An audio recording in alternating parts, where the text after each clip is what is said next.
Kofi Kenyatta, he's apart from being a very good musician and a good cook, he's also a jealous person, is he? That one, I don't really I feel like he thinks that, you know, okay, let's go. Yeah, walk park. We Florida, kid in the area. Yeah, but Willis, we need to talk. 13 years in the industry, we need to talk. Yeah. Talk, no worries. Can we? And I pay you chat to do.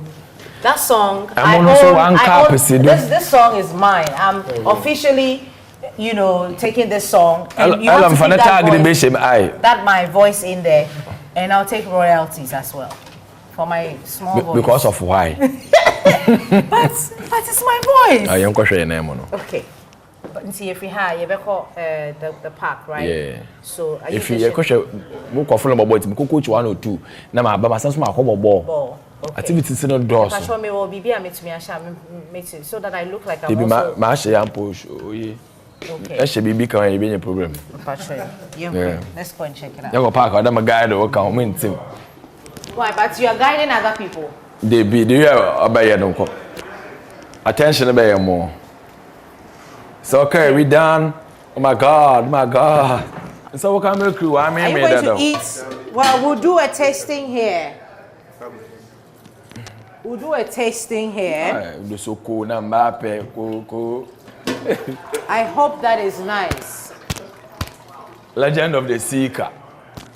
I've seen Legend of the Seeker. How many episodes have you seen? I'm sure I want to put that. So how did you know about Legend of the Seeker? My legend and put them use somebody Seeker the car. Oh, okay. Yeah, I'm not a fan of TV series. But you're a fan of movies? No, like maybe a recommended one. So you watch movies? That one, it depends on how the movie is described. Oh, this movie, yeah. Then I'll go and watch. You see my brother Charles. Yeah. When he tells you about a movie, don't go and watch it. Why? If you movie, I'll go and watch it. And I don't see anything in the movie, so I don't like his recommendations when it comes to movies. Okay. But, so now that we know that you're not, you know, a movie person. No, I'm a movie person, but I have some kind of. What was your last movie that you watched? We're going to taste the jollof. Tell me about the last movie. Say I had jollof. The food. Yeah. Sorry. Right. My last movie. That you watched. Oh, I have a last movie I'm sure. Okay. But I watch movies sometimes. Okay. Coming. Kumawood movies? Yeah, every movie. Okay. I prefer the local ones. The local movies? Yeah. Like the Jacko style? Yeah, I prefer those ones. When I'm watching a foreign movie, it should have a very good concept, like the content should be nice. It shouldn't be what shall be look shoot with wire with them. Do you have like a favorite, you know, movie star? I'll tell you mine. Who? Denzel Washington. Oh, I worship Denzel Washington. Oh my God. Okay, yeah. Washington and worship. Yeah. I love Denzel. I'm recently crushing a bit on Michael B. Jordan. Why are you? Oh my God. So who are you? Me, I like Ejoko. I like Lil Wayne. Okay. I like Kwekumenu. Who are you crushing on? The movie. Yeah, we all do that. I mean, Michael B. Jordan. Well, then I'm about to. You're about to. Yeah, you don't watch movies. I like the movies, but to crash there, I haven't started crashing yet. Yeah. Okay. But do you listen to? I know that you listen to a lot of reggae music, right? But do you listen to some of your colleagues? Yeah, I listen to everything. Like whatever they are playing, I listen to it. Okay.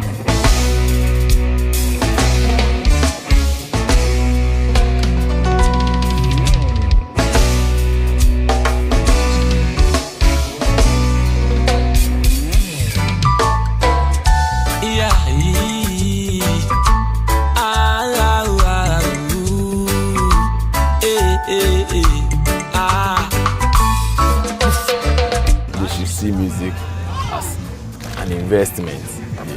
You can't get the results right now.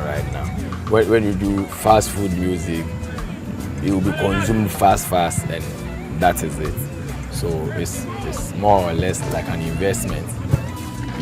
you need to work, build upon it, invest, and they will yield some other time or some days to come, some years to come. So you don't look for results right now, and you have to have in mind that whatever you put in, that's what you are going to get. Creating the song, I don't even enjoy the end product, but sometimes the process, like how you created the song.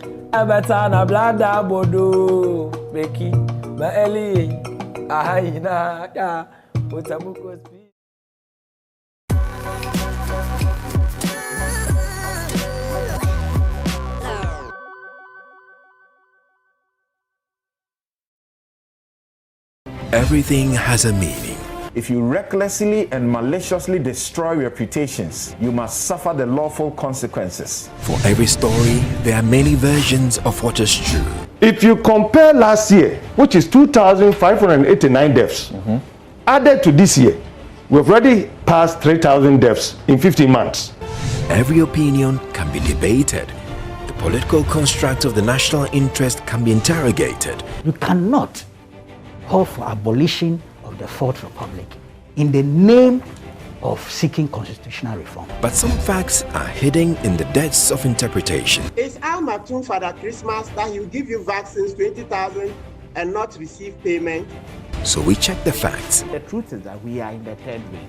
I don't think we should kid ourselves that, oh, maybe it's about coming in and all that. It is here. Raise the standards of intellectual discourse and present the issues on the altar of unbiased scrutiny.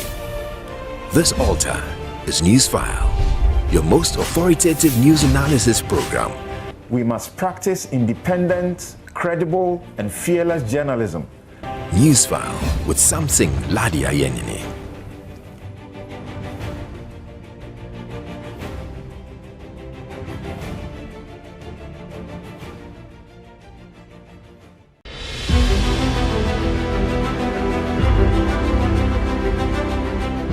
It is not always black or white. It could be black and white. You want to ask why? Why not? You want to have a say, so you take the microphone. End of the day, they'll tell you, oh, about Faye, about Chun, they'll come and take pictures and all that. They don't do it. There are always issues. Find those that matter to you on the all-new AM show with Benjamin and Bernice. It is worth waking up for.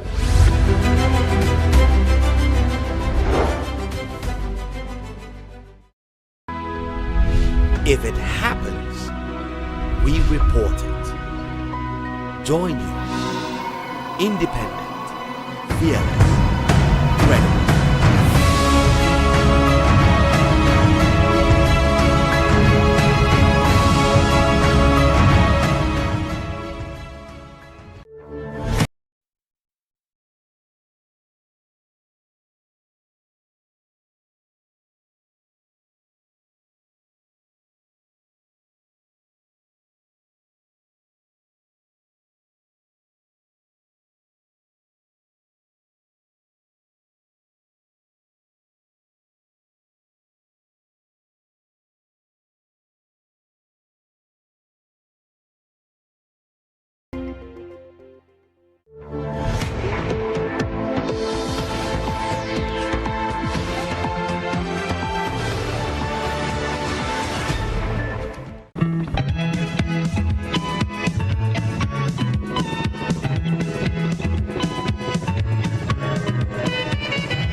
Bank of Africa, as strong as a group, as close as a partner. Where Duraplas goes, water flows. PS Industries has introduced a new roofing system known as Colorlink Plus. Flamingo paint, simply superior. Syntax tank, are you strong? Are you tough? Cherry Tree Properties. We develop spaces as though we were going to occupy them.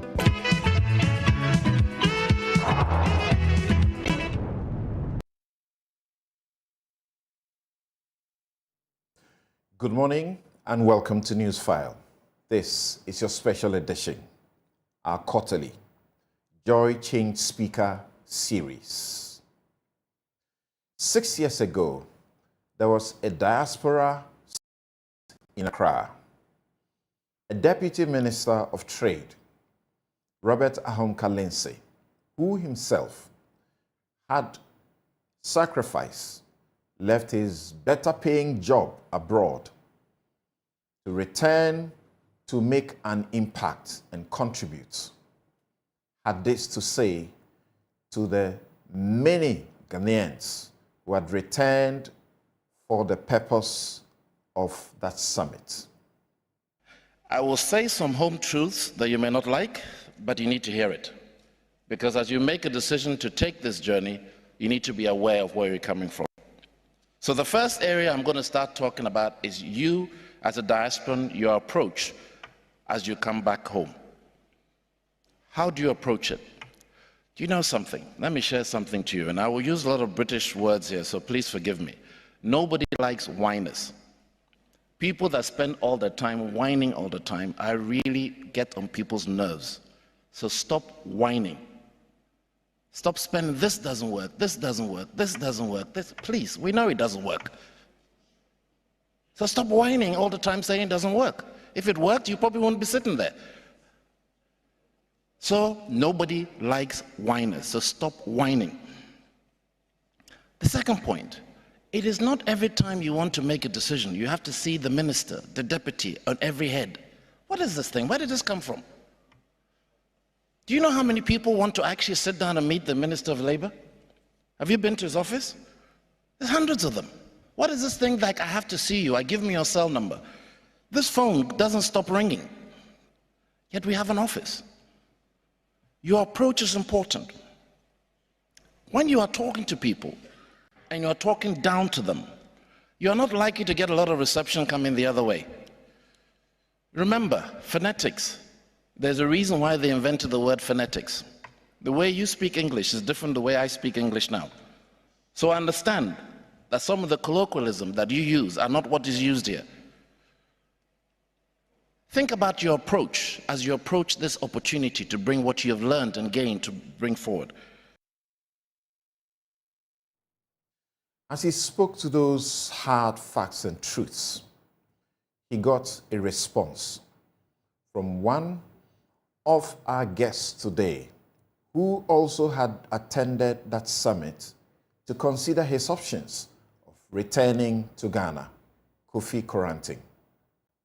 You are right. We have the money and we have the expertise. We came here to sit with the decision makers to formulate policy to help us integrate us into the system. Where are the decision makers? But it was there already. It's been there since morning. Where are they? They are nowhere around here to listen to us. So now everything we talk about here is going to be second and third class. It's going to be washed out, and whatever is left is going to be passed on to the decision makers. Everybody comes in here and has an attitude that, oh, I got something better to do. Well, if this is the biggest now, if you're a business person and you know that there is a constituency that has the most amount of money and the most amount of expertise that you need into your business to make it work, I would have thought you would spend more time with that constituency to get them to do something. There is nobody here. The decision makers are not here. So we need to change this mindset. And if you would let the president know, this attitude and this arrogance about we are whiners, really? Who travels 3,000 miles to be a whiner? We could have been whiners from our constituencies. We didn't need to come here. So this attitude has to change. If you want to engage us, then be serious about engaging us, because we're not here to play. This country is blessed with a lot of talent. A good number of that live abroad, some work abroad, some live abroad, work in Ghana, some do both. In their interactions with their country, how do they see the things we see and talk about every day? What perspectives can they share to help all of us improve this country? Today's Joy Change Speaker Series is dubbed the Diaspora Edition. We'll be right back to introduce our guests to you. Accomplished Ghanaians, some who are back home and some who are still out and seeking to help. We'll be right back.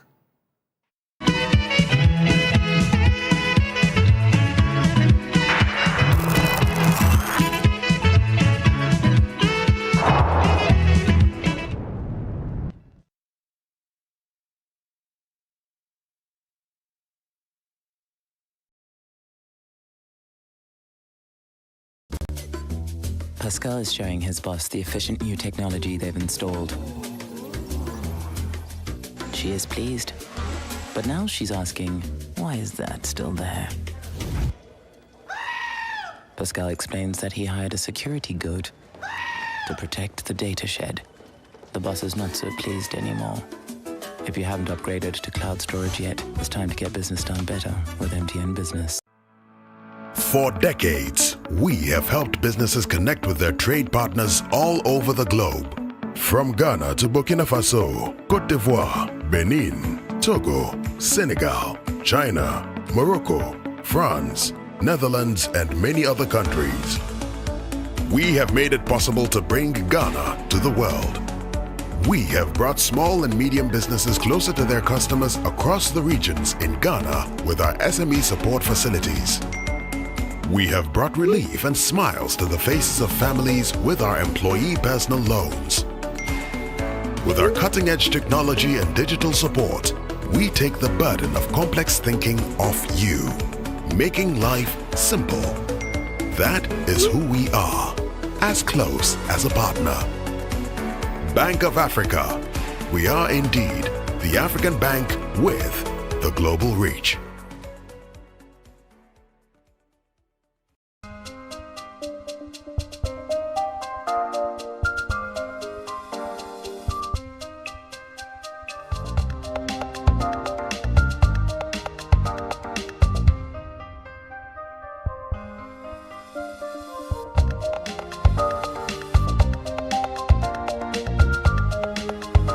Miss VIP.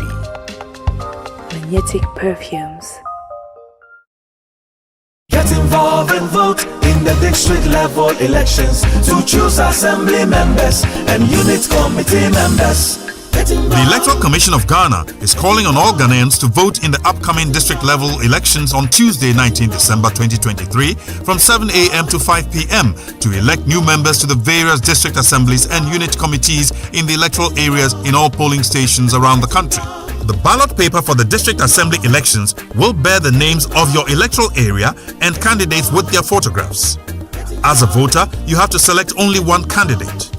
You then go for the ballot paper for the unit committee elections, which also bears the names of the units and candidates with their photographs. And voters are to select only 5 candidates. Participate actively in selecting your local representative to the various metropolitan, municipal, and district assemblies. Remember, district assembly and unit committee members are your agents for development. So go to your polling stations and vote on Tuesday, 19 December 2023.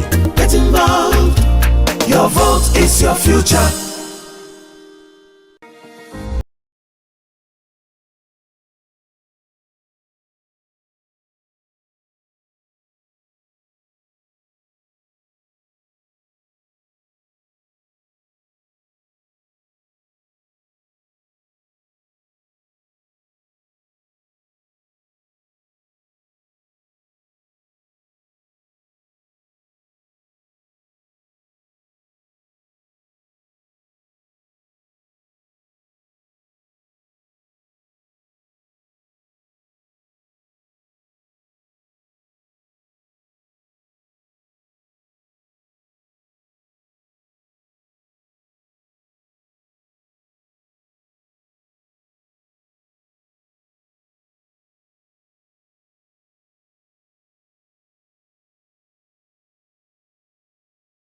Peace.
Welcome back. This is Joy Change Speaker Series 6, the Diaspora Edition. We have assembled 7 global citizens dealing with the theme, Towards the Ghana I Seek. We want to get their perspectives of the issues that confront us and what can be done to change mindsets, cultures, habits, behaviors, including of the government. Mary Spew, deep space engineer, CEO and founder, Seek Metaverse. Dr. Elikem Tamaklo, managing director, Nyaho Medical Center. Sulemana Isifu, microbial ecologist and social activist. Kofi Koranting, 2024 presidential hopeful, New Vision Movement. You heard him not long ago. Ibrahim Mahama, not the Ibrahim Mahama you know associated with politics. Author and artist. Dr. Arthur Kobina Kennedy, physician, author, and activist. Nana Ofosua Oforiata Eyim, writer, filmmaker, and art historian. Now, our first change speaker, Mary Spew, is a deep space engineer and holds more than 10 technology patents in virtual reality, real-time streaming, and spatial audio. Mary is the inventor of the world's first 4D audio headphones for music, VR, sports, ASMR, and more. Additionally, she's the author of It Is Not Rocket Science, 7 game-changing traits for uncommon success, Penguin, as well as a scientific reviewer for the Department of Defense and a U.S. Department of State speaker. She is the founder of Seek Metaverse, a blockchain platform that enables live coaching from world-class experts. Mary helped create Boeing's industry-changing digital cinema technology, revolutionizing how movies are streamed today. Currently, Mary is on the board of Meta Oculus VR for Good, and the technologies she invented has been used by Microsoft, Xbox, Universal Music, Lucasfilm, and more. Take a look at her. I've always been different, and from a young age, my father would always say, have the courage to embrace your difference. Have the courage to embrace your difference. By being a different type of engineer, I was able to create a different type of company. I was able to see things differently. I've always loved art and the sciences, always looking for an opportunity to bring the two together. And Next Galaxy is a creative and a technical company in the sense that we create different types of technology, whether it's for healthcare or for education. By embracing our difference, that's the only way that we're able to find what is truly unique and valuable and different to add to the world and contribute in a significant way. I remember during a lot of the hard times back in Ghana, I would ask my dad, why did we come back? Why did we go back to Ghana? And one day he said to me, my child, I returned to my beloved country to make a difference, to help restore democracy. He also said, because in the final analysis, we will all be remembered for one of two things: the problems that we create and the problems that we solve.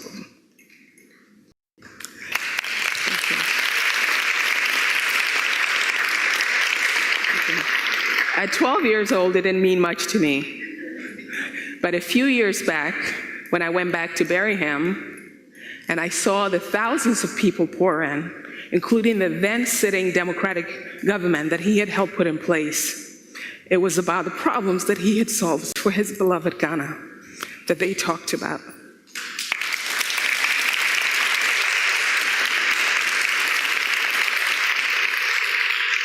Service was the cornerstone of his life, and it brought him infinite gratification.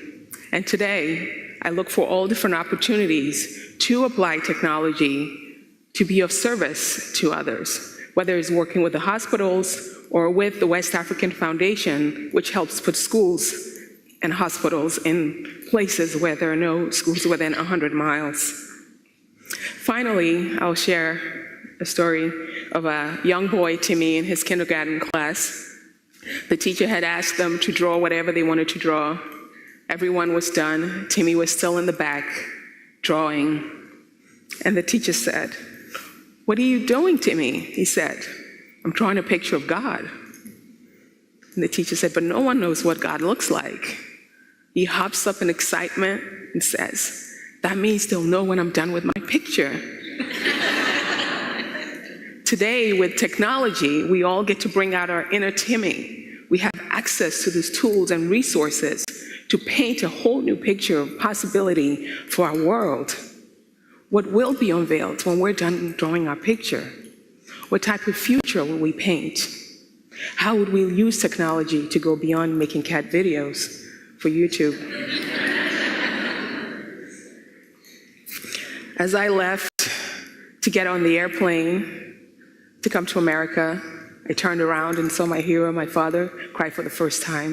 And he said to me, "My daughter," yes, Africans are quite dramatic. "My daughter, my hope for you is to always see our world with a sense of wonder. And my dream for you is to make magic wherever you point your focus." Today, as we talk of emergence and technology, my hope, my dream is the same. That we all continue to see our world with that sense of wonder, that we all make magic wherever we point our focus and our talent. Thank you all so much.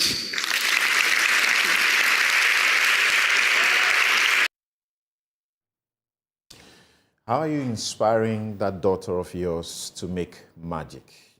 And she's made very big magic. Because of an emergency, she's unable to join us today. But Mary Spio joins us in our first quarter next year. Here in the studio, I have our next change speaker, Dr. Elikem Tamaklo.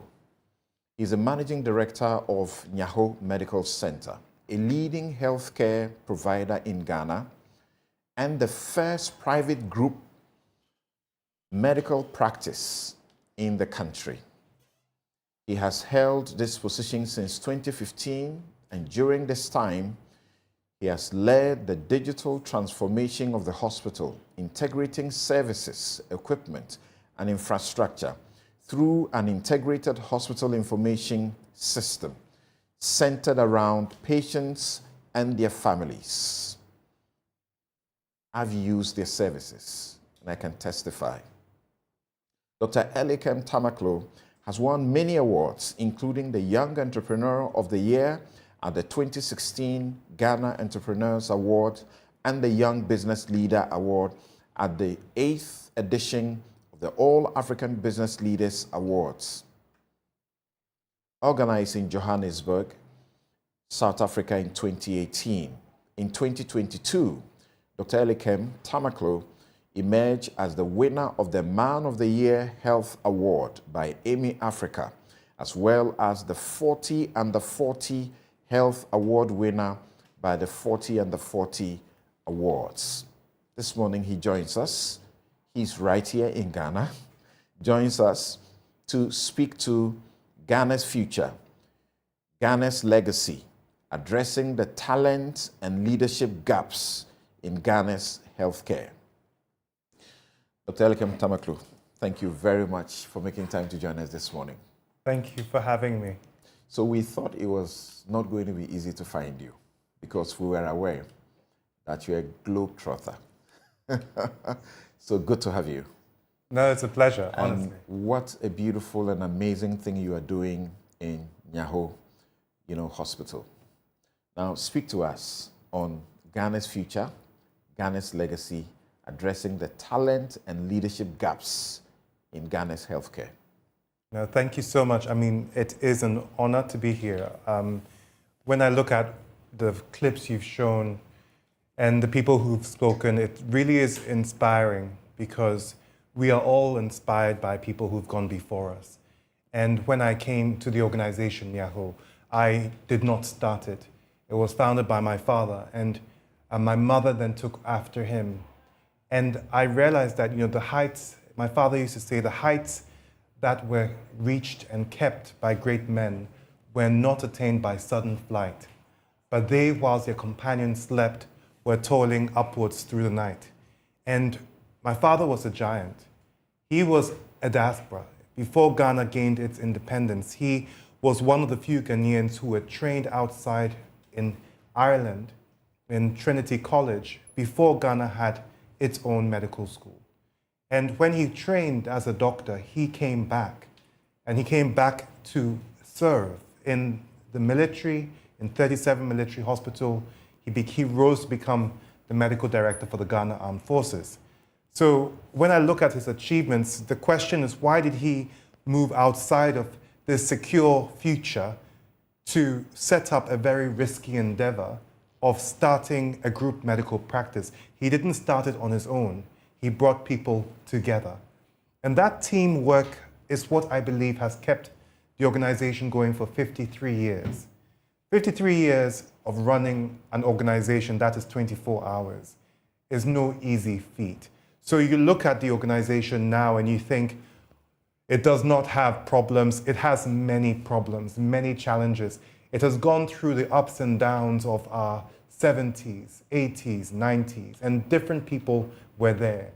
So when we look at the problems that we face now, it is for the team that is in place, the people who are there now, to figure out solutions and provide a support, a solution for the future generations that are going before us, because we are stewards.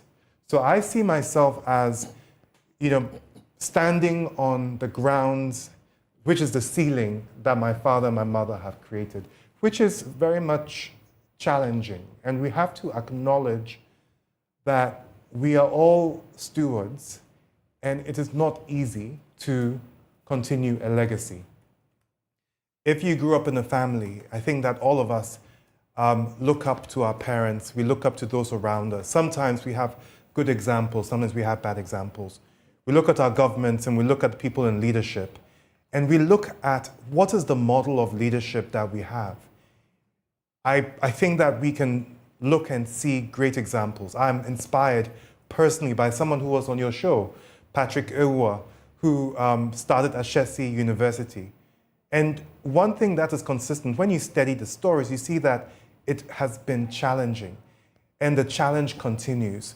There is something about resilience and perseverance that in order to change the things that we see, it does not take just chance. It takes perseverance, it takes hard work.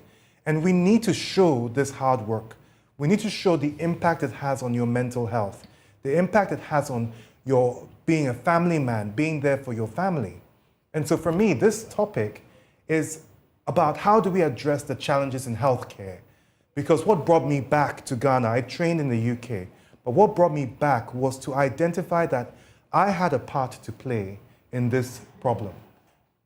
If we train doctors and doctors leave the country, it is a challenge. Nurses and doctors, we know in the news today, in the last few years, there have been an increased flow of doctors and nurses and healthcare professionals who are moving out of our country to other parts of the world. And there are many reasons for that. All of them want to have a better life. They want to develop their skills. And to develop your skills, you have to go to where those skills are being taught. That is happening outside of our country. In order to create a better value for your family, to do better, sometimes the opportunities are there and you have to take the opportunities. So when we look at these problems, we have to understand what is the root issue. It is not because Ghanaians don't want to see Ghanaian healthcare improving, it's because there are real challenges and they're trying to find solutions. But that poses a problem for our healthcare delivery. The WHO and the Ministry of Health have identified that Ghana will not be able to achieve universal healthcare coverage if this is not tackled properly. We know that the Ministry of Health has been looking at skills and labor gaps, what is required for our healthcare labor market to improve. The Ghana Health Service is trying to increase jobs, is trying to increase wages, is trying to look at how to give people time off to study. But is that enough? And for me, my assessment of the situation is that that is not enough, because it does not address the root issue. Why do people leave in the first place? People leave because situations here are challenging. I work in the private sector, and in the private sector, I can tell you that the last 2 years, no, actually, the last 3 years with the COVID pandemic, private sector struggled because there was no funding. You had to find a way of engaging and doing what you were called to do to save lives.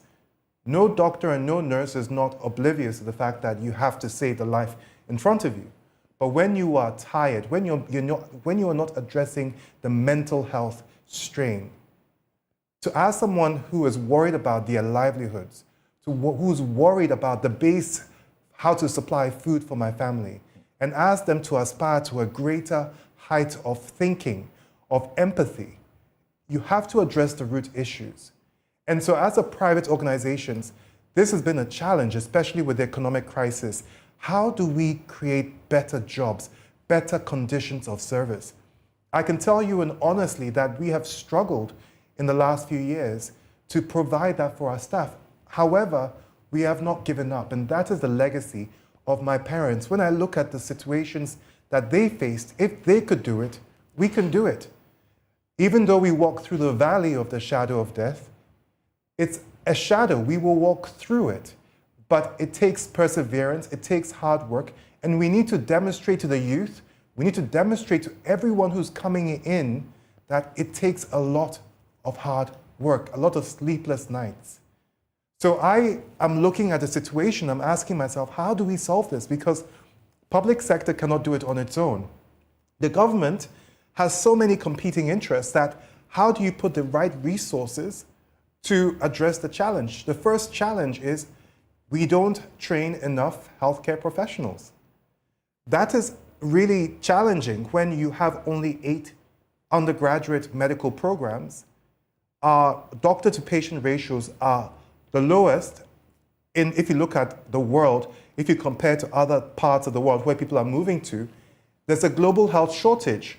So if the UK has a global health shortage, yet the doctor-to-patient ratio is high, and we are coming from a low base, it begs the question that we're not tackling the supply and demand question, that we need more supply.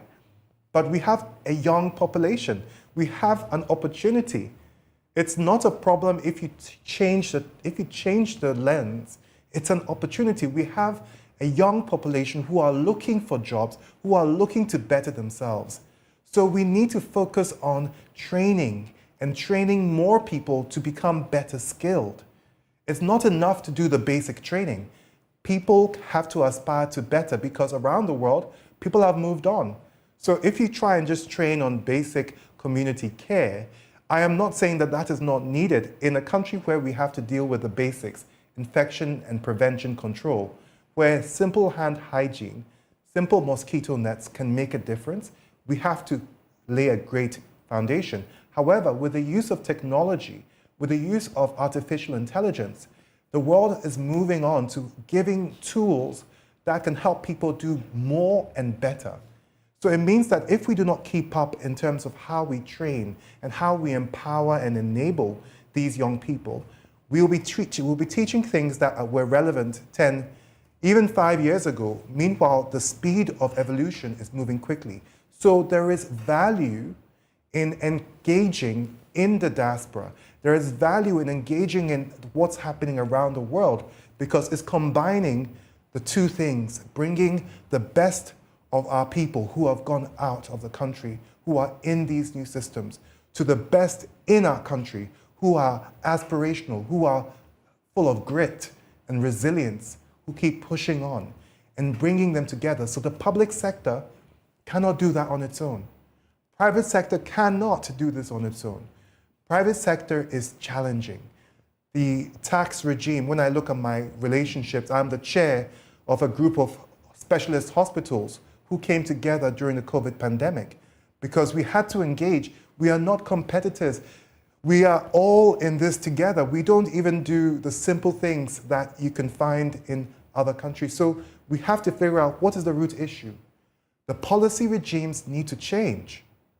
If your cost structure, if the cost of electricity, the cost of water, the cost of bringing equipment which are made outside the country, which are dollar denominated, the equipment that you use, your CT scans, your x-rays, all of these are dollar denominated. If you are bringing in people who want better paid jobs and you want to train them, you need to put money towards their training. And if they're going to be traveling, you're going to be paying flights, you have to pay accommodation. How do you look at this cost structure, which is dollar denominated, which is heavy, and try and get revenue that can even sustain that? A lot of hospitals compromise with quality. Instead of doing continuous professional development, it's a choice between paying for drugs or developing people. And so this is something that the government can help with by working together and looking at the policy regimes that create a fair and enabling environment. A public hospital should not be cheaper to run than the private hospitals. All need to be in the same playing field to allow for the right investment in people, in developing our people so that we can create a good quality healthcare system. So we need the two. And I think I'm beginning to show my theme that it's about the people who are in the country and the people who are out of the country. It's about the public sector and it's about the private sector. It's about the teamwork. And this has been my analysis of Nyaho. How could an organization survive for 53 years despite the challenges that we've gone through coups, through a famine, through different challenges, and it's continued because of teamwork. It's been because people have put aside their differences and looked for what is common and what connects us all to solve a bigger problem than our own individual problems. So I'm extremely passionate when I look at this problem because it is solvable, but it takes humility, it takes hard work, it takes persistence. We should not give up. It will take time. So I look at countries and I'm excited because we have examples in the world. I know people talk about Singapore, but I would like to talk about Cuba. Cuba as a country is a case study because Cuba is a net exporter of its healthcare talent. A net exporter because over the years, they made certain decisions. They were going to develop their people. So they trained a lot of doctors and a lot of nurses. Cuba for me is interesting because they did not see that brain drain as a problem. They saw it as an opportunity. So Cuba has $11 billion at last count. I was reading an article, $11 billion of revenue that is generated through bilateral agreements with countries. They export over 50,000 doctors in 67 countries. These are relationships where the countries pay Cuba to export its talent. That means that that is an acknowledgement that people are going to be going to other countries. But there's a way that the country can benefit if they can actually formalize the agreements and get paid so that they can use that amount of money to train more people to replenish. I think that policy is interesting and should be studied and should be asked, what does it take for us to do this? Because if I look at Cuba, we have Cuban doctors in Ghana. Cuba, I mean, it's an amazing, their life expectancy is better than the US. People live longer if they live in Cuba than in the US. It's worth asking if Ghana is exporting, and at last count, over 50% of all doctors who've been trained in Ghana are outside of Ghana. And over 24% of nurses who've been trained in Ghana are outside. So if we can acknowledge that this is a problem that can be solved, but will take creativity and an entrepreneurial spirit, I think we can find a solution. Thank you very much, Dr. Elikem Tamaklo. And he is very clear about one thing. It is a challenge to train medical professionals who won't stay. One of the reasons they won't stay, very obvious. They're looking for better opportunities. He says there are only 8 undergraduate medical programs. That's woefully inadequate for a population with a lot of younger people looking for better opportunities. You need to go beyond training in only the basics. And you just referred to how over 50% of the medical professionals trained in this country are not here. So, your major solution to that is what exactly? I like your perspective about this particular scripture. You said that in the valley, it's only a shadow of death and not death. Yes. In 2005, I did a documentary for the BBC. I included one of our speakers who will be joining us, Dr. Arthur Kennedy, and I discovered, to my shock, that the doctor population, Ghanaian doctors in New York, were far more than the total of the doctors we had right here in Ghana. What do you say is the one bullet to resolve this? It's hard to say one bullet. Allow me to give 3 key areas. 1, the policy framework, the environment has got to be such that we make it easy for Ghanaians who have family members here. Ghanaians are not, we care about our country. I was in the diaspora, I care about my country. My family are in this country. So diaspora, the doctors in New York, care about their family. And if engaged, how do we create a framework that makes it easy? Because right now it's difficult for doctors to come and even work in Ghana. Yes, you have to do a number of steps. So let's look at what are the blockages for people to come back, even if they're giving back. Medicine's an apprenticeship. They have the skill. So see one, do one, teach one. They've seen it. They should do it in the country and teach someone else. They can keep on going back, but their legacy, let's make it easy.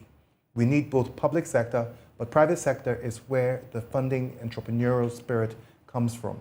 We need to bring that connection together. Number two, we need to look at financing. If we do not tackle the job situation of people being better paid, then that is still going to result in a net export. I believe that we need to acknowledge that people are going to leave. How can we find a revenue generation stream that can bring some revenue back? And I think that is with thinking through how we structure our jobs. I think that is where I'm looking at engaging Diaspora to do that, but I need to work with a team. We need to be a part of the conversation. It takes the last thing, unity. We are all in this together. If my mother falls sick, during COVID, we saw this.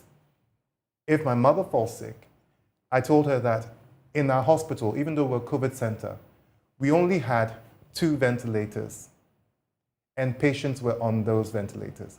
I said to my mom, I cannot do anything if you fall sick because we do not have enough. So stay and be safe. I think that we have to tackle the infrastructure problem as well.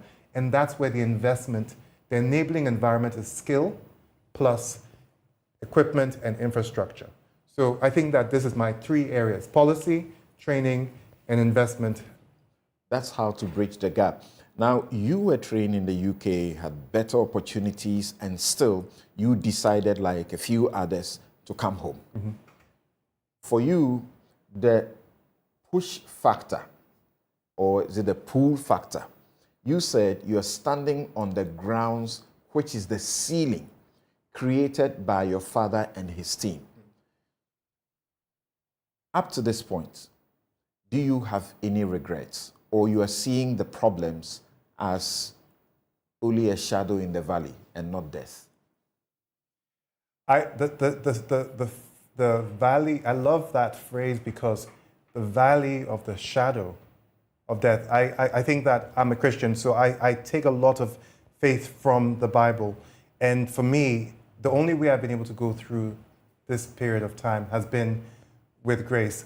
And I say that because it's been extremely challenging on my mental health. My mental health in terms of anxiety is a shadow of death. It's not death. So I'm not dead. Right. But that shadow is causing fear and anxiety. And we do not tackle this topic in leaders. A lot of leaders are isolated. They are supposed to be the big man, the strong man. They are supposed to take care of other people. No one is looking out for them. And so I think that my lesson learned, and one thing I say for all leaders, acknowledge your mental health. Acknowledge that you're human. If you do not take time to rest, if you are out of the game, everyone in your organization cannot get through this. So you need to take care of yourself first. Give yourself oxygen before you can give other people oxygen. Thank you very much, Dr. Elikem Tamaklo. He's Managing Director of Nyaho Medical Center, a leading healthcare provider in Ghana and the first private medical practice in the country. He just spoke to us on Ghana's future, Ghana's legacy, addressing the talent and leadership gaps in the healthcare sector. We will go to our next change speaker right away. Our next change speaker is Sulemana Isifu. He's a young academic and a scientist. He has expertise in plant microbe interaction, microbial ecology, metagenomics, or environmental microbiology, and sustainable agriculture. He's a research fellow of the Hans Rothenberg Institute of the University of Hohenheim, Germany's leading life sciences research university. Sulemana is also a climate change activist who has led advocacies through the Center for Climate Change and Food Security, where he's a founding member and the director of research, to influence policies and raise awareness about climate change in Africa. Aside his expertise as a microbial ecologist, he is a strong social activist and an anti-corruption crusader who believes in accountable governance. Sulemana has written many articles on corruption and publicly shared his views on pressing national issues in Ghanaian tabloids. He's speaking to us today. Is Ghana's ecosystem at a tipping point? Thank you very much, Sulemana, for making time to join us. Please unmute your microphone. Sorry. Thank you, Samson, for having me. And I've been following you a bit, checking up where you have been. I think you have been somewhere in the UK, you have been elsewhere, and you also were speaking, was it to Deutsche Welle, on the matters of environment and climate change very recently. Where are you speaking to us from today? Today I'm speaking from Stuttgart, Germany. Right. Yes. Okay. I discovered you are a fellow of a particular institute that went on a certain research to the UK. Remind me of that again.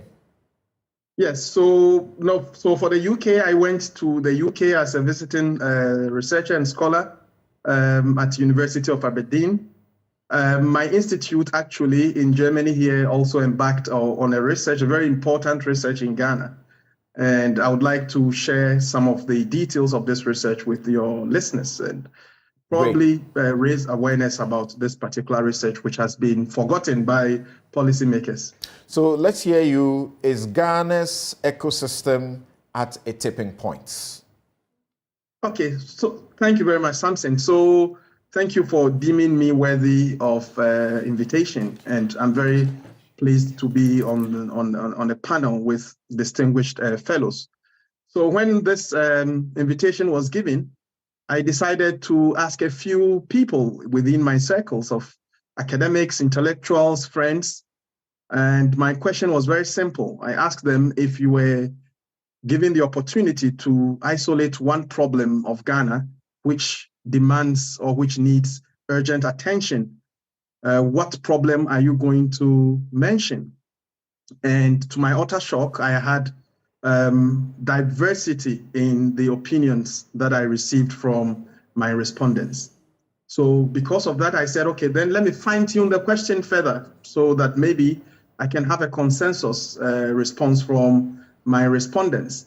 So I drilled the question down by asking, okay, I want you to mention one problem that if it were solved, the effect of it would permeate every sector of the Ghanaian system. And even with this very specific and direct pointed question, I still did not have consensus. So what that told me was that the problems of Ghana are really myriad, and that if you were to put everybody or anybody in charge of Ghana, everyone would have everyone will have their own opinions on what should be solved, what problem demands urgent attention. So then I devised a theory myself and said that then I believe that everybody should work towards their own visions for Ghana. So that if you're a lawyer, you have to work to make the judiciary a very clean system. If you are an environmental scientist, you have to work to make the environment, Ghana's environment, worthy of consideration. And if you are a medical doctor, like your guests, you have to work to improve the health delivery system in Ghana. So everybody should work in their respective areas of interest with the hope that collectively, by working in your areas of interest, if you're a journalist, by working in the area of your interest, collectively we would have the Ghana that we desire. So Samson, the question was towards the Ghana that I seek. So I have a wish list. I want to see Ghana where policy is informed by science and research, and not by political sentimentalism, and not by only political consideration. That is number one, the kind of Ghana that I want to see. I also want to see a Ghana where public institutions work professionally in the strategic interest of the state and not in the strategic interest of any one individual. My third wish list is I want to see a Ghana where young people can achieve their aspirations, can achieve their ambitions without having political godfathers, so that opportunities are only given to people who know someone somewhere up there. I don't want to see a Ghana like that. So these are the three wish lists that I have. And now to my question as to whether Ghana's ecosystem is at a tipping point. This is a very difficult question, because when you look at the ecosystem is an interaction of all biological organisms and their physical world. And the ecosystem has specific services or have some special services that it renders to the people. And once you tilt the balance in the ecosystem, you are likely to have a situation where human beings are going to suffer. So the minor things that are in the environment, the microorganisms in the soil, these are the things that sustain human lives. And if we don't take care of these things very well, we are all going to suffer for it. And basically, there are two things. And when we say a tipping point is a point where the ecosystem can no longer absorb or can no longer resist the perturbations or the disturbances that have been pushed on it. And this can come from two main sources. It could be from the natural or artificial. The natural includes, for example, climate change. And the artificial usually are anthropogenic, which means that these are things or these are perturbations or disturbances that are imposed by human activities. And these human activities are very important whenever we talk about protecting the environment and protecting the ecosystem from reaching the tipping point. Because the tipping point has consequences that most times are very debilitating. One of the consequences of reaching the tipping point or crossing the tipping point threshold, I have defined what the tipping point is. One of the consequences is that you lose essential biodiversity. A second consequence is that the ecosystem has its own way of regulating itself and making it habitable or making it to support, it has a way of regulating itself in order to support human life and human existence. So once you perturb it or you disturb it, then this regulatory function of the ecosystem is lost. So for example, water purification, the underground water, the water table, the ecosystem has a way to purify the water table and make it drinkable for humans. And once you disturb the ecosystem, you are going to lose all of these. And at this point, I would love to ask your producer to show a short clip, and then we see if Ghana is pushing ourselves today.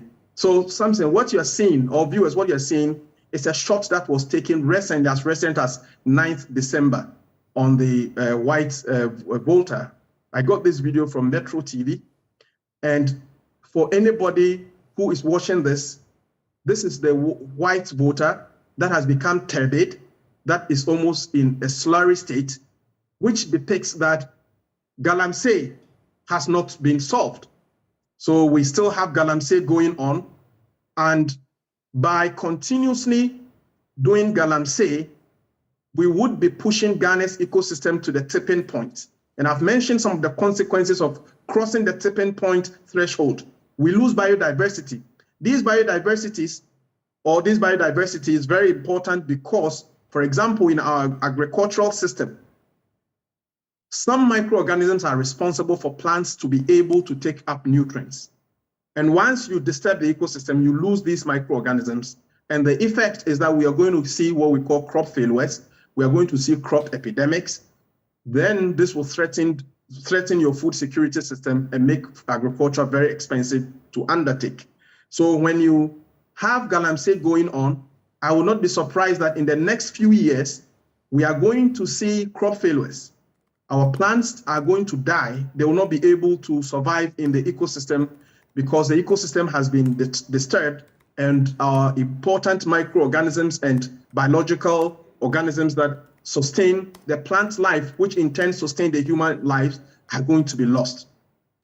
And this is why I was surprised when we had a professor who came up with evidence to show that mercury ingestion, which he said he traced to mining areas, had led to deformed babies. And yet the outrage from the Ghanaian people was one of indolence, one of quietism. So we did not show enough outrage. I'm here to disturb the peace of Ghanaians more and to tell them that if we continue this trajectory, the regulatory function of water purification, the ability of the ecosystem to purify the water table and make it drinkable to all of us, we are going to lose it. And that is why you have many studies saying that if we continue in this trajectory, in the next 20 years, we will not have drinking water, both surface and underground. And it is because the ecosystem would have crossed the tipping point. And mostly, when the ecosystem crosses the tipping point, you are unable to reverse it. Or even if you're going to reverse it, it will take extreme effort to be able to reverse it. And I asked myself, why would we wait to reach that point where we have to struggle and spend meager and scarce resources of the state to be able to reverse something that we should be able to stop it right now or never? And I'll ask the producer to show the next video where my institute undertook a research, and fortunately there were Ghanaian scientists on this project, but this project was initiated by the German government, who initiated and funded this project known as the Mercury Project, or Legumes for Choice Project. And this project basically looks, and this project was reported by Joy FM actually.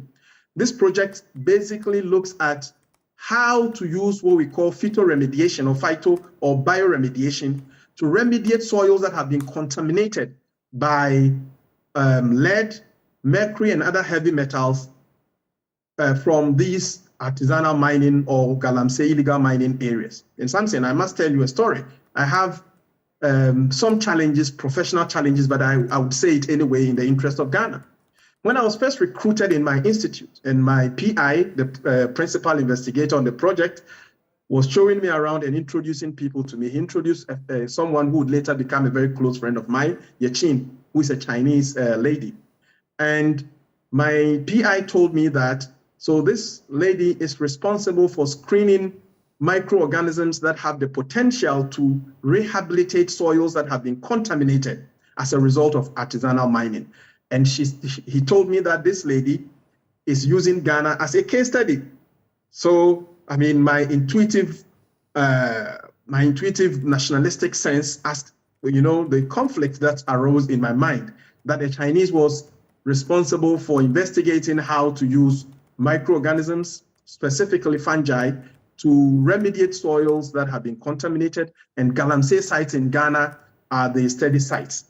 I don't want to explain, or I don't want to stress this any further, but I mean, the kind of conflict that I would have as a Ghanaian in my mind. And I waited 2 years later when I went to the field with my PI. I reminded him of what he told me, and then told him my challenge as a Ghanaian when I saw my friend Yachin being responsible. But there are Ghanaians on this project, something. And they have been able to identify candidates microorganisms that have the potential to immobilize or that have the potential to stop the uptake of mercury by plants. Now, when the mercury is taken up by the plants, mind you, the mercury stays in the tissues of the plant, which means that if you are in Accra and the mining area is in, let's say, any galamsey site anywhere in the world, or in Ghana, you could have mercury right on your table while you are eating, because the plants have the ability to take up the mercury and translocate it or put it in the tissues of the plant. So if it is tomato that is coming from the galamsey site, you would have mercury right on your dining table. You'll be ingesting or eating mercury. And that is why Professor Sampini found that babies were being born with deformities that he says throughout his professional career had never seen a similitude of it. And yet, Ghanaians were not outraged. So the point is that with the continuous galamsey, and I say that galamsey is not an overflogged issue, because any matter that is of existential consequence cannot be overflogged and must be spoken about forever and ever until that action is completely dwarfed or completely defeated. Anything that has existential consequences, we must continue to fight it until it is no longer, because once it exists, it means that human lives are at risk. And that is why I have a very beautiful definition of a galamseya, which I want to read to Ghanaians. I say that a galamseya is a voracious person who is driven by avarice and only satisfies his insatiable greed by destroying the very things that sustain human existence, i.e., water, environment, ecosystem, etc. A galamseya puts gold ahead of human life and sets out to pollute the environment deliberately with heavy metals like mercury and lead. A galamseya excavates an entire community in order to get few grams of gold. A galamseya is a selfish, cruel, wicked, and vicious person. The similitude of a galamseya is Adolf Hitler. A galamseya is in fact an environmental terrorist. And I know that every country has anti-terrorism law. And if we are going to consider galamseyas as environmental terrorists, then we should have anti-environmental terrorist laws to curtail galamseyas who are putting all of us at risk. The question as to whether Ghana's ecosystem is at a tipping point cannot be answered. The reason is simple. We have not made sufficient use of science to collect data on biodiversity that we have. The last check that I made, our biodiversity data was collected as far back as 1965. And since then, we don't have, for example, a national bank of data on essential microorganisms that exist in Ghana that make life habitable for plants, which in turn make life habitable or life possible for humans. And because of this, I told a friend, I think Dr. Kwame Sapon Asiedu, I had a discussion with him. And I told him that even in future, if Ghanaians decide to be rational and decide that we have to revisit the reclamation of our galamsey destroyed site, I doubt if we'll be able to do the reclamation because what exactly we have lost, we don't know. So what microorganisms we've lost, we don't know. We don't have the data on that. So when we say we want to reclaim, what is the baseline for reclamation? What exactly are we going to reclaim? We will not be able to do that. Right. And this is a source of worry. And that is why I say I want a Ghana where state institutions work in the strategic interests of our country. And as someone in the diaspora, we cannot be reticent. We cannot say we don't care about Ghana because we have families in Ghana and we intend to relocate in Ghana to assist in the forward march of our country. And before I conclude, I want to state also very briefly whether our state institutions have also reached a tipping point. And when I say a tipping point for state institutions, very briefly in 1 minute, it is the point where people accept the fact that state institutions don't have to act. They have to be indolent. They don't have to be efficient. If we reach that point, then our state institutions are in trouble. And I use the Ghana Scholarship Secretariat as an example. I propose that we should scrap the Ghana Scholarship Secretariat and constitute it into an authority regulated by law, because the Ghana Scholarship Secretariat has become an institution for tokenism, and their strategic role in Ghana is missing. We need to reassess if we really want to keep it under the presidency, where the Scholarship Secretariat is rather used to promote party faithfuls. I believe that the Scholarship Secretariat can be structured in a way to fill the human resource gap that we have. Why should Ghana, for example, be hiring engineers to assist in some projects? Why should Ghana be hiring lawyers in some cases at international levels? Why should Ghana be hiring doctors at some for some particular treatments? if the Scholarship Secretariat plays a strategic role in Ghana's development, we will be able to fill all these human resource gaps. And that is why we must put in place stringent accountability mechanism for the Ghana Scholarship Secretariat, so that they report on how many people have been given scholarships, why they were given the scholarships, have they returned back to Ghana, have they been integrated, and what role are they playing since they returned to Ghana. This is a very important step that we need to take if Ghana would become the Ghana that we want. Thank you thank you very much for this opportunity. Thank you very much, Sulemana. I have only one question for you because we have done a bit over your time. You say that the biodiversity data that we have is one we collected in 1965. What's the standard within the periods by which this data is supposed to be collected? So, Samson, there's no standard, but then as a country, we must have this data reviewed, every now and then, because the ecosystem, you don't have control over the ecosystem. So you would want to know what you have and be able to refill it whenever you lose it. So what's the reasonable period within which the reasonable intervals? Period, I would say, it must be a continuous process. So, for example, in Europe, and you know that I'm involved in an European project that is investigating what we call nature-based solutions. So, in Europe, for example, every now and then there are studies going on to discover new, new biota or new biomes. So it must be a continuous process. But even if we don't have the resources to do that, at minimum, every 15 years, I propose that we should have, and especially in the areas that we are disturbing, in the Galamsey areas, immediately, I am proposing to the government to move in immediately and begin to collect data of the biodiversities around those areas, so that when we become rational people and we want to restore those areas, we will be able to do so because we will know exactly what we've lost. I said one question, but you have referred accurately to what the physicians have told us, that Galamsey has led to situations where we are now having deformed babies. And still, you say we are not at the tipping point? Yeah, so the tipping point would come when revegetating the areas that have been destroyed becomes impossible. The tipping point would come when our water is not able to self-purify, so that our underground water is poisoned. I'm not sure if we've reached that point because we don't have the data to show whether we've reached that point or not.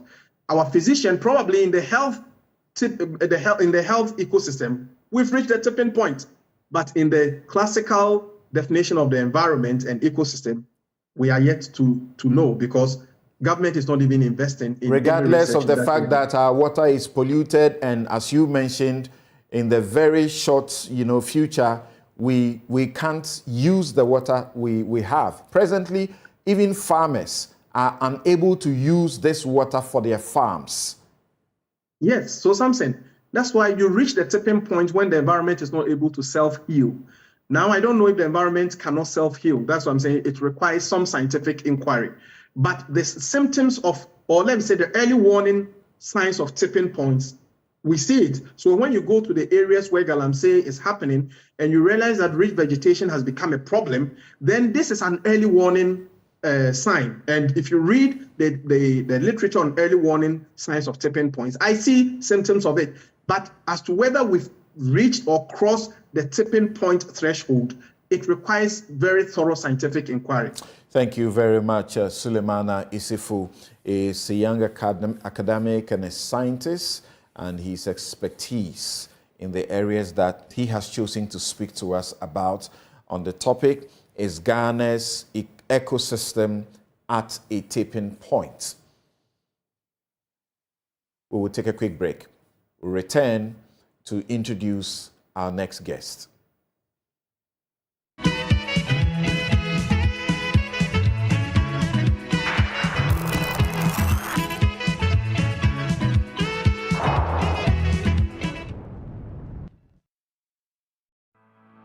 For decades, we have helped businesses connect with their trade partners all over the globe. From Ghana to Burkina Faso, Côte d'Ivoire, Benin, Togo, Senegal, China, Morocco, France, Netherlands, and many other countries. We have made it possible to bring Ghana to the world. We have brought small and medium businesses closer to their customers across the regions in Ghana with our SME support facilities. We have brought relief and smiles to the faces of families with our employee personal loans. With our cutting-edge technology and digital support, we take the burden of complex thinking off you, making life simple. That is who we are, as close as a partner. Bank of Africa. We are indeed the African bank with the global reach.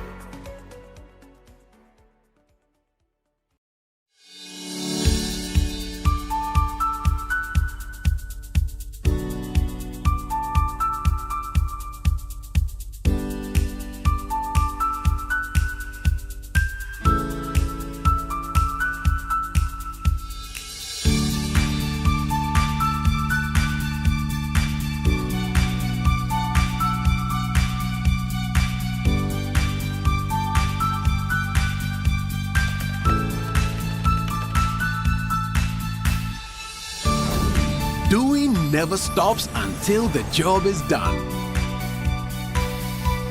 Turn your home and business into an internet highway and experience the revolution of working and playing without limits. Visit broadband.mtn.com.gh to sign up for MTN Fiber for Home and Business today. Life is good today, but tomorrow may be different. You don't have to keep working or depend on your children during old age to live comfortably. When you level up, remember that things can change. You don't have to depend on others if an accident leaves you permanently disabled.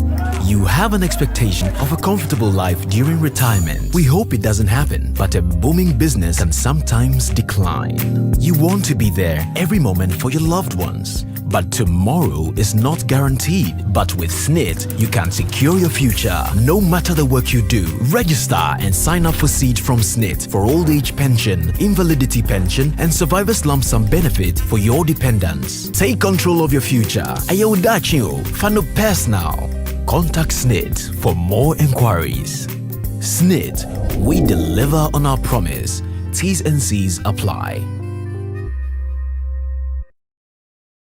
Welcome to German Ozone Medical Center, the pioneer of ozone therapy clinics in Ghana and West Africa. If you are dealing with conditions like diabetes, diabetic ulcers, stroke, arthritis, bodily or skeletal pain, viral infections, and more, we invite you to explore the advanced complementary therapy. Rediscover your true self through our facial micro-needle sauna for detoxification, bringing forth the radiant glow you've always dreamed of. For exceptional dental health solutions, we offer services such as digital Hollywood zirconia smile, clear aligner treatment, implants, and digital dentistry. At the German Ozone Medical Center, our dedicated and friendly team of professionals are committed in providing you with unique and top-notch dental experience. Call us on 055-024-2222 or 055-025-2222.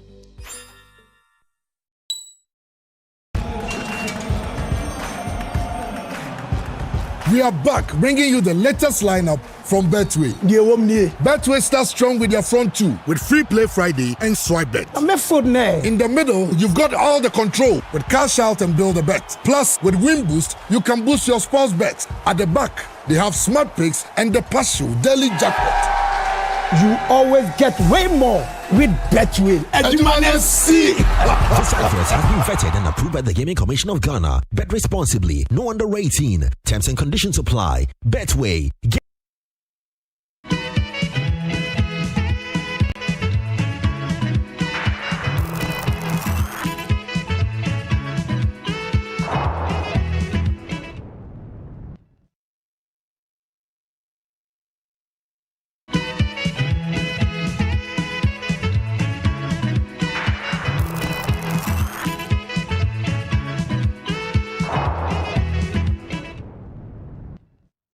You're welcome back. This is Newsfile. It's your most authoritative news analysis platform. And here on Newsfile, as always, we put Ghana first.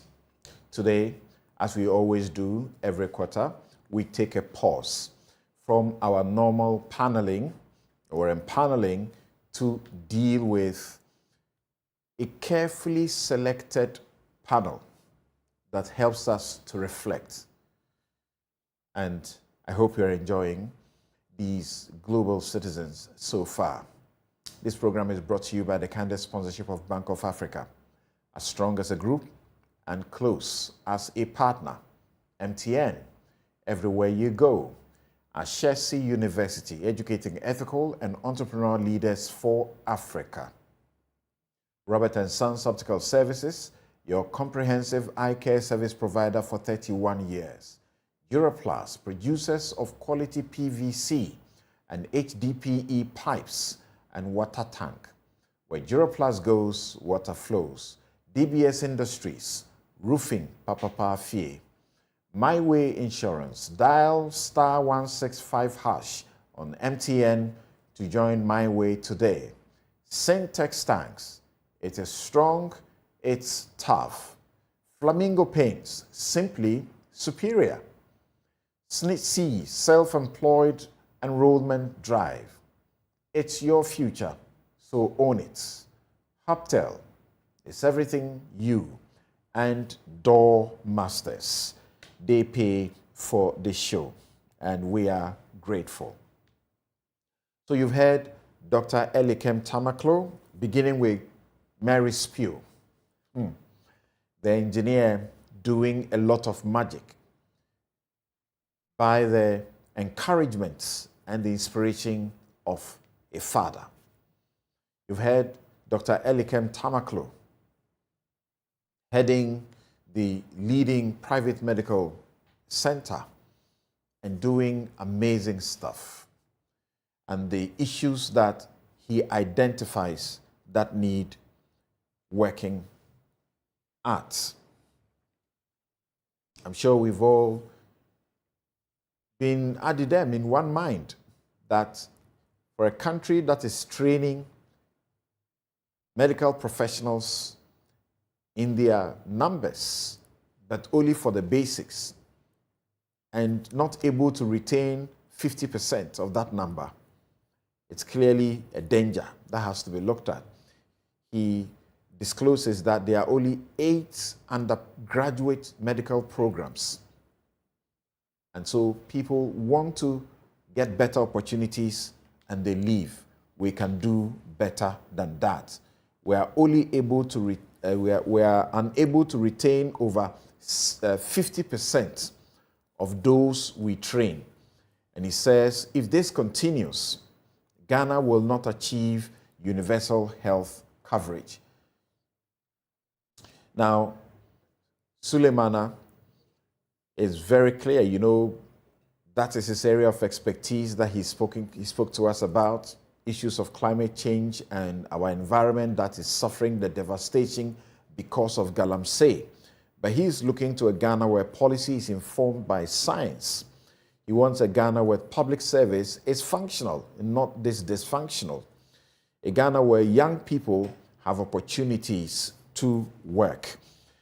He wants our biodiversity data, which we collected in 1965. We need to get back to that, to have accurate data about what galamsey, for example, has done to our environment. Our next guest, Ibrahim Mahama, is an artist. He is an author and founder. He was born in Tamale and studied painting and sculpture at the Kwame Nkrumah University of Science and Technology. He is best known for his sculptural installations that use draped jute sacks over architectural structures like the National Theatre in Accra and the Arsenal at the 2015 Venice Biennale. Mahama works with materials that tell stories of economy and global trade which are critical areas of inquiry for him. In recent years, he has gained international recognition through the establishment of 3 cultural institutions in Tamale. Now watch that. The establishments are in Tamale. They are far away from the center here in Accra or one of the business capitals like Kumasi and Takoradi, where we have too much going on there. So he has the Savannah Center for Contemporary Arts, Red Clay Studio, and the Nkrumah Volini. Mahama's work has been exhibited in museums and biennales internationally. In 2017, Mahama became a fellow of the Dad Artist in Berlin program. There's a lot more that he has been up to. There's a lot more that the world has been tapping from this young man, who has literally on his own innovated and taking hope to hopeless communities in this country. Today, he says, how do we restore memory through cultural productions? Ibrahim Ahmad, thank you very much for making the time to join us.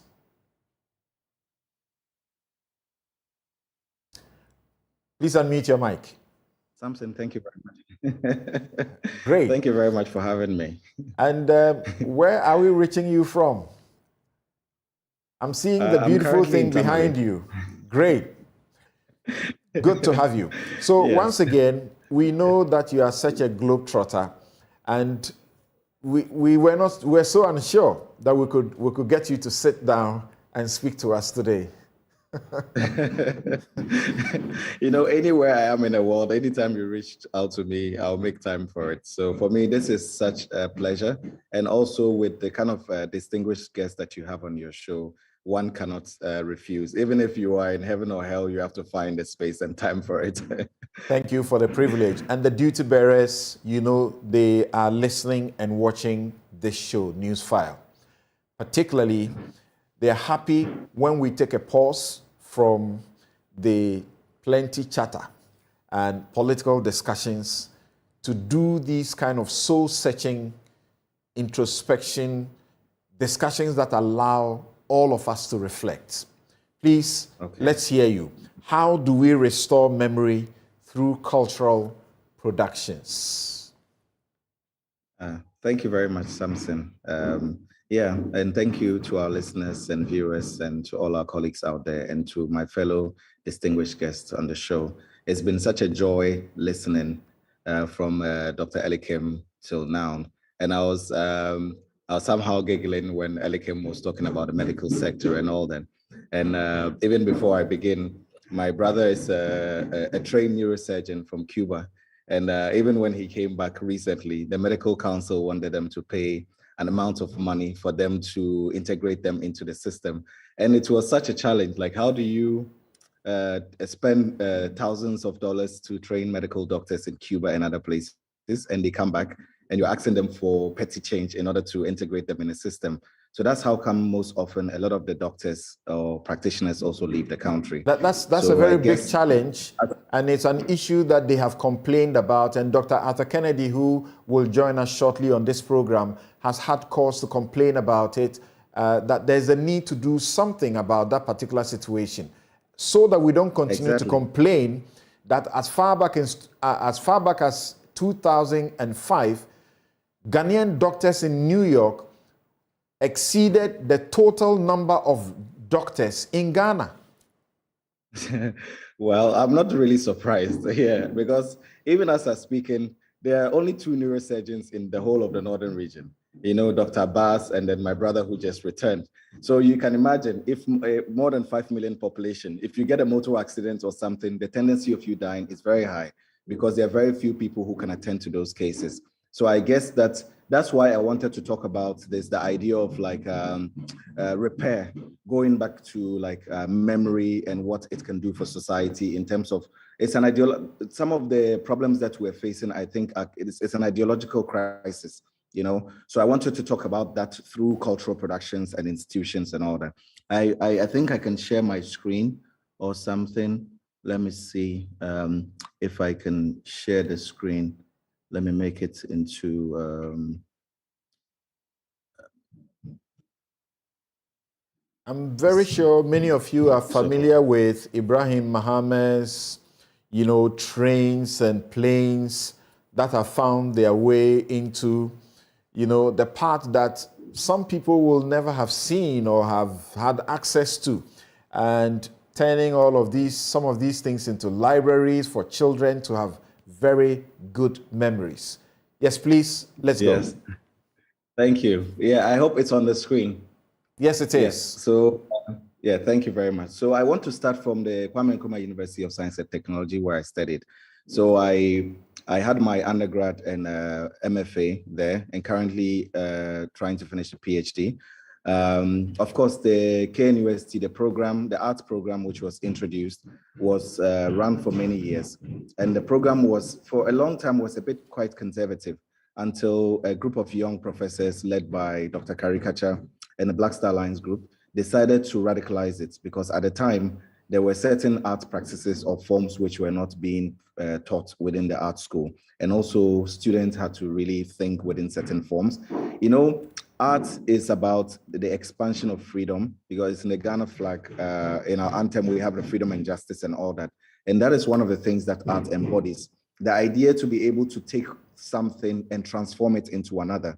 So you have Dr. Caricature, Kisiedu Boafo, Georgia Prechum, you have people like Ajman Osei, who was the National Theatre Director and also the Dean of the Performing Arts School in Legon, who have all been very instrumental within these transformative points. When I decided to come to Tamale, the idea was to build a studio or an institution that could somehow allow for younger people to connect to the work of older people. So for instance, there are a lot of really important artists over time, from Ablai Glover, Kofi Dawson, many others who've done really significant work, which if you ask any Ghanaian child about these artists, they probably would not know anything about them. So for me, I thought that it was really important to use the institution or the studio as a space of repair. So you have this, it takes us to, for instance, the market. So also at the end of the day, when we're making art and culture is not so much about, it's not an elitist thing. At the end of the day, we have to find ways in which we can redistribute it.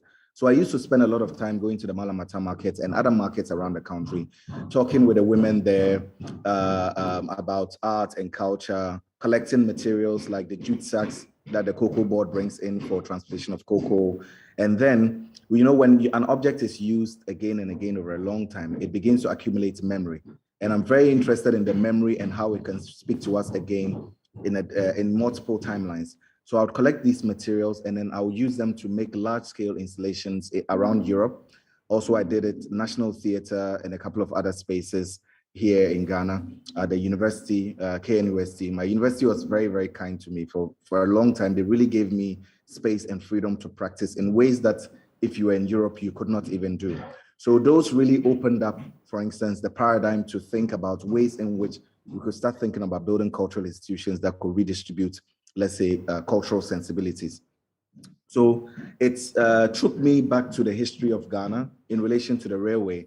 After slavery had been abolished, when the railway was being built, particularly in the south, at the time when Ghana was the Gold Coast, there were a lot of people that were used as labor to build the railway. And the British had built the railway basically just to extract resources. So it was a very colonial thing. So, and a lot of people from the north also contributed to the building of the railway. People who were taken from the north. So from the images on the screen, you can see that there were a lot of people that were taken from the north that were used in building the railway, but the railway network never extended to the north. So if you look at generations that have emerged over the last century, it's very difficult even to talk to kids up here about their ideas of technology around these things, because if you are not even familiar with these things, how does your imagination even open up to them? So I'm interested in ways in which we can take the residues of history and then we can transform it so that it can bring about new cultural imaginations and all that. But Samson, again, it's not so much about just building things. It's also about the idea of witnessing, because when archaeologists are excavating histories, mostly it's being done in isolation. But I also like the idea that what does it mean to be able to bring these cultural memories or like historical memories, like the railway lines, which would have been scrapped, and then bringing them all the way to the north where they never existed, but the labor is connected to it historically, and then allowing for school kids to witness the building of these things, because there's nowhere in the world, even in the US, as you would even see like the building of these things. It's only limited to the workers who are doing that. But I'm really interested in how these archaeological exercises can bring about new kinds of memory, create new kinds of cultural memory. So one of the things that we did was that some of the trains, when I bought them, they had been cut into pieces. And these trains, of course, had been used in like the mines and other spaces. And I had to find the people who had cut the trains into pieces and then pay them to weld the entire train together again, and then for us to transport it all the way up north. So even here in this image, you can see that the train is crossing the Bupe, which was shown just now with the Galamsey and everything. So you can see that even as the train is somehow going through the landscape of the country in order for a search of a new cultural memory or new ideological space and all that, it's somehow crossing through all the contradictions that we're dealing with within our time. And I remember when we got to Tamale, the idea was also to find ways in which we could combine that together with, for instance, these kinds of iconographies like mosque and other things, because we're a country of very strong faith. We're always talking about God and all that, but it's also very important to think about the embodiment of God within the things, the surroundings around that, even trains that we've abandoned.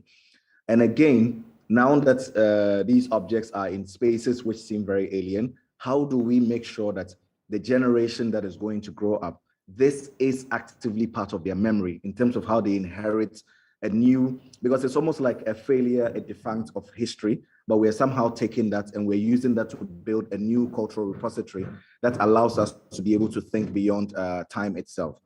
And again, it's not just about, someone might argue, oh yeah, but it's because the people in the north, maybe they are so-called villagers, they've never seen a train line before. But even the white kids who their parents bring them to the institution and all that, at the end of the day, because it's accessible to everyone and you don't have to pay a dime when you come to it, everyone can experience it the same way. So these kids, they will not be allowed to, for instance, run on rail lines in Europe and other places. But within the cultural institutions or within ways in which we rethink about history, it allows us all to be able to access time the same way. So in this image, you see that we have, for instance, the expats kids excited jumping on the trains, the same as the kids coming from the schools who are doing that. And it reminds me about an image of India where the train is moving and you don't see the train and you just see the people around the train. There are things that we really have to think about in terms of how we redistribute cultural sensibilities. And in Tamale, one of the things that we do actively is to activate the trains by manual labor. So again, if you look at this in relation to history, how people were taken from places to go and build a rail line, but then the rail line never came to these places. What does it mean, again, to bring these objects, the residues of these objects, back into spaces, even if it's not just the north, but in the south, in Accra or other places? What does it really do? It's very important for us to think about those points. And Samson, at the end of the day, it's about play, because all that I'm talking about is very serious. But at the end of the day, what does it mean to the generation that comes afterwards?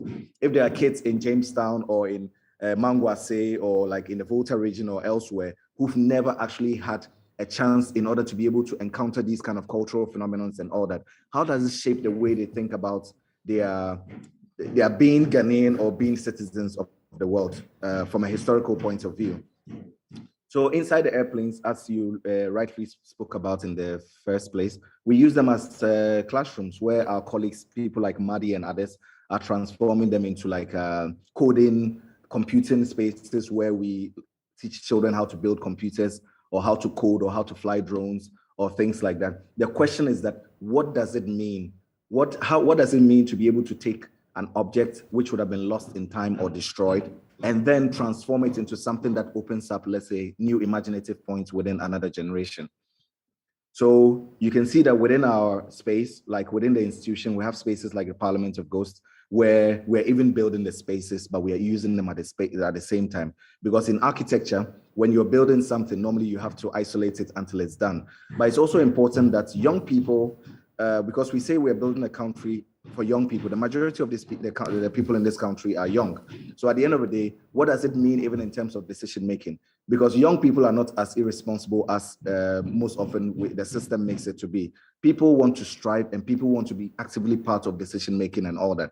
But when we start from an actively young age where we're building institutions and we integrate them into the fundamental aspect of the building, then they begin to understand that the system is being built for them. One day when they inherit it, they can cherish it and know what to do with it. So we work with a lot of schools here from all the senior high schools to like primary schools and all that. And as I was talking about, we show them, we invite the schools and then we walk them through the building. So it's almost as if they have commissioned us to build these institutions for them or for the generation that comes afterwards. And the institution, because the institution is also a living embodiment of what the ecosystems is. So if we're building an institution, it shouldn't just only be for human beings. We also have to move away from the anthropocentric point of view where everything is about the human. What about plants' life? So that's where Galamsey and all these things that come in. How do we respect life in itself beyond the human being into like the trains, the planes, the landscape, and everything that it comes with? So you'll see that it inspires us to build all kinds of spaces, greenhouses, spaces that allows for a combination between technological forms, historical forms, and like modern building techniques. We even go to as far as collecting old pots from the villages where they are more like archaeological objects. They look like dinosaur fossils, which transports us back into time, things like that. So how do we even use a pot from Tolong to somehow teleport our minds, a younger generation into, for instance, 65 million years ago when the dinosaurs were still roaming the earth? What does it really mean in terms of thinking about fossil fuel and all the things that it has done for humanity in terms of the benefits and also the damages that it has done in terms of like climate concerns and all that? Furniture, which was made out of timber that was cut when the railway was being built in the early 20th century, going around the country, collecting these cultural artifacts and memories and restoring them within the active institution. So our institutions, again, are supposed to be spaces for repair. We're supposed to use our modern institutions in order to be able to restore these phenomenons. And this is the last part of the slides where you have even like the smocks that we normally traditionally weave and wear here, where I'm doing a big project in the UK next year for an institution where we're redesigning the fabric, thinking about the cultural phenomenons of these fabrics, what they mean within the institutional setting, and even extending it into a space like the Tamale Sports Stadium, where we rent the stadium and we work with over 400 and something people a day in order to be able to sew this material beyond the imagination that normally a weaver would engage this material in. So for me, it's very important when we are thinking about what this repair is. So the repair is not just with regards to, for instance, making a painting or making a sculpture, but it's a systematic thing that we're talking about, which involves infrastructure and all that. And I think there's a last but one image. So now the question is that now that we're talking about repair and all that, what does it mean for this younger generation, for kids to be able to take hold of this? So if kids can be able to go to institutions and take ownership of these institutions, give tours to their fellow kids through technology and all that, we're very lucky. The real Ibrahim, I always say the real Ibrahim Hama, Mr. Ibrahim Hama, engineers and planners, he gave us this engine from one of his old defunct airplanes, which these things are incredibly expensive. So when I bought the old airplanes, we could never find a jet engine. So these jet engines combined together with the drone tech and other things we're teaching the kids gramophones and all kinds of archives and other things, creates these new cultural sensibilities again. And I think this also, I like to tell this story a lot because this is a yellow driver in COVID period. He brought 2 people, visitors from town to the Red Clay, and he was so excited because for him, he never knew that there was an institution like this in Tamale. And he closed work that day because normally we'd say that, oh, these people, like, because every day they work hand to mouth and all that. He went home, closed work for the day, and he brought all the kids from his house. And you can imagine all the kids. He put all the kids in this small tricycle, yellow. And he put a wood on both sides to make sure that they didn't fall out. So at the end of the day, the points that I'm making is that when we build these institutions which everyone can identify with and can access, they then also become the prophets for it and they can extend it. So if people like this can champion or can extend the institution to, for instance, kids within their community, and for instance, you cannot even get access to drinking water within your institution, then you realize that there's a problem with the system that we are largely contributing to.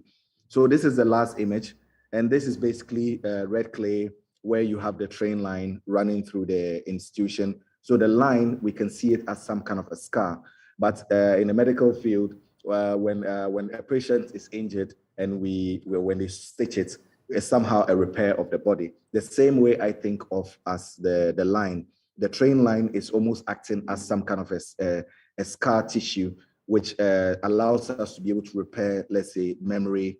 It allows us to be able to think about ways in which we can rethink about cultural phenomena and what it can do for ideological growth within another generation. So in here, you can find studios, you can find cinema spaces, libraries, you can find residencies, you can find archaeological spaces, you can find greenhouses, the airplanes which embody these technological forms, drone tech, the trains, farms, all kinds of other things. So the point is that if we truly want the generation that comes after us to inherit a world that they can truly appreciate and they can also pass it on to another one, then how do we approach it? Right. Yeah, so I think I'll leave it here and then... Ibrahim, and this is mind-blowing. The way your imagination works, this is mind-blowing. How do we restore memory through cultural productions? And you epitomize that. The Red Clay, that entire enclave, and the history that lives in that place is amazing. It's amazing. My only question to you, question to you is, how do you do this? There's a question I also ask myself, Samson. How do we do this? Because it's very difficult, honestly. But the point is that we are constantly reminded of where we are coming from and also what is possible. I think for a lot of young people, I always tell them that don't think about what exists, but think about what you can produce yourself.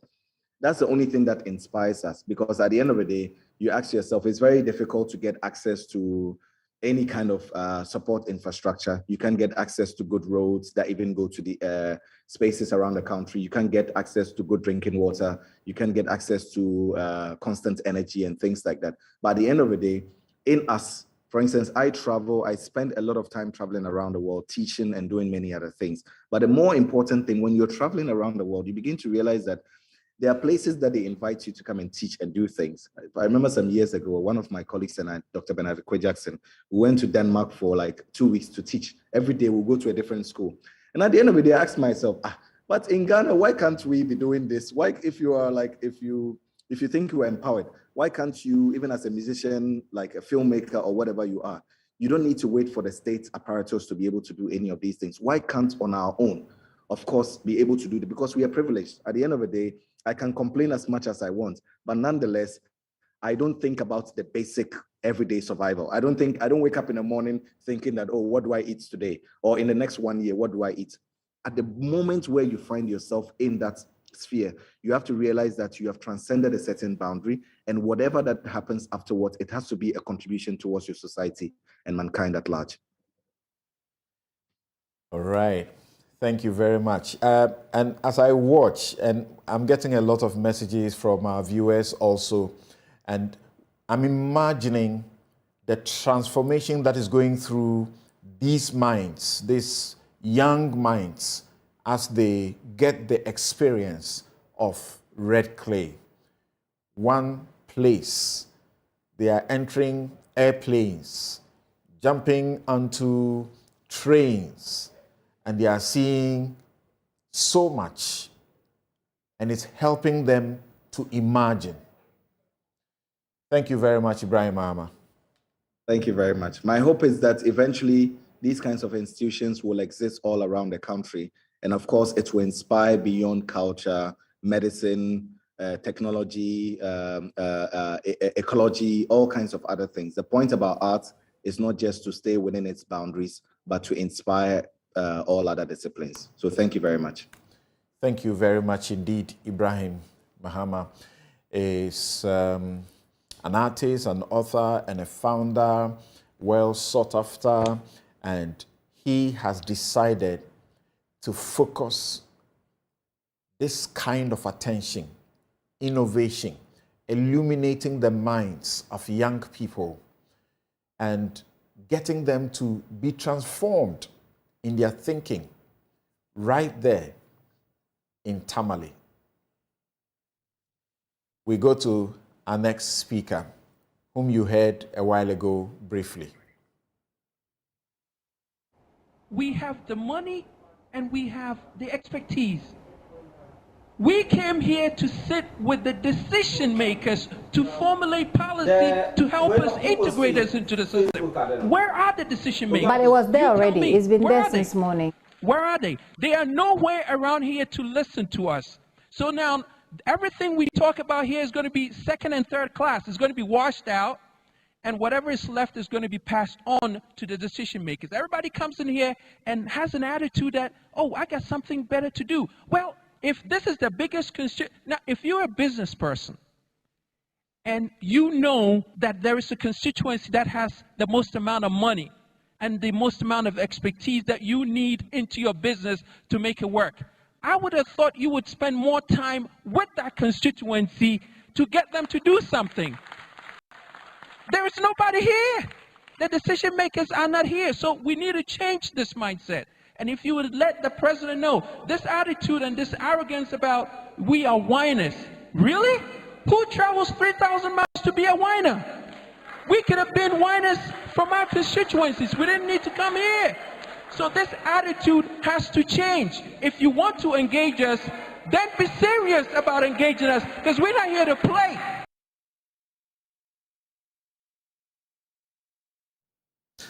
And that is Kofi Koranting. He is a Ghanaian activist and a politician. Mr. Koranting graduated from Ghanaian primary and junior high schools before crossing the ocean to pursue a study in economics in London. He chose to complete his economic studies at New York University, where he earned a degree in economics and business. Kofi Koranting has remained active for the cause of the Ghanaians in the diaspora. Over the years, he has held several positions for this community, including Chief Executive Officer of the Progressive Alliance Movement, PAM, a US-based non-political advocacy group. You remember that group.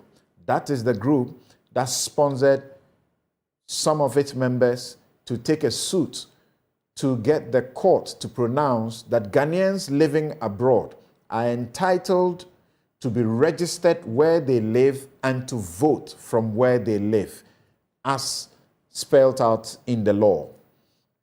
He was the first president of Ahemfie Association, a Ghanaian community-based organization fusing Ghanaian culture with American lifestyle and many more. Kofi Koranting carries within himself the fire of democratic ideals and is determined to be a mentor for Ghanaians to succeed within the borders of Ghana as well as throughout the diaspora. Kofi is no longer, perhaps if that was true, whining. he has been back in the country and seeking to be president. He speaks on the topic Towards the Ghana I Seek, which is the main theme for today's Change Speaker series. Kofi, welcome. My good friend, Mr. Samson Anyanini, thank you so much. And with all the Newsfile crew and leadership, thanks for having me here. I'm inspired, Samson, by the speakers, my esteemed panelists. And what I have heard this morning, I'm blown away. It's a confirmation that it's worth it to keep fighting, because there is a better Ghana that we all seek, and it's worth it. You are not alone. Dr. Kojo Pumpuni Asante says, what a refreshing morning. Gifty Ando Apia says, imagine that we have just 10 of Ibrahims in the north. The biggest part of solving our problems is how we think, and he is culturally shaping the minds of young people, and that's just super. Dr. Kwame Akufu Anof Into is saying the Ibrahim Mahama presentation was very good, well thought out and presented. And he's asking whether Newsfile and Joy Management, we have thought about putting change speakers together in a book. Kofi Koranting, let's hear you. Thank you. Thank you, Samson. Let me just activate this thing. Good morning. And thank you for inviting me to speak to Ghanaians on the theme of Towards the Ghana I Seek. Samson, I must thank you so much, the host of Newsfile, and of course, Kenan Sa, the Chief Operating Officer, for their invitation to speak on this Joy Change Speaker Series 6, Diaspora Edition. As an avid viewer of Newsfile, I am aware that guests should address issues bordering on life's lessons, especially to guide the youth, religious, social, cultural, governance, economic, management, job creation, law and justice, parliament, party politics, security, agriculture, topics needing attention and it's my firm belief that those in the diaspora and those at home, all the topics are intertwined, and we must address each as it affects the other. Let's begin with the first point, life's lessons to guide the youth.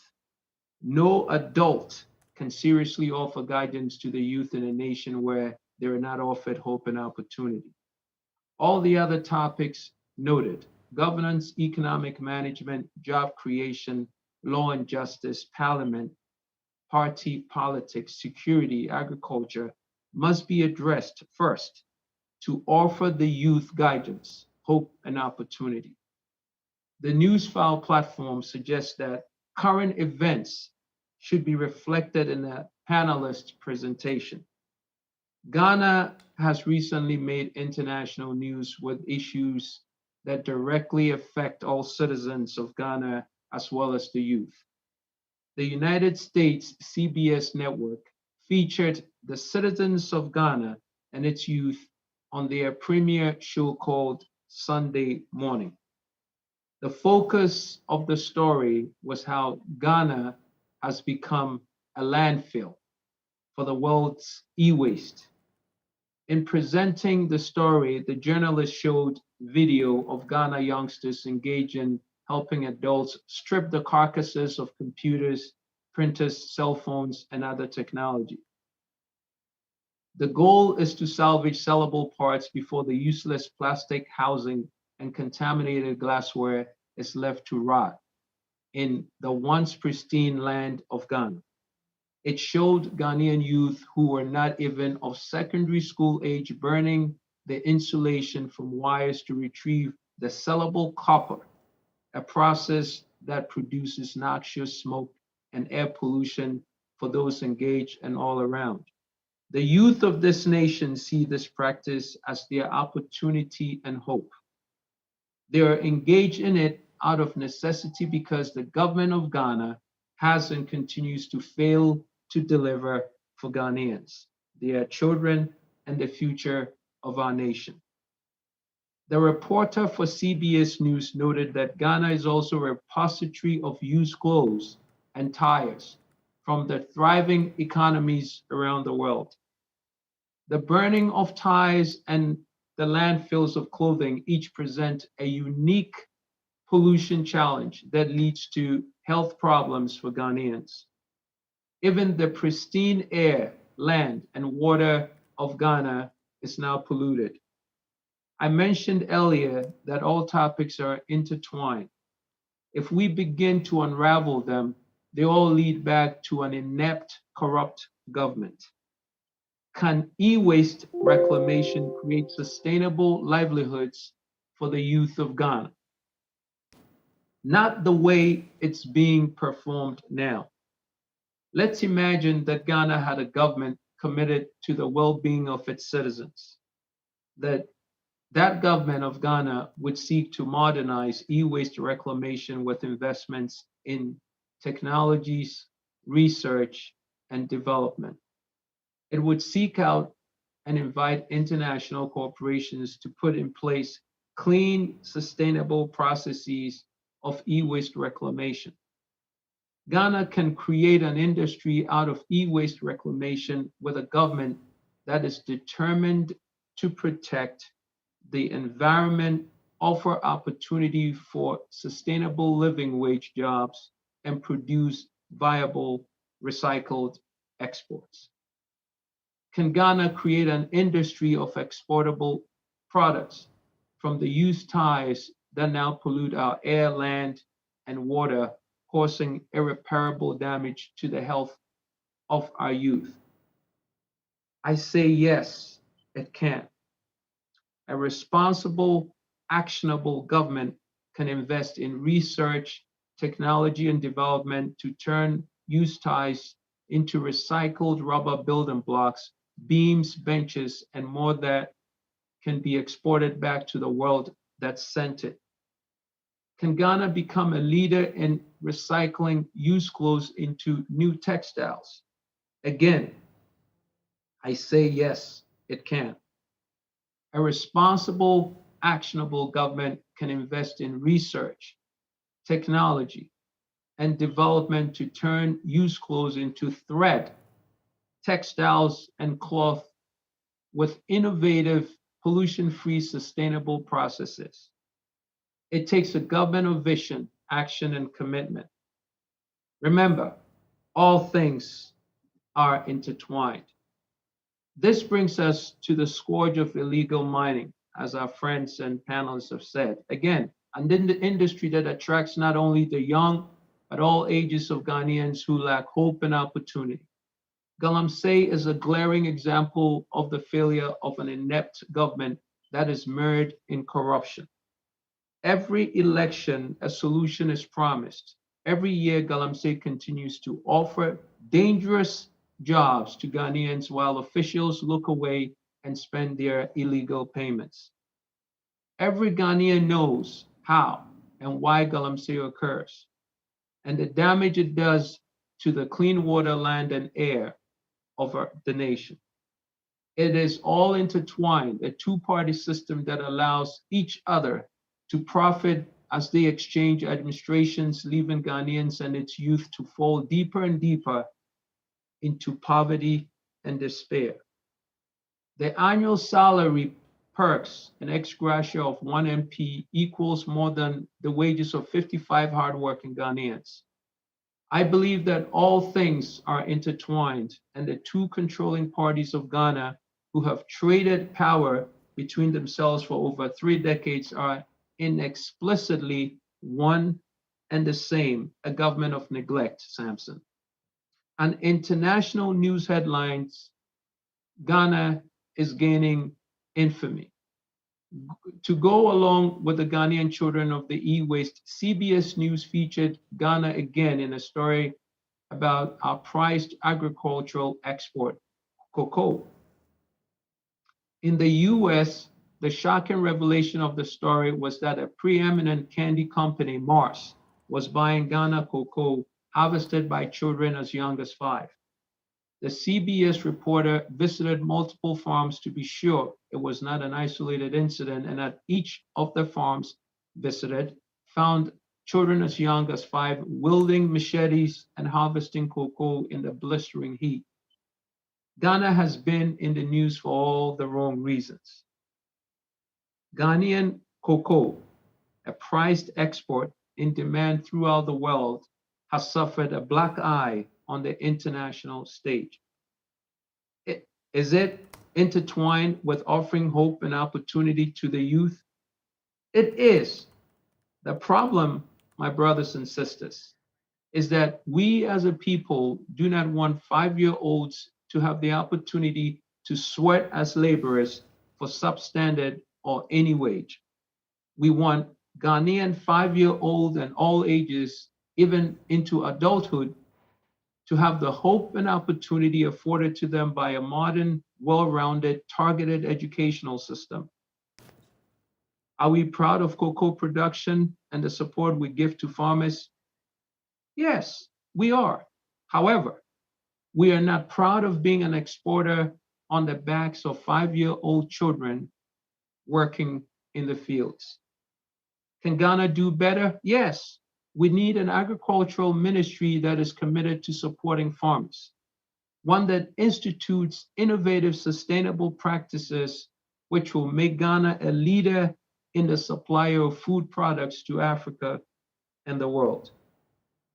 Today, the world is craving superfoods such as acorn squash, purple rice, turnips, sweet and purple potatoes, and other hardy vegetables that can be grown here in Ghana. Ghana can offer our youth the hope and opportunity that comes with plentiful, diverse foods, as well as becoming a major agricultural exporter. It is all intertwined. The government of Ghana must be dedicated to healing the scars that they have ignored for over the last 30 years. Pollution from galamsey, e-waste, used clothing, and used ties, and turn them into opportunity and hope for our youth. The story is intertwined with all that is wrong in Ghana, a government of neglect with ruling parties who have one mission in mind: to create generational wealth for themselves and their families, not Ghanaians as a whole. Let's bring the government into focus in this discussion with the recent headline: Broke Ghana registers 618 delegates for COP28 in Dubai. Ghana, by all international monetary standards, is bankrupt, yet the government of corruption registered 618 delegates to attend a global warming conference in Dubai.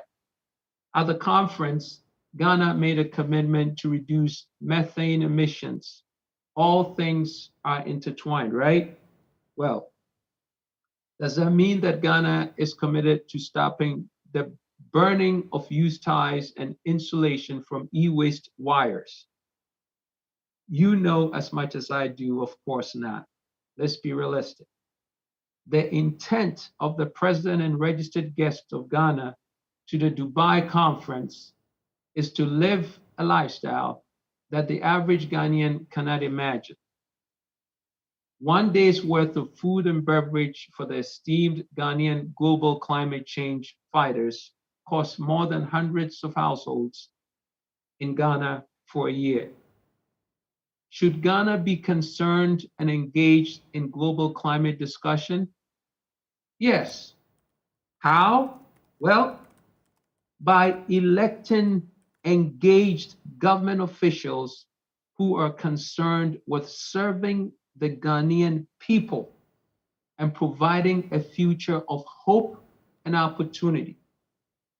Singapore and Dubai are examples of what is possible when the government invests in its people and not in enriching its officials. The government of Ghana and the next president must commit to a new economy with a foundation of a revitalized educational system with modern school buildings. No more teaching under trees. Our schools must offer well-rounded general studies programs that include sports, music, and arts facilities. Each district or region should feature premier schools for committed students and teachers who want to concentrate on technology. These will include the laboratories and facilities for exploration and invention of robotics, artificial intelligence, virtual reality, space travel, augmented reality, as well as computer coding and networking. Ghana must lead Africa in sustainable innovations, research, science, medicine, advanced agricultural and food processing, and exploration, as well as become a center of finance, banking, and marketing. The government must commit to building and funding schools for essential trades for those who want to pursue careers as plumbers, electricians in urban planning, and as heavy machine operators, auto mechanics, computer repair, broadcasting, visual arts, performing arts, teaching, and government services. A strong society on the move requires an investment in its people, not its government officials or family or their families. Ghana gains its independence through the hard work and determination of people with visions and dreams. They did not envision creating an aristocracy or royalty. They imagined a nation where every citizen could be free. I know the first question on your mind is, Samson, how will you pay for this? I know it is a fair question. Remember, everything is intertwined. The government of Ghana and the two-party system have redirected the monies needed to create a society on the move into the coffers of an entrenched bureaucracy which feeds itself. It is easier than one might expect to move from a government of neglect towards the Ghana I seek. These ideas can be paid for by first electing honest stakeholders who share the Ghana we seek. It begins by reinventing the government, rooting out corruption, eliminating ex gratia and Article 71 payments. It continues with limiting the number of ministries and staff, cutting the bureaucracy of the office of the president, auditing and eliminating wasteful spending and graft. We must also seek corruption-free private-public partnerships with Ghanaian companies as well as international companies that focus on cutting-edge technologies and sustainability in manufacturing, production, agriculture, and energy, of course. We must encourage corporations engage in pollution remediation to clean up our damaged land, waters, and oceans caused by the incompetency of the last 30 years of corrupt governments while becoming the world's leader as an innovative, pollution-free society. We must end the practice of e-waste dumping and encourage viable, clean solutions to successfully process and recycle e-waste. We must end the practice of importing used tires and clothing from the world without solutions. Ghana, by the way, is not the world's landfill. Used tires can be recycled cleanly into viable exports without destroying the health and environment of Ghanaians. The same for clothing. There are companies from India to Texas, USA, who are using innovative pollution-free processes to turn used clothing into exportable materials. Startups like this will avoid Ghana as long as the government of corruption remains in place. We must end illegal mining and demand that all permitted mining be performed pollution-free with 100% reclamation processes in place. The model of Ghana must be a robust leader in education, innovation, arts, tourism, and entertainment, with an ethical, welcoming government that enforces the laws to protect the health and well-being of all its citizens. The ghost hospital system and uncompleted housing projects are living shadows of what our incompetent, dishonest, corrupt government looks like.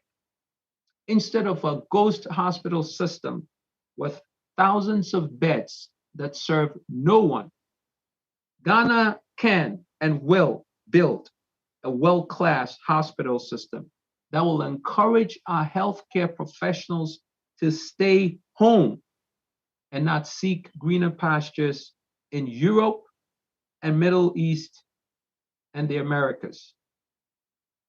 This brings us to another recent headline in the news.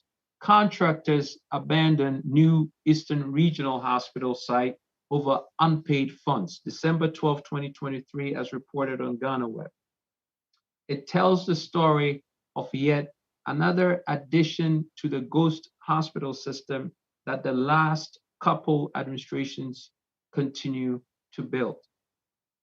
The proposed 600-bed hospital for Eastern Region is less than 30% completed and was scheduled to open at the end of this month.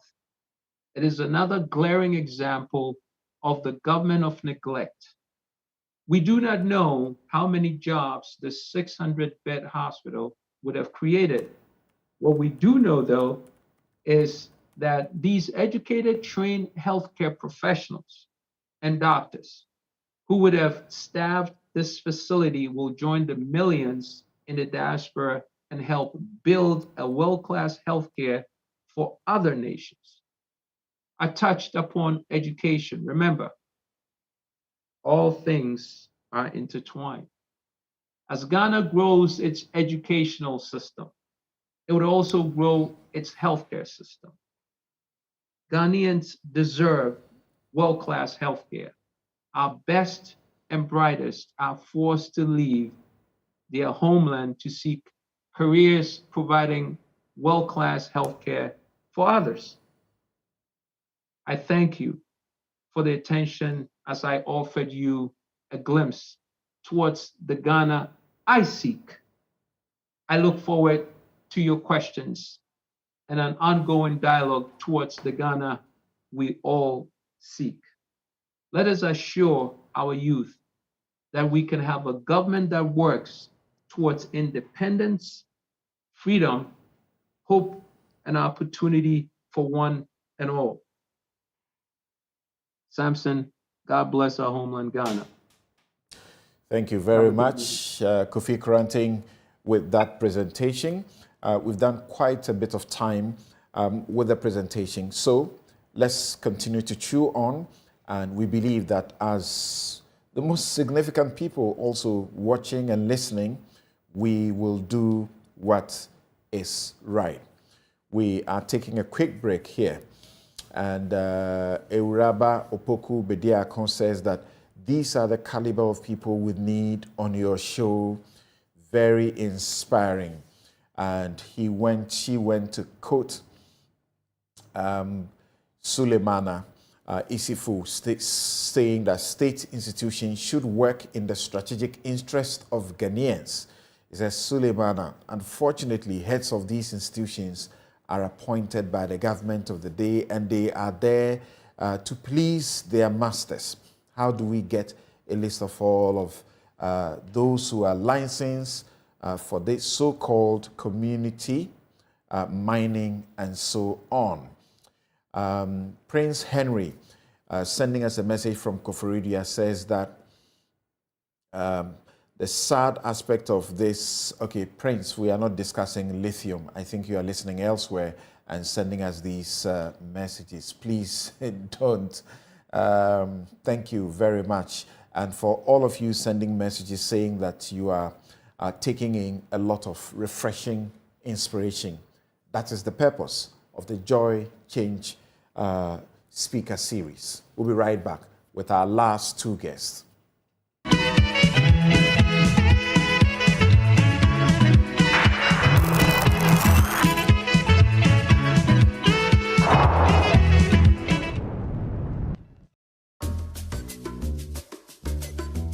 Pascal is showing his boss the efficient new technology they've installed. She is pleased, but now she's asking, why is that still there? Pascal explains that he hired a security guard to protect the data shed. The boss is not so pleased anymore. If you haven't upgraded to cloud storage yet, it's time to get business done better with MTN Business. Daddy, this tank is big. Yes, that's true. It can store a lot of water. That's so true. Wow, it has a working tortoise on it. That's so true. I can see F-I-N-T-E-X. Syntax. That is so true, my daughter. When it falls down, it will spoil. That's not true. But why? Hey! Syntex was the first to introduce double-layer tanks in Ghana. Syntex again was the first to introduce white inner layers in Ghana. Syntex gives you the biggest warranty, 7 years. No matter your water needs, Syntex is the answer. Syntex tank. Are you strong? Are you tough? Ladies and gentlemen, we're going to demonstrate to you the superior properties of Flamingo paint.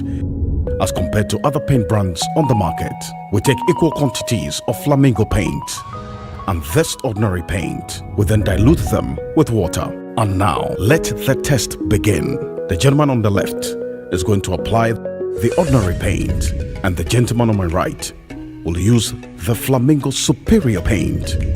As you can clearly see, Flamingo has the obvious better hiding. Furthermore, Flamingo has painted a much larger area. You know, 1 bucket of Flamingo paint is equal to several buckets of any other paint brand on the market. Flamingo paint is made with superior formulation to give superior durability, superior hiding, superior coverage. Flamingo paint, simply superior.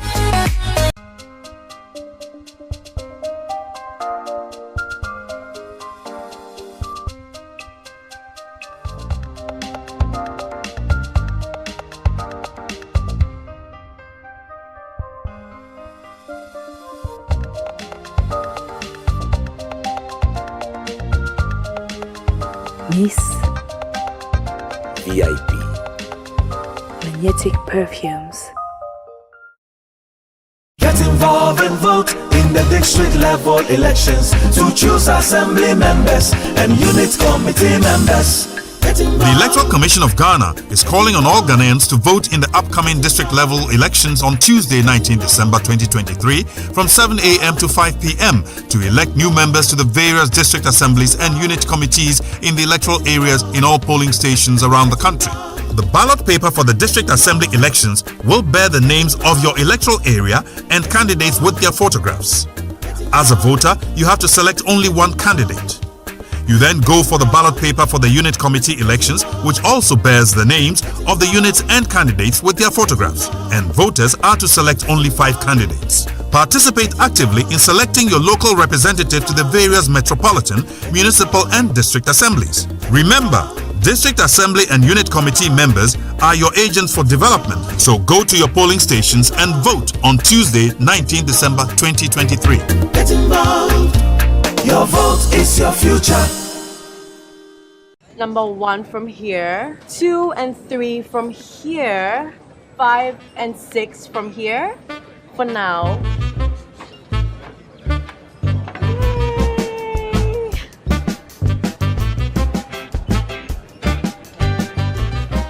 Now I have the number 7, 8, and the number 9.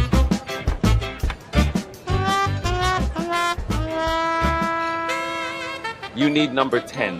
Please, I can't eat anymore. I mean, number 10, liver salt. The effective liver salt for the relief of stomach upset, heartburn, hyperacidity, and indigestion. Would you like to try number 11? What? Number 10 liver salt. Refreshing relief, fast. Manufactured and distributed by Ernest Chemists Limited. This advert is FDA approved.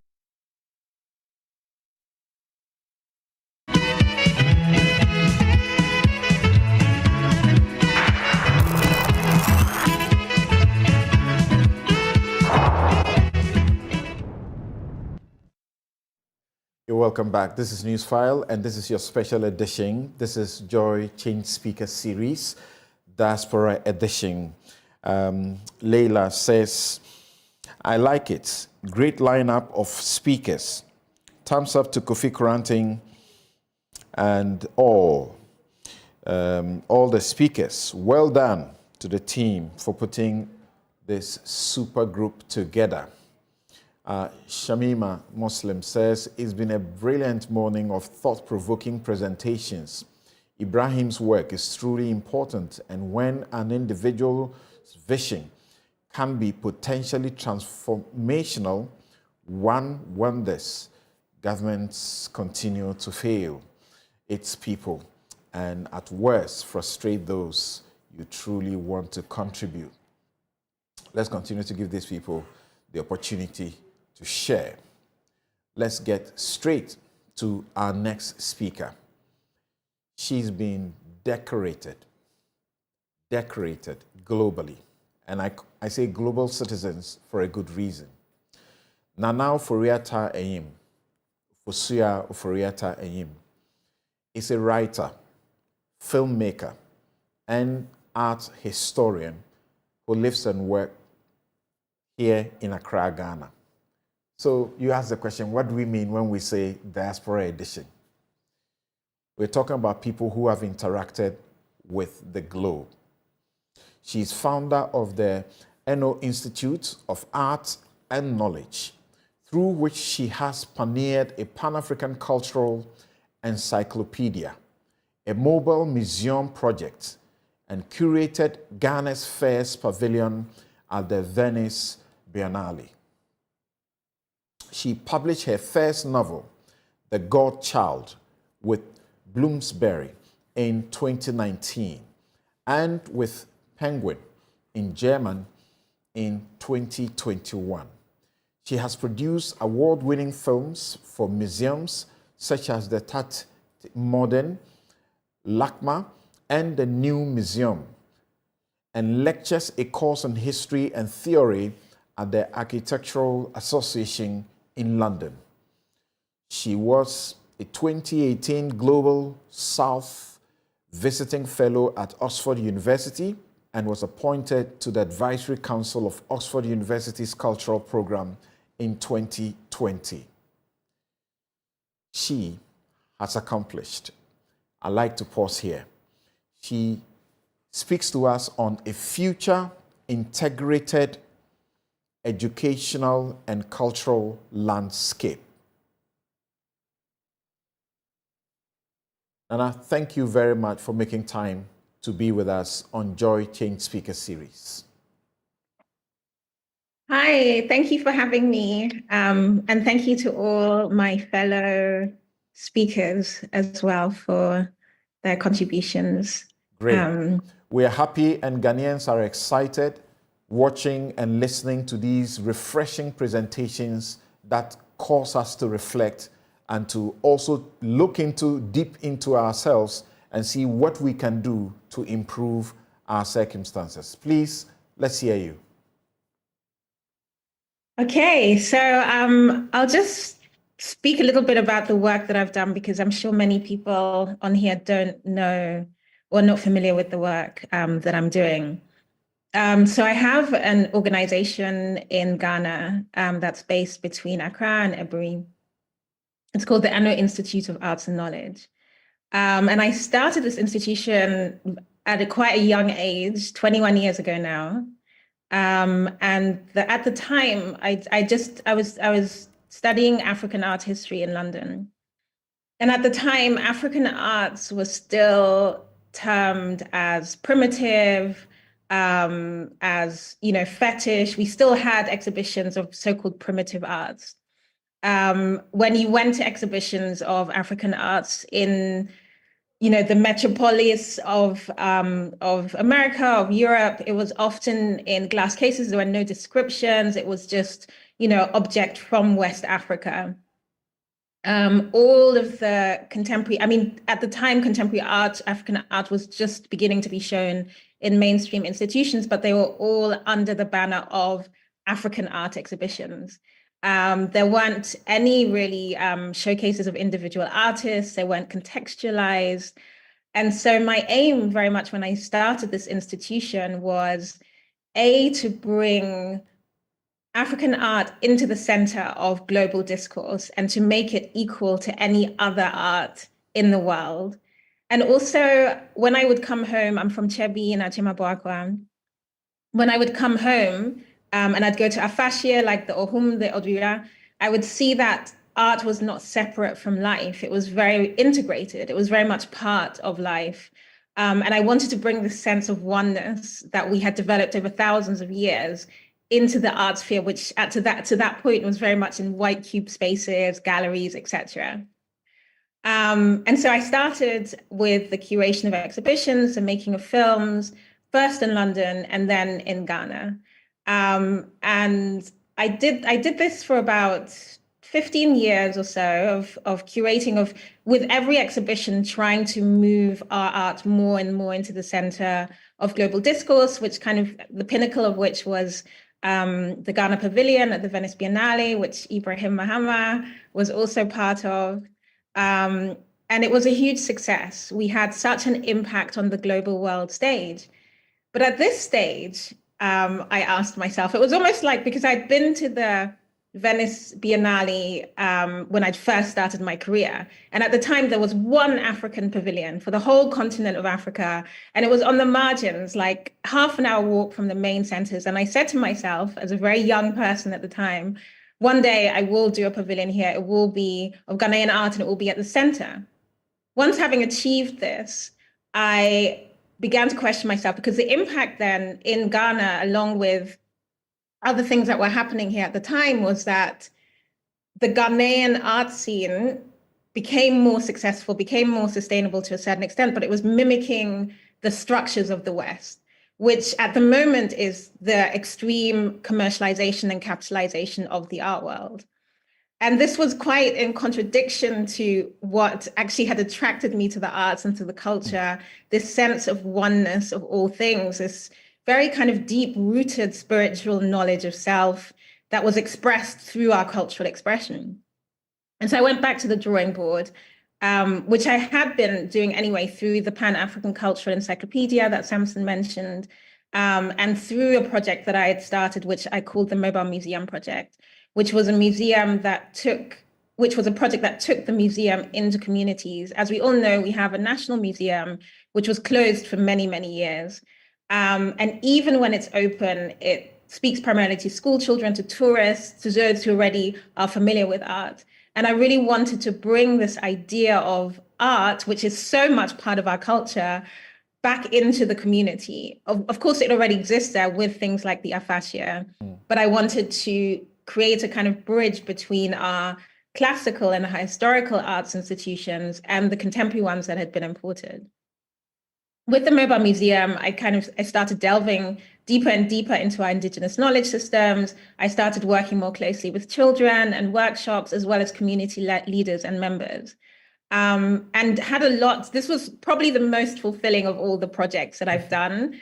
And to me, the most successful. It maybe wasn't as loudly successful as some of the others, but in terms of engagement, in terms of exchange, in terms of co-working with community members, in terms of what we learned, there was so much there. And one of the things that kept resonating with me again and again, I started my journey as a cultural historian because I really felt that I had to go back and excavate what had been lost, what had been taken from us through the colonial encounter.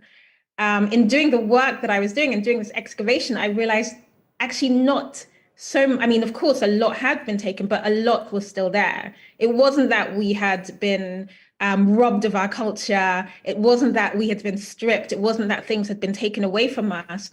It was that it had gone deeper underground, that it was more protected, and that within our knowledge systems, we had mechanisms of protection as well. And so I went again deeper and deeper into these indigenous knowledge systems, and I found some of them were incredibly structured. And some of them were incredibly sophisticated as well. They included things like, mathematics, science. They included knowledge of nature, knowledge of the mind, knowledge of the soul. They were so deep. They were so multifaceted.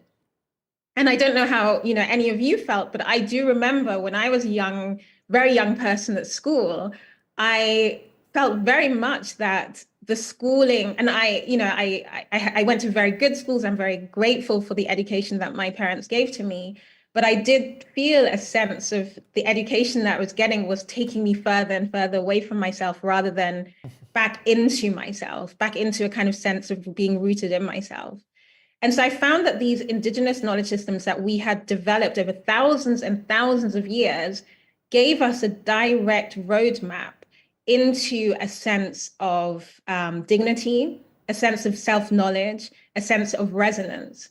And, there were things that existed, for example, like schools for leaders, where leaders needed to go through steps of accountability in order to become the leaders that that the people deserved them to be. And obviously, we look at our kind of political landscape at the moment, and there's so much, especially from young people, there's so much unrest, there's so much thirst for accountability, there's so much thirst for connection.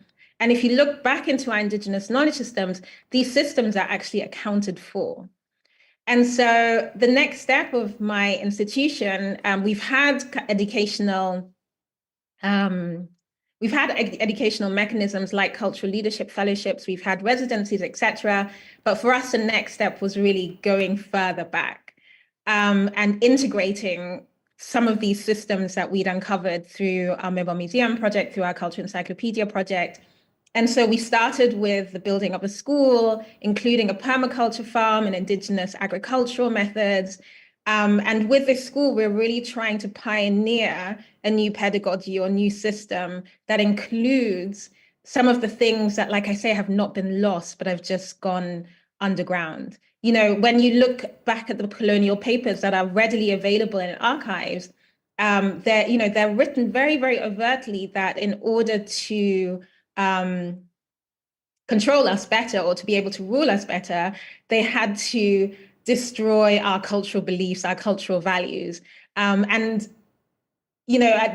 remember there's one very, very famous quote that once you take away their culture and their cultural values, you don't have to oppress them anymore, they'll learn to oppress themselves, or something along those lines. And I feel like we are in this kind of moment in time right now. We've kind of moved out of the post-colonial moment or movement, that saw incredible writers like Ama Ete Edu and F.O. Sutherland, etc., Otikwe Oke, that saw post-colonial thinkers like Kwame Nkrumah and J.B. Dankwa, and Kwame Jetchi and Kwesi Weredu, all these people that were trying to make sense and trying to create a new future out of what, and also trying to connect with the past and trying to create new paradigms for a new future out of this post-colonial moment. But I feel like we've moved on from that now. We've moved on to reacting to the colonial moment into a very new paradigm that connects with a lot of movements that are happening across the global South. We see at the moment a deep, deep, deep failure of Western systems, whether it's of government, whether it's of economics, whether it's in the arts world. Things are just not working. They are no longer the seeming role models of civilization that they've posited themselves as for so long. And so what are the solutions within our own systems? And this is what we are now trying to not just excavate, but also codify and also put out into the world so that others may be able to build foundations on them. And again, I think we're doing that for people who are already, graduates and in the research stage, etc. But for me right now, the most important thing is going right to the beginning so that children that come in the future, our children, our children's children, don't have to climb the same mountains that we had to climb, that they can start at ground zero with a sense of self, with a sense of dignity, with a sense of connection, within our indigenous knowledge systems. Right now there's, everybody's talking about conservation, everybody's talking about, ecological protection. Within our indigenous knowledge systems, all of this was already written in, whether it's respect for Asasia, all different things. And so how do we excavate and codify these methodologies and present them to a new generation in a way that they can also connect with, because it's so deeply enshrined within our DNA and within our cells? That's in brief the work that I'm doing. That's breathtaking. And from what you say, one can only say that it's a good feeling that all hope is not lost. For as long as our indigenous knowledge and the way many young people today are just getting into cultures without any caution. So that suggests to me that's a lot of hope for this country. So how are you going about these humongous projects? Because these must be intensive projects. Yeah, they are. And I just want to add also that I'm not kind of advocating for a nostalgic, just looking at the past where everything was golden and everything was perfect. That's not what I'm advocating for. I'm advocating for like a conscious excavation, taking what was good and leaving behind the things that are harmful. I'm not saying that, once upon a time, everything was perfect, but I'm saying that we shouldn't throw out everything that was of value because we tell ourselves it's evil or it's fetish or it's, whatever we've been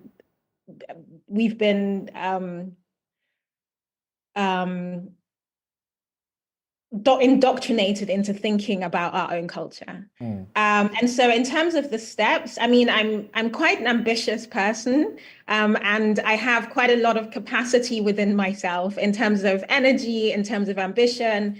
I've built a lot of kind of resources and networks in terms of relationships across the world. And with all of that, I am trying to, and also I'm not doing short-term thinking. Like everything that I'm doing is really for future generations and is also rooted in the work of my ancestors. I'm not thinking about achieving everything that I'm achieving in my, whatever lifespan or lifetime that I have. For example, when I started the Pan-African Culture Encyclopedia, there was, people were asking, how are you doing a 54-volume encyclopedia? But I'm going to do what I can with it in the lifetime that I have, but I'm also trying to put in mechanisms that everything that I'm doing will outlive me. And that's also why I'm looking at working more with young people, because this is not for me, this work. It's not for my peers. It's for us, yes, and it's for our ancestors, and it's for the people that follow us. And looking at some of the things that, how you've been recognized. You've been a recipient of various awards and honors. You've been named one of the Apollo 40 under 40, one of the 50 African trailblazers by the African Report. You one of 12 African women making history in 2016 and one of 100 women of 2020 by OK Africa. You received the 2015 Art and Technology Award. I have mentioned that. So how does someone with such an accomplishment say, let me go back to this small place and corner in Ghana and focus on the Anno Institute? I mean, the accomplishments is not why you work, right? It's not the reason that you get up in the morning and do your work. I think, I'm driven by a desire, like a deep desire to, leave the world a better place than I entered it. I'm driven by a passion to, I see so much potential in this corner, like you say, of the world that I come from. In Ghana, I see so much beauty, I see so much potential. And every single day, that potential is not fulfilled. That beauty is kind of covered. It's nice, but that's not why you're doing the work that you're doing. It's almost, but I wouldn't say it's by the by, because it does encourage you to keep doing what you're doing. But the reason that I'm doing the work that I'm doing, and that I will continue doing it till I draw my last breath, is comes from something much deeper than that. And it's very connected to the soil that that I'm from. Great. Thank you so very much. We are setting that many are inspired by the story you tell and for the things that you do.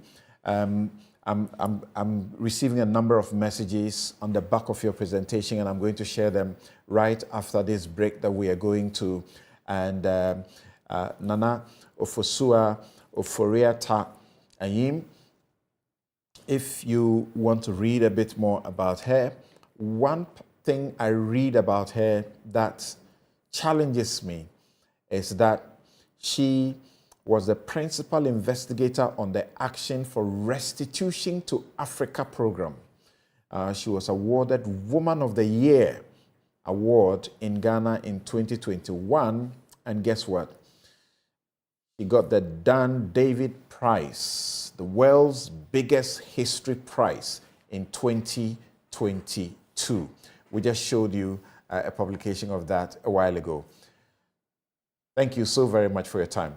We take a quick break. We'll return with our very final change speaker.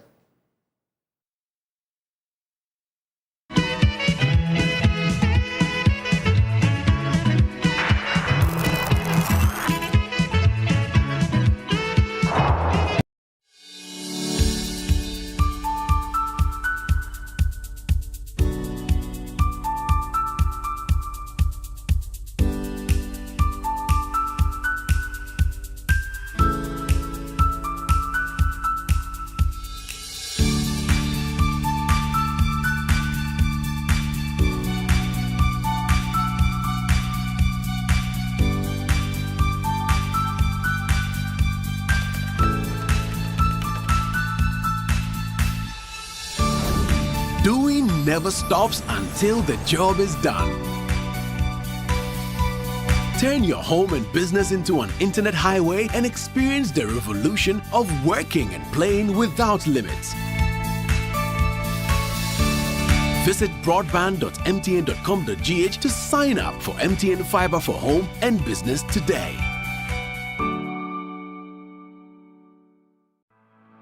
For decades, we have helped businesses connect with their trade partners all over the globe.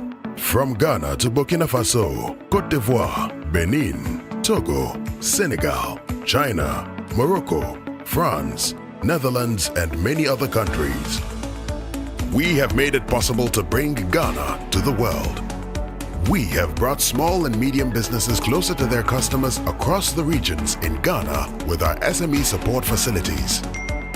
We have brought relief and smiles to the faces of families with our employee personal loans. With our cutting-edge technology and digital support, we take the burden of complex thinking off you, making life simple. That is who we are, as close as a partner. Bank of Africa. We are indeed the African bank with the global reach. Ladies and gentlemen, we're going to demonstrate to you the superior properties of Flamingo paint as compared to other paint brands on the market. We take equal quantities of Flamingo paint and this ordinary paint. We then dilute them with water. And now, let the test begin. The gentleman on the left is going to apply the ordinary paint, and the gentleman on my right will use the Flamingo Superior paint. As you can clearly see, Flamingo has the obvious better hiding. Furthermore, Flamingo has painted a much larger area.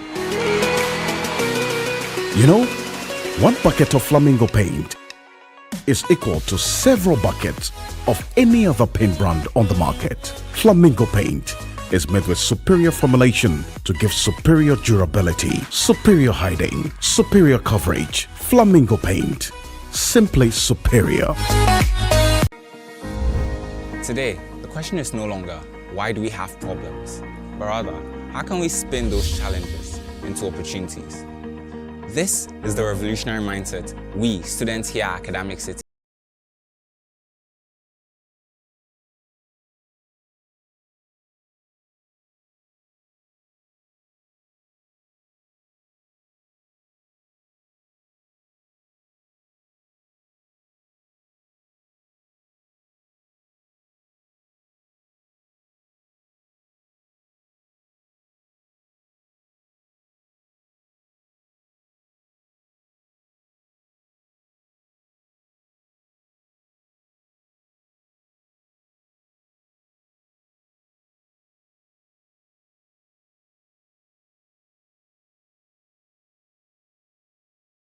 education.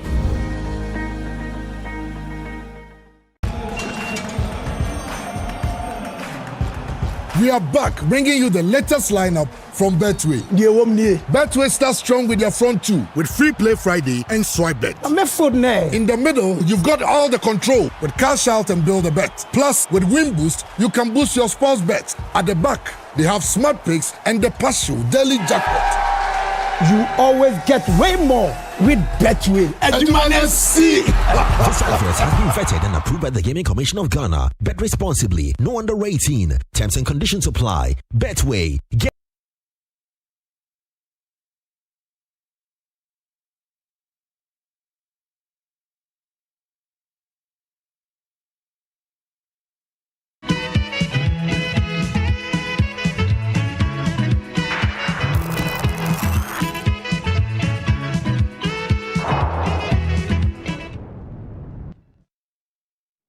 You're welcome back, and we go straight away to our very final change speaker, Dr.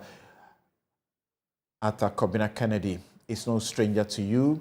Is family physician, author, and activist. He was first seen on the Ghanaian political scene as a young student leader during the economic crisis in the 1980s, when he had rants with the Rawlings-led PNDC military junta about the way the country was being governed. As a result, he was forced into exile in the United States, where he completed his medical studies. In 2008, Dr. Arthur Kennedy became the chair of the Communications Committee of 2008 MPP campaign team. He is also a one-time presidential aspirant for the New Patriotic Party. He was said to be the man with the most and best ideas, and yet he lost it because he didn't have money. He is an author of 2 books, including the famous Chasing the Elephant into the Bush, and has over 100 publications. He speaks to us on the problem with Ghana.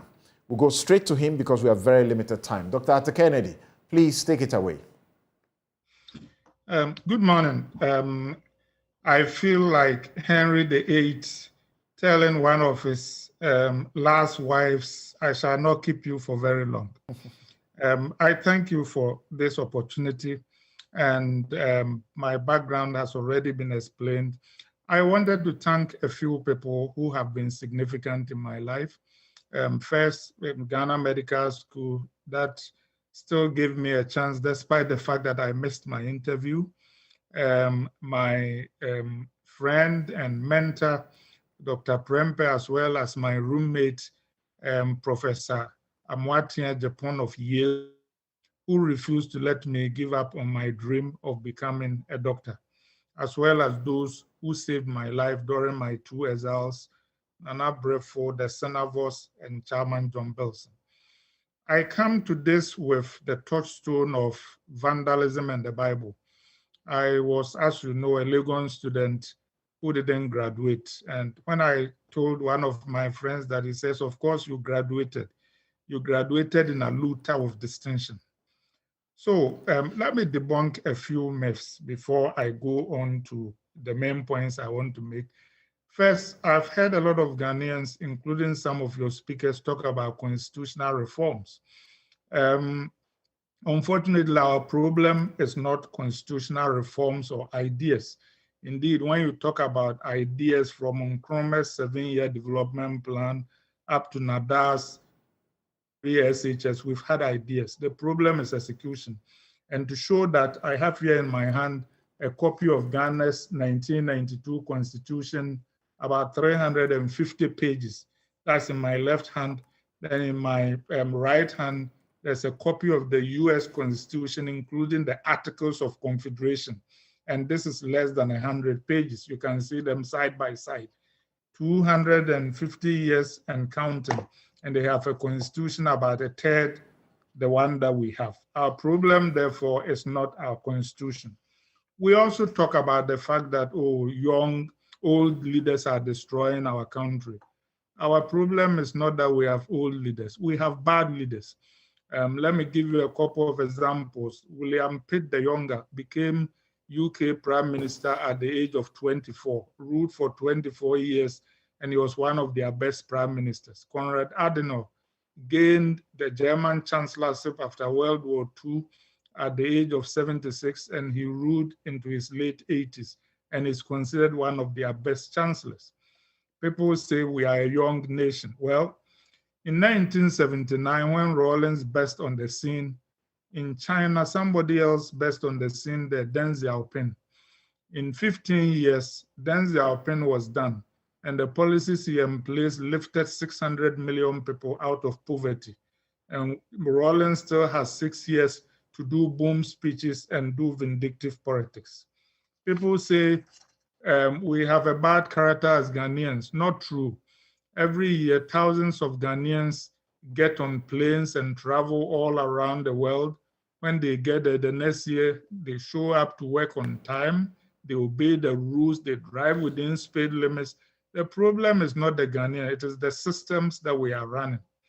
So now, what are our problems? First, I think we have weak institutions. And let me give you just a couple of examples. Our Electoral Commission was weakened by the removal on Trump charges of some of its members with the appointment of partisans to take their place. Our Auditor General Domilovo was blatantly removed by the president with the shameful connivance of our own Supreme Court because they delay. Second, there is pervasive corruption. People don't know that, but Nkrumah's government was almost stillborn because of the cocoa corruption scandal that took Ohinijan to jail. General Ankara resigned. We know of Kutu and Kalabule. We know of NDC's Kansem and Mabry and Johnson, as well as the Donkumi privatizations. And there's Kofor's Wawa remarks and the selling of airplanes. As for Nada, where do we start and where do we end? It is uncountable. Then the next thing is the absence of a meritocracy. You look at school admissions, awards of scholarship that some of the speakers have referred to, and appointments of government officials. There is no meritocracy. And all you have to do is to watch the hearings of parliament when we're trying to appoint ministers. Then there is the sidelining of diasporans. China, India, and many other countries lean on their diasporans. And here in Ghana, we know that it was the arrival of a diasporan, Francis Kwame Nkrumah, who abandoned his studies. That was the tipping point of our struggle for national independence. Yet we continue to ignore our diasporans. Then, of course, there is the bad leadership, which is the elephant in the room. We have vindictive leadership. To sum up, Dankwa should not have died in prison. Nkrumah and Buzia should not have died in exile. The general should not have been shot without due process. We shouldn't have collapsed the businesses of Apino, Kowus, and B.A. Mensah, who might be rivaling Dangote if we didn't do that. Then there is non-inclusive governance. friends, family and friends government, with the Chebi Mafia currently dominating most of our positions. Then we have policies devoid of equity and compassion, allowing a newborn mother who is bleeding to death to die because she cannot buy fuel for an ambulance. It's not the policy of a compassionate government.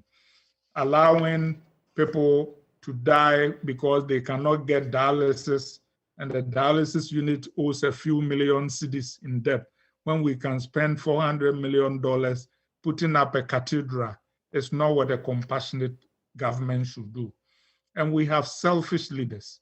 Indeed, in the old days, people used to be ashamed of corruption, so they private it secretly. Now they do it blatantly.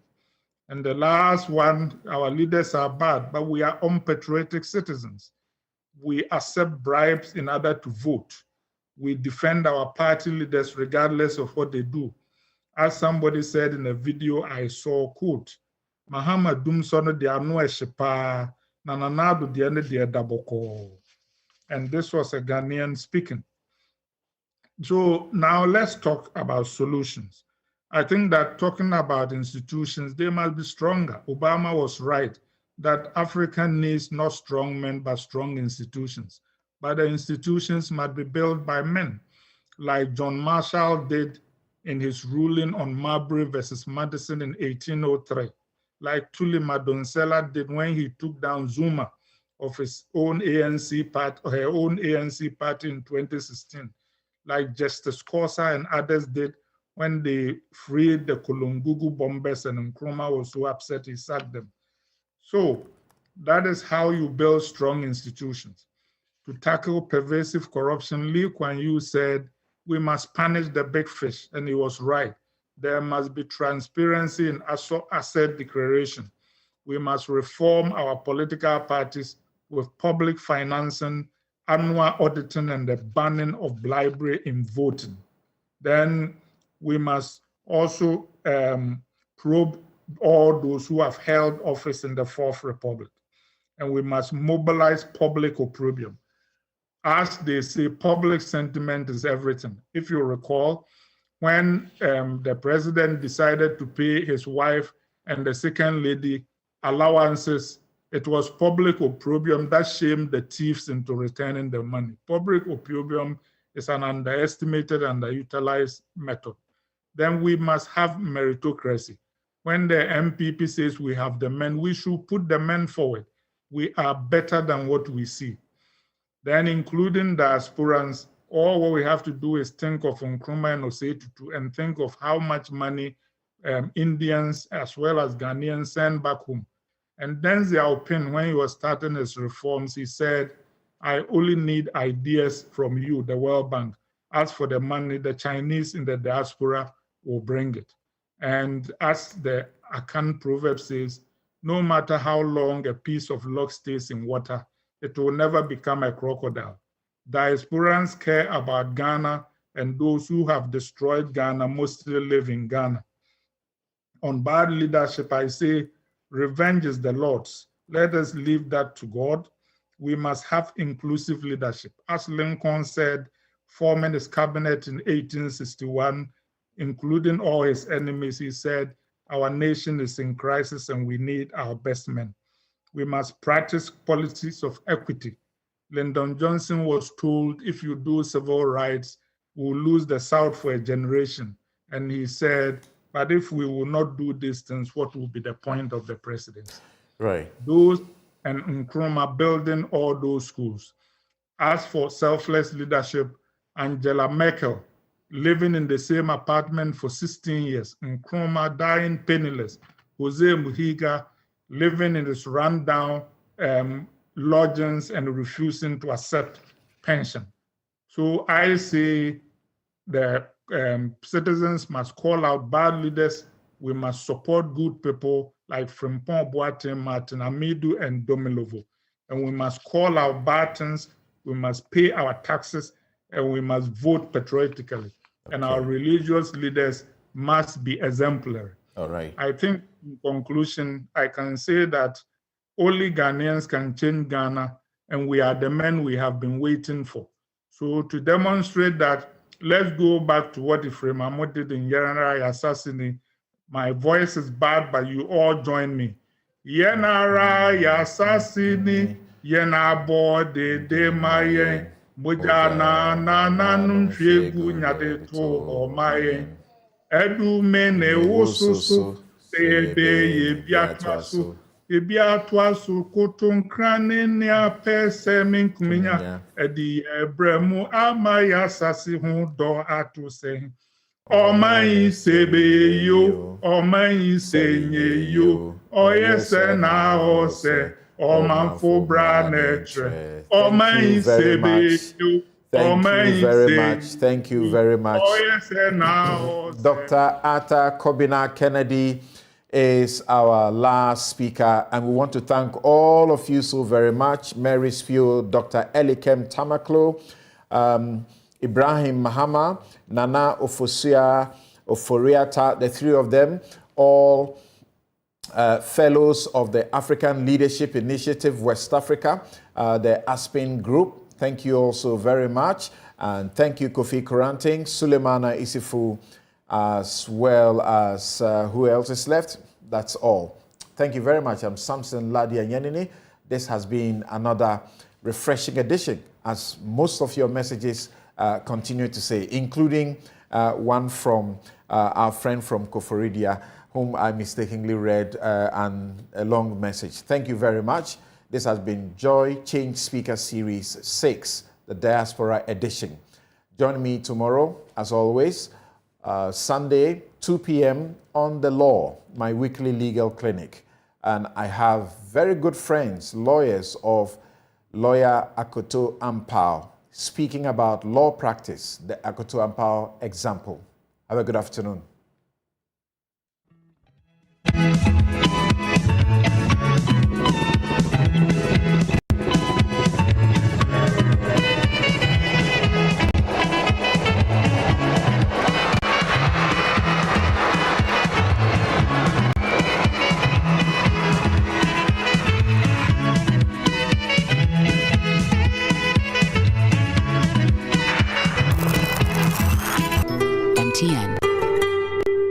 Bank of Africa, as strong as a group, as close as a partner. Where Duraplas goes, water flows. PS Industries has introduced a new roofing system known as ColorLink Plus. Flamingo paint, simply superior. Syntex tank, are you strong? Are you tough? Cherry Tree Properties. We develop spaces as though we were going to occupy them.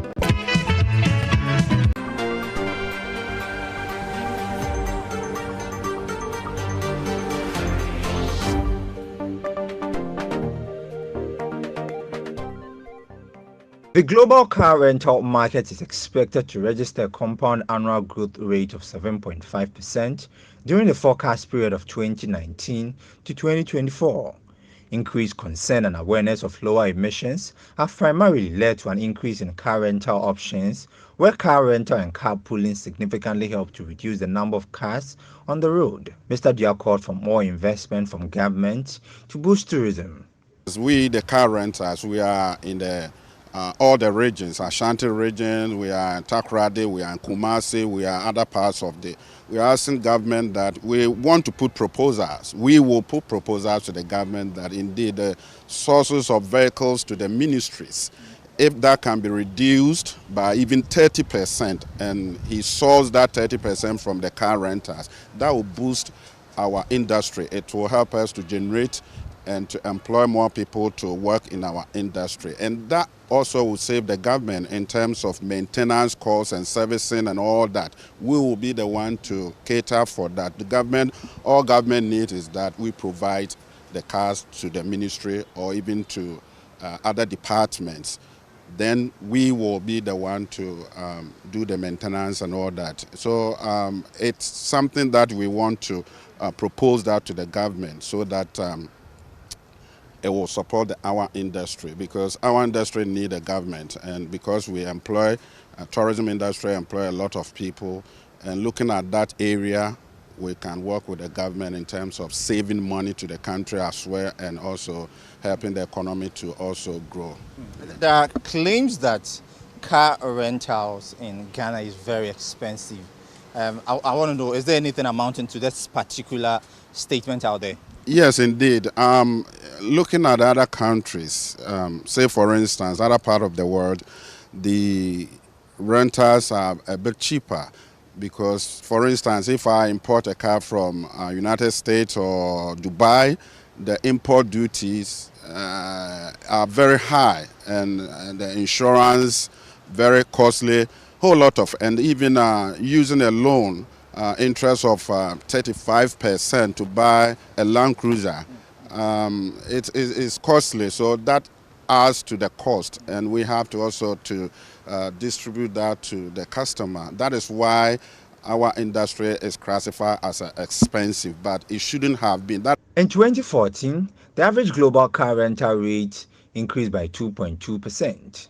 However, increased operational costs have hindered the growth of the market as consumers deter from the option of choosing luxury cars and end up for more economical and cost-effective car options. The duties are very high, and also insurance, and also the loan is very costly. Yeah. Now, let me break it down.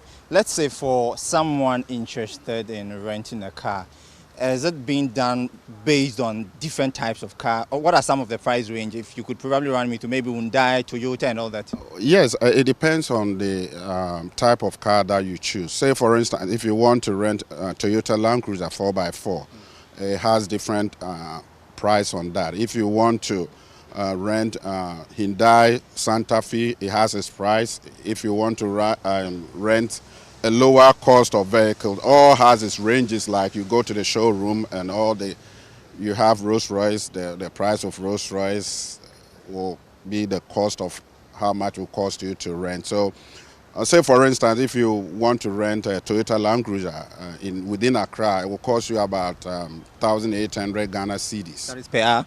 No, for the full day. Okay.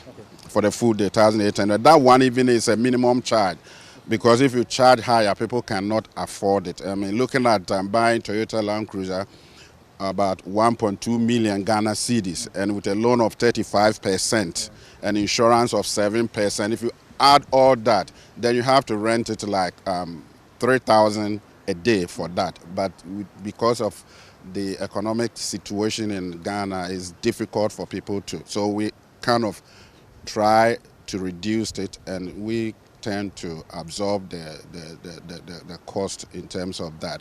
And above all, we also have to pay all the other taxes as well. A quick one. Toyota Land Cruiser gives you 1,800 a day.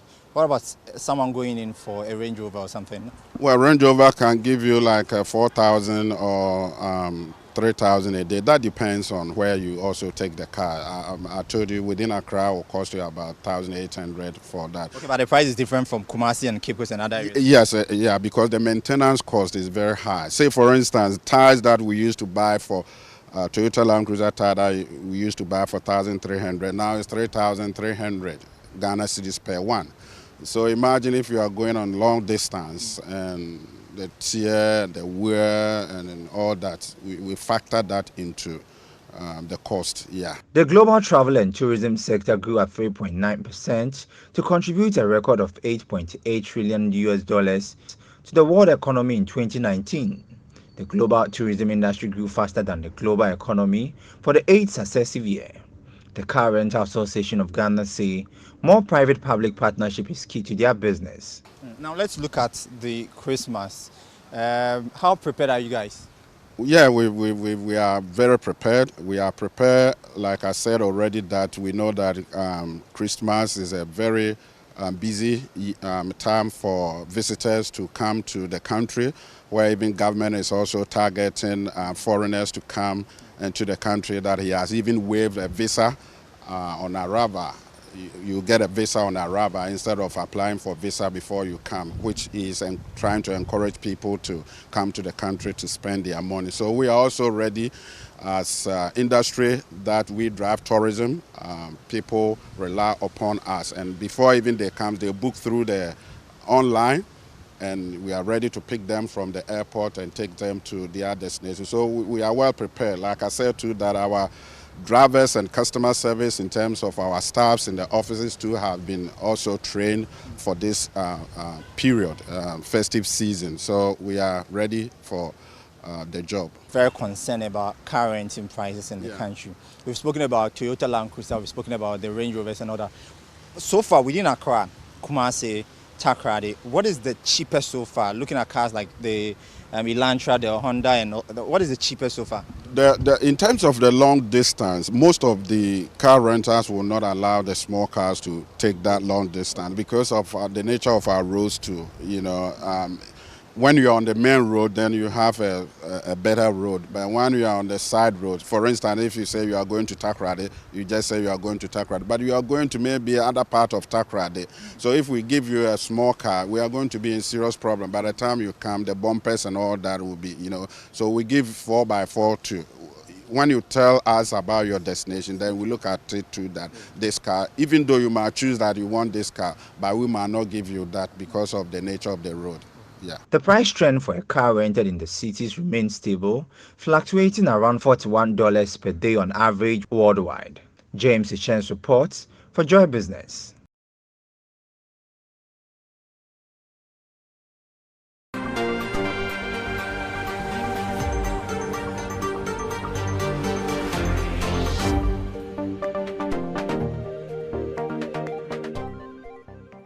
JoyNews has reporters in every part of the country, telling you about the communities they live in, the people, and their unique stories. We enjoy doing stories that evoke optimism and love.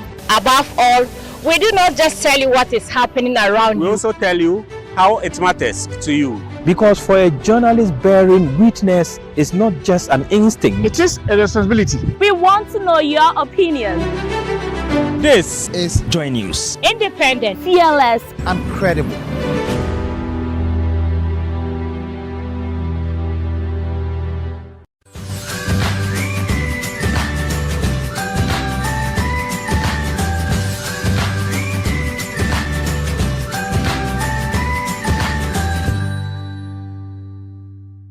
Hello beautiful people, welcome once again to Home Tips with Mira, where we learn about home tips, DIYs and home remedies.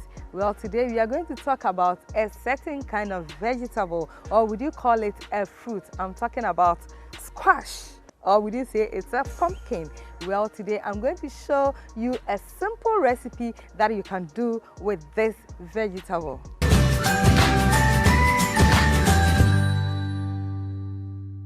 The simple recipe that I'm sharing with you is how to use your squash for a drink. Yes, some yummy, delicious, creamy drink. I'm going to cut the squash, remove the seeds, and then dice it into pieces.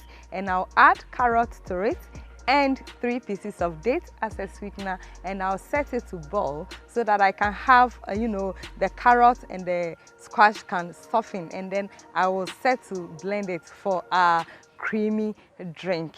So, but before we do that, of course, we have to start by cutting the squash. It is very hard, so when you are cutting, just exert pressure on the knife to cut the squash. Let's see the inside of how the squash looks like.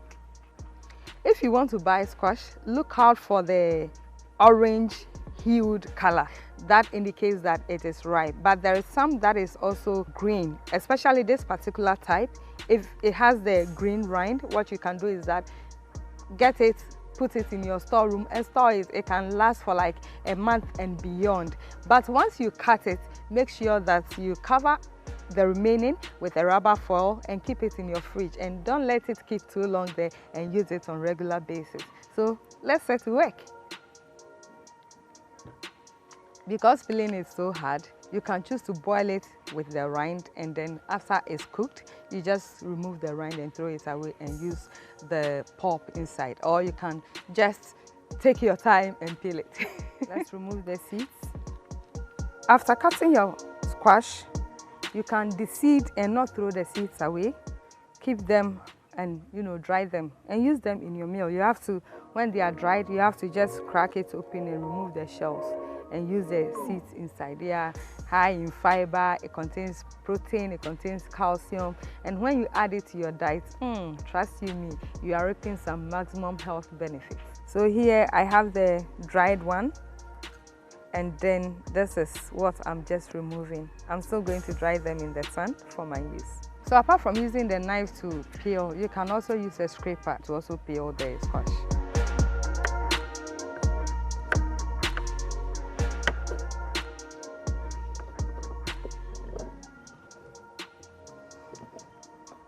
Right now, I have my diced squash. So I'm going to take 1.5 cup of it. And then I'll add 1 cup of the carrot to the pan.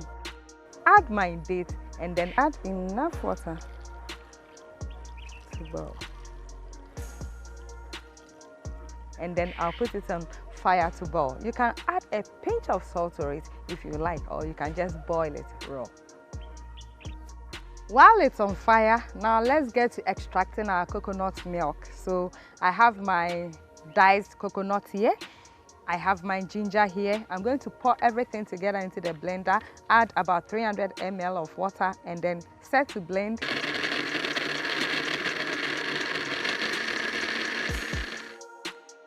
I'll sieve it and then get my coconut milk, and I'll use that as a base for blending my drink. See how cooked the squash looks like? It's so soft and mushy. The reason why I added the date to the boiling carrots and squash is that I couldn't soak it earlier in water to soften it. You know that date is usually hard. So if you can have the chance to soak it, let's say an hour before you do this great recipe, you don't have to add it to the boiling squash and carrots. I'm adding 1 cup of coconut milk. Based on your preference, you can decide to use solely the coconut milk to do it, or you can add like a cup of water to water down the milk in case you don't like the taste of the milk so much.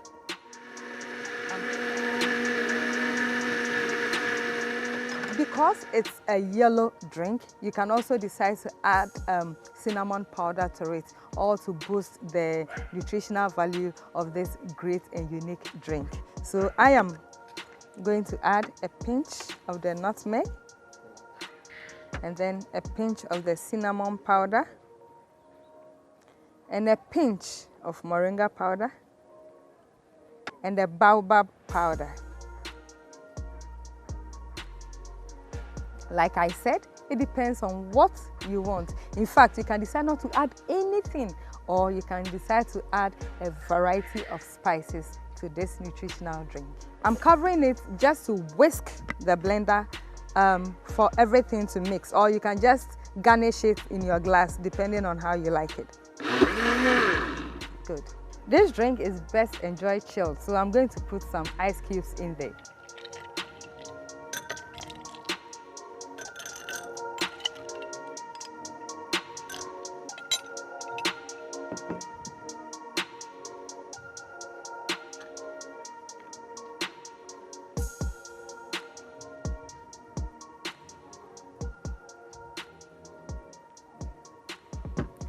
Oh my goodness, look at how sweet the drink looks.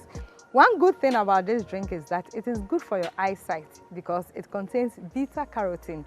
The squash contains beta-carotene, and the carrot also contains beta-carotene, and so do all orange-looking fruits and vegetables. So if you have eye problem, please let this drink be your friend.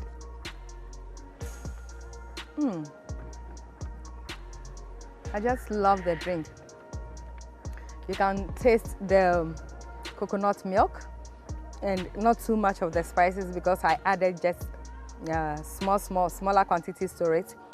And then the carrot and the squash so blended in beautifully, and I just love it. Okay, so it is not too sweet. So if you want it sweetened, you can add more dates to it. And if you want it spicy, increase the ginger. And if you want more of the moringa, add more.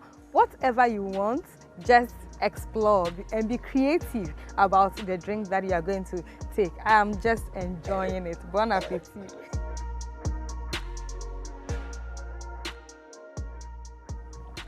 Thank you so much for watching Home Tips with Mira on how to use your squash. So anytime you have access to one, please don't hesitate to get it for yourself. And in subsequent episodes, I'm going to show you how the unique and the diverse ways that you can use this vegetable, be it baking, grilling, or what have you. I believe you have learned a lot, and I want to wish you the best of the season. And don't forget to visit my social media handles, Facebook Home Tips with Mira, YouTube Home Tips with Mira. Like, subscribe, and share so that other people can also know the unique ways to use this vegetable. Please drink this for your eyesight. Until next time, it is bye-bye from me and stay positive.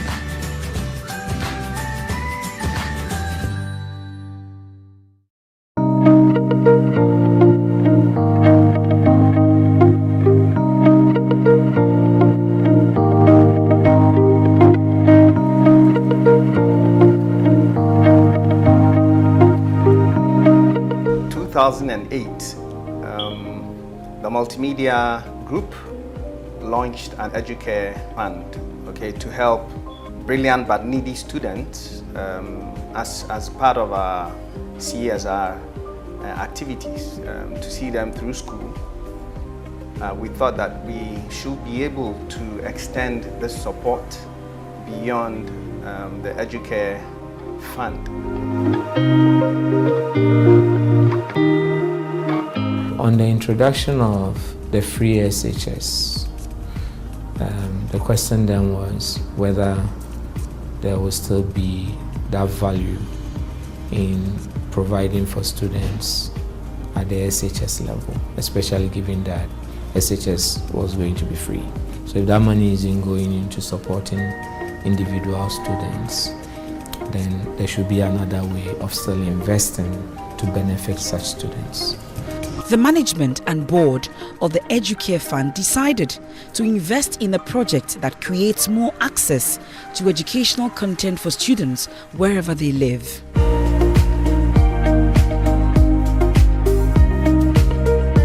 So we looked around and we spoke to Wolo, and then we spoke to our partners at SES, a satellite platform that MultiTV is on, and they decided that look, it's a good cause, we'll give you satellite bandwidth. We spoke to KNet, who then provided the ground services to put us on the satellite. And so this match, then the three partners plus multimedia then began to put the plan together. And then in December 2019, we launched.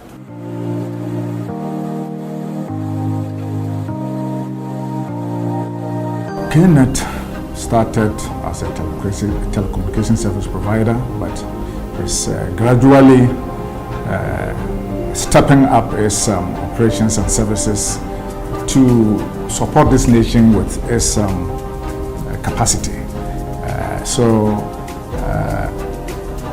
There was already a plan by KNet to provide support for open university kind of a learning system or platform, because other nations do it. You realize that until recently, when the universities have been very innovative and have instituted certain programs, weekend programs, vacation programs and things that are providing opportunities for people who cannot find physical space in the institutions to learn. And so when multimedia came up with the same dream, it was like a coincidence of two minds. So we supported the cause because we knew that this nation will not have enough space physically to provide the learning opportunities required by our people. SES is a global leader in content connectivity solutions provision. We have over 70 satellites worldwide providing video services and network services to billions of users, consumers in the world. Multimedia Group has been a partner of SES for many years. when the SHS double track system started, Multi TV and its partners approached us and they wanted to do something about getting these students who are at home whilst others are in school something to do. So we thought, why not use our platform, the SES Multi TV platform, to provide an education channel for these kids who are home to at least be able to catch up, and be able to do something, right? Now, this multi-TV platform reaches more than, let's say, 65% of homes in Ghana. So if you take every 3 homes, 2 homes are watching multi-TV. So we knew that this platform will enable us to reach a lot of these kids at home. Initially, when the project started, it was set up for senior high school students. But later COVID struck and the project needed to expand to include the junior high school students also. But after 2 years of operation, we expanded and we have included students at the basic, the primary level. So on a normal day, you have lessons for basic school, also the primary school level, junior high school level and the senior high school level. Me call madam for say me ko charge me phone. Me call no hwe TV. Na enjoy learning. Na me say nde ma me hwe na e bia e betima aboa me we baby. Me hwe enso ampa e boa me. E boa me me timi sua de yie. E chen say bia me wo school no. Itimi kira de na ndam for na ye de ntimi en sharan take ne saba me ko ha. Itimi sua de yie. Mas no o try me topic bit is a pie chart. Me san hu English ho. O try me adverb ne pronouns ne adjectives. So me kwa me spend 2 hours. Me san ban so me san spend 2 hours. Inti best me kona me ba ina me spend by 4 hours. Me timi be duru kra na e di matem e wo ho. I've gained a lot. Even yesterday, I was listening to one Jacqueline. He was teaching English language, and the way he was expressing himself about literature, English literature, I heard a lot about it. I understood certain things that for a long time I've learned and I've I've forgotten. Globally, I would say is one of the best way in education, because you can stay somewhere very far, then you have access in learning without the help of anybody. You can use Joy Learning alone to write your exams and pass. When it comes to going to extra classes, with Joy Learning, I have not anything to worry again, because Joy Learning has really helped me. It is free. You don't have to pay for it. I got to know more about the Joy Learning essay competition, and now I have won gifts like plaque, books, t-shirts and many more. So I would like to encourage everybody to also participate in the Joy Learning essay competition so that he or she can also win some of the gifts like the plaque, books and the t-shirt too. I wasn't good at maths, but Joy Learning helped me to do well at maths. When I go to school, it helped me to solve problems that my teacher will give me. Some of us, especially in northern region here, there is poverty. We Joy Learning doing the program free. We are able to go as far as we can, and we really urge the sponsors of the program to continue doing it free. I encountered Joy Learning about a year ago. We were just watching TV and then she just changed the channel to that station, and then I was like, wow, I never knew there was something like this. So started watching Joy Learning, and then it has really improved her writing skills and her reading skills as well. I think they should do a lot of essay writing, because it really helps the kids a lot. ya de adwumadi a wo de aba wo ma ya de Nyankopɔn hyira wo nti obi an fa no hu hyem e wo se adwumadi no so nkora ma ba no bia nyimfo e wo mo ye homoborofo mo na ebe boa ye pa ye ni aye ni bie ni de ma na ebe boa ye ni. Encourage all parents to just let their children be watching Joy Canada e-learning. It improves their studies and also save costs of money. Because when if you have to use money and pay your school fees, but when you are watching that one, you don't pay anything. You only get much more easier, you get learning easier, and everything goes smoothly. We want to continue doing this, but who knows? So we are going to support this initiative for as long as it takes. On top of that, we are also looking at a way of enhancing the service, maybe providing some content on demand. Right? So today, the service is what we call linear broadcasting. So the kids are watching what we broadcast, but it would be good for them to be able to perhaps at some point download or receive content specific to what they're learning at different times on any device anywhere, so they're not just stuck to a TV all the time. So this is something I would like to do in the future to help these kids.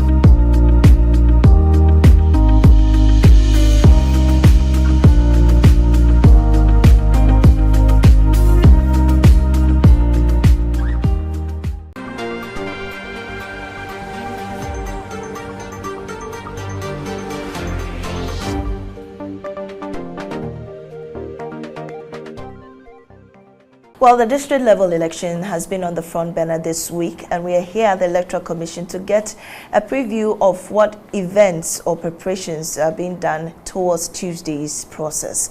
I'm here with the Deputy Director of Corporate Affairs at the Electoral Commission, Dr.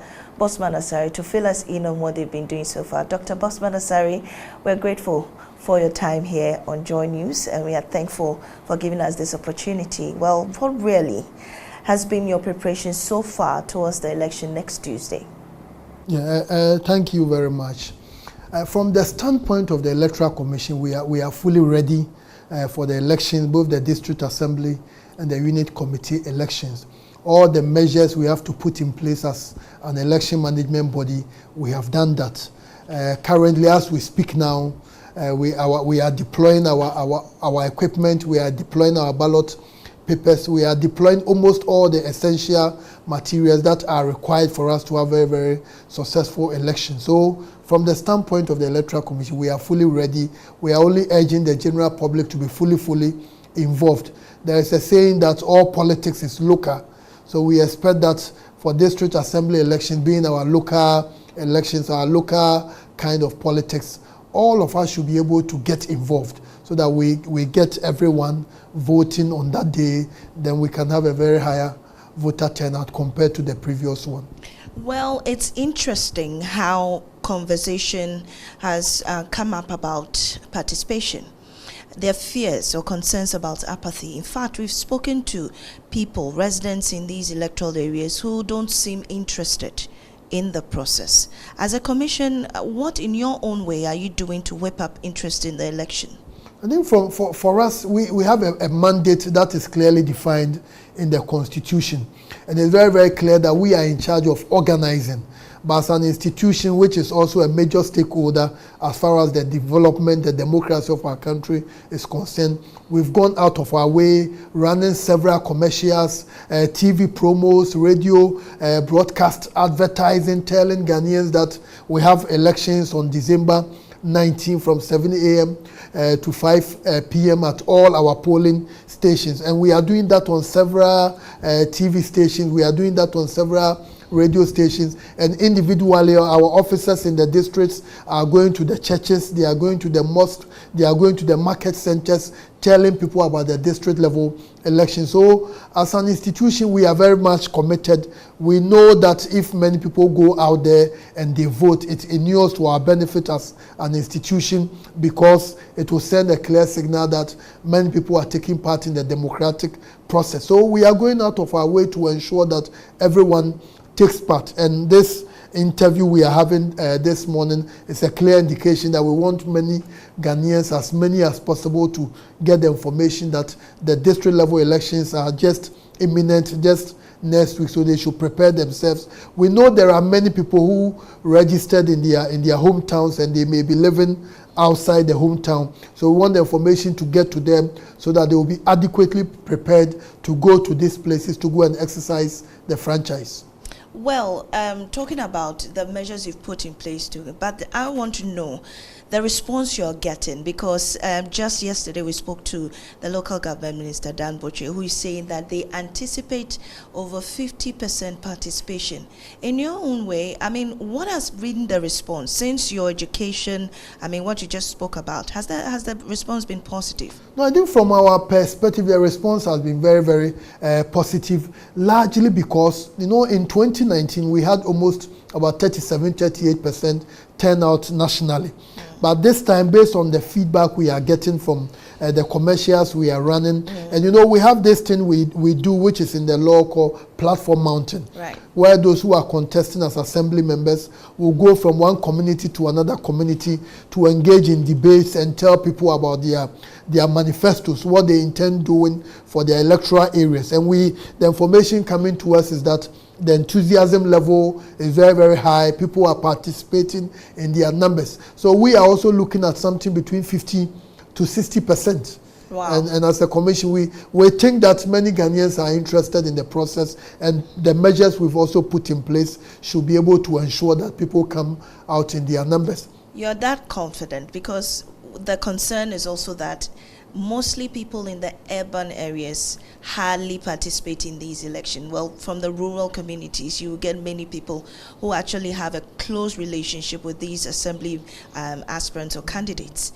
But in the urban centers, how confident are you that they will partake in this exercise? No, I think the data is very, very clear that in the urban centers, especially regions like Greater Accra and Accra proper, and you look at Ashanti region, Kumasi proper, usually the turnout has been very, very low in these two places, and other major cities like Cape Coast, Takoradi, Sunyani, etc. Yeah. But this year, we based on what the work we are doing and what the assembly members themselves are moving around, telling people about their programs, their manifestos, what they intend to do in their various communities, we get the feeling that the urban center numbers will increase. That may not still compare to what will happen in rural regions and rural communities, but we expect to do better than what we did in 2019. And I think for those of us who are in the urban centers too, we need to be encouraged, because this is our local governance system, and if you live in a locality, the onus is on you to be able to take part in decision making at that particular level. And we run an indirect democracy system, a representative kind of democracy, where all of us cannot be in the assemblies and make decisions. What we are saying is that we are entrusting decision making into the hands of some individuals. So if you live in an urban center, you need to be interested in the decisions being made by your district assembly. So why not take part in electing somebody who can go to the district level and make decisions? You can even have a meeting with these individuals and tell them these are some of the challenges we are facing in our communities. I started by saying that there's a saying that all politics is local, and we need to get our local politics right. We need to ensure that we elect right women, right men to go and represent us in the assemblies, to constitute the unit committees. And once we have that, maybe some of these developmental challenges we are talking about in our districts, if we can get the assembly concept right, a number of these problems will minimize. Well, do you also share the view that lack of political influence is what is causing apathy in this election? And would you ascribe to the fact that if political influence is involved in the process, it will whip up interest in this election?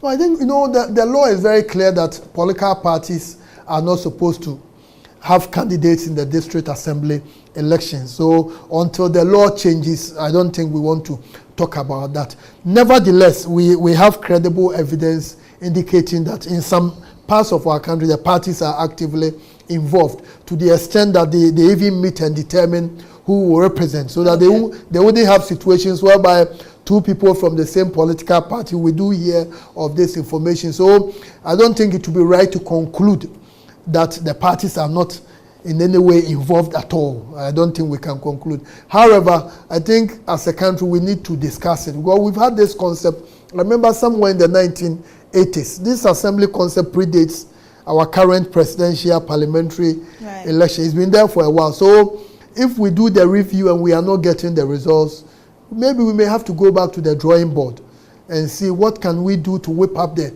enthusiasm. Maybe the assemblies are not delivering. That's why people are not showing so much concern why they should take part. Which is a very key concern, because if the assembly is not delivering, especially in urban areas where I'm okay with my business, I'm doing well, living, why do I need an assembly member, or waste my time going and stand in a queue and vote? So maybe if we get involved properly, maybe our businesses will even improve, or they will do better than they are doing now. So I made an earlier point, let's all be committed to it, because we spend so much money on sanitation, on a whole lot of things. If we get our assembly concept right, a number of these challenges, as I said, will minimize. And those of us who are in the urban centers, again, in terms of education, we have the education. In terms of enlightenment, we are more enlightened. In terms of understanding, we understand. So maybe it's high time we got involved in the assembly concept, and let's be interested in those who are going to represent us at the various levels, the unit committee, the assembly, and let's see how we can take advantage of their presence to improve upon security in our communities, education outcomes, and etc. So I think that enjoy too, you have a role to play. You are a leading media organization in the country. Maybe the few days before we have this election, devote some time, talk about it, and even demand that all the workers of Joy must take part in the assembly, and maybe start asking them. Which we're already doing. In fact, this whole week we've been on the district level elections, speaking to the minister and other stakeholders who are also interested in this. But let's come to the logistics. How many of your officials are out there, have the papers or the statistics you need to ensure a transparent election? Has it already gone out? What's the status? No, our processes are such that we work with some timelines. Currently, the items that must be at the district level, they are all there. We still have some few items that must go. But per our work plan, we anticipate that by the end of this week, every district should have everything they need to be able to. Training of the officials who are going to be doing the elections. The trainings have started. We've done the national training. We've done the regional one. Currently, as we speak now, we have started training at the district level. And in all, we are going to have about 38,315 polling stations. All the districts are taking part in this exercise, with the exception of Nkranza North and Nkranza South. Or they had their elections in 2021. So they will have their next election in 2025. So apart from that, all the polling stations, we are having the election. So we are just telling every Ghanaian who is a registered voter, just go to your electoral area. If you don't know the candidates, as we speak now, they have their posters scattered in the various electoral areas. And we have individuals there who are in charge of, we call them returning officers, special duties, who are in charge of the elections at the various electoral areas. And we are also running commercials to tell people to go out there and vote. So from our perspective, we are fully ready. All logistics are set. So come Tuesday, beginning from 7 a.m., we do expect that anyone who avail him or herself at the polling station will have the opportunity to vote for his or her assembly member and unit committee members. Well, you bring up the issue of Nkranza, and my mind goes to some areas where there have been some conflicts and whatnot. In these areas, when or how will these people partake in these elections? Will there be other areas you set up for these people to go and vote? Currently, we because of we are not experts when it comes to security. We work with the Ghana Police Service under the Election Security Task Force. And as we speak now, we haven't received information to the effect that we cannot have elections in the OT area. No information like that has come out, and the police has given us the assurance that as far as security is concerned, they are going to ensure. So until they tell us otherwise, we are very much convinced that come Tuesday, all the 38,315 polling stations are going to have their elections. Including conflict areas. Including conflict areas, because we've never had any information to the contrary. Right. If we hear the information, let's say Boko, during the registration, we couldn't have the registration during some days in the Boko municipality. We got the information that it wasn't, the conditions will not be good for us, so we didn't go ahead. So if we hear anything or we receive any credible information to that effect, we are going to advise ourselves accordingly. Well, let's talk about transparency. I mean, your core values: transparency, fairness, integrity. How are we ensuring that the elections will be free and fair? No, I think the Electoral Commission has the track record when it comes to ensuring credibility, transparency, and we are ranked in our sub-region. We are ranked as #1, and African-wide we are used as a case study for many countries. So in terms of our transparency, our fairness, openness, accountability, credibility, I don't think all the players have confidence in us, and they know the EC will do a very, very quality work. Well, what about security? What's the logistics with the Ghana Police Service in ensuring that this election goes well? I think we are not the expert. We've engaged them, and they've given us the assurance all the polling stations are going to have security presence. And in the scheme of the police, they have places, they call them flash points, and based on previous elections, they are able to identify places that will require more security personnel in that manner. So as far as security is concerned, we are convinced, and we have the track record of excellence when it comes to ensuring effective organization of elections, ensuring that security are present in all the centers. So we have the assurance from the IGP and his men that they are going to do whatever is necessary, whatever is proper to have a very smooth and successful election. I know this election is close to the Christmas time. Exactly. So all of us want to have a very peaceful exercise so that we can take the break and prepare. We have another major activity next year. So we want to have enough time to rest, then come back strong, fully persuaded to ensure a very successful 2024 exercise. So what will be special about this election? Really talk about technology that will put this election at the forefront. What is the Electoral Commission doing differently? No, I think what we've done so far is that as a commission, I made a point that we have a mandate. Our mandate is purely to organize elections, show people how to vote. Why people should vote is not really so much our business. That's the business of other agencies. But this year, recognizing that we are all of us are players in the system, the commission has been very, very aggressive with our advertisement. It's like almost about 150 TV and radio stations everywhere in the country. We are there just to ensure that people go out there and exercise the franchise. And even beyond that, we've taxed our officials. We have about 268 officers in all the districts of our country, and we've told them, make sure every opportunity you get on a radio station, at the market center, the churches, the mosques, go out there and tell people that the district assembly elections are just underway come next week.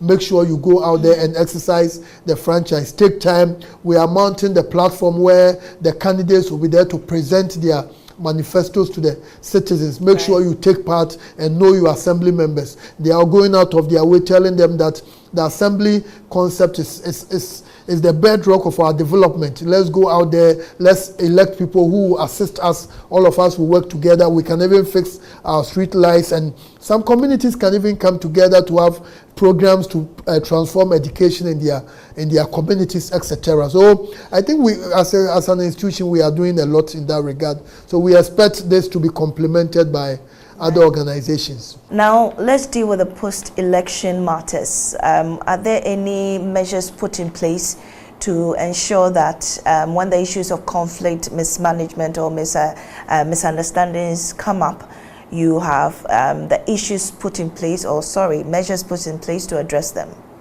You know, one of the key things in these elections, is that, you know, the assembly members, the results are declared at the electoral areas. Yes. So when you look at it critically, we are running almost about 12,000 different elections. For every electoral area, the candidates are different. Okay. So once the results are declared at the electoral area, then it's final.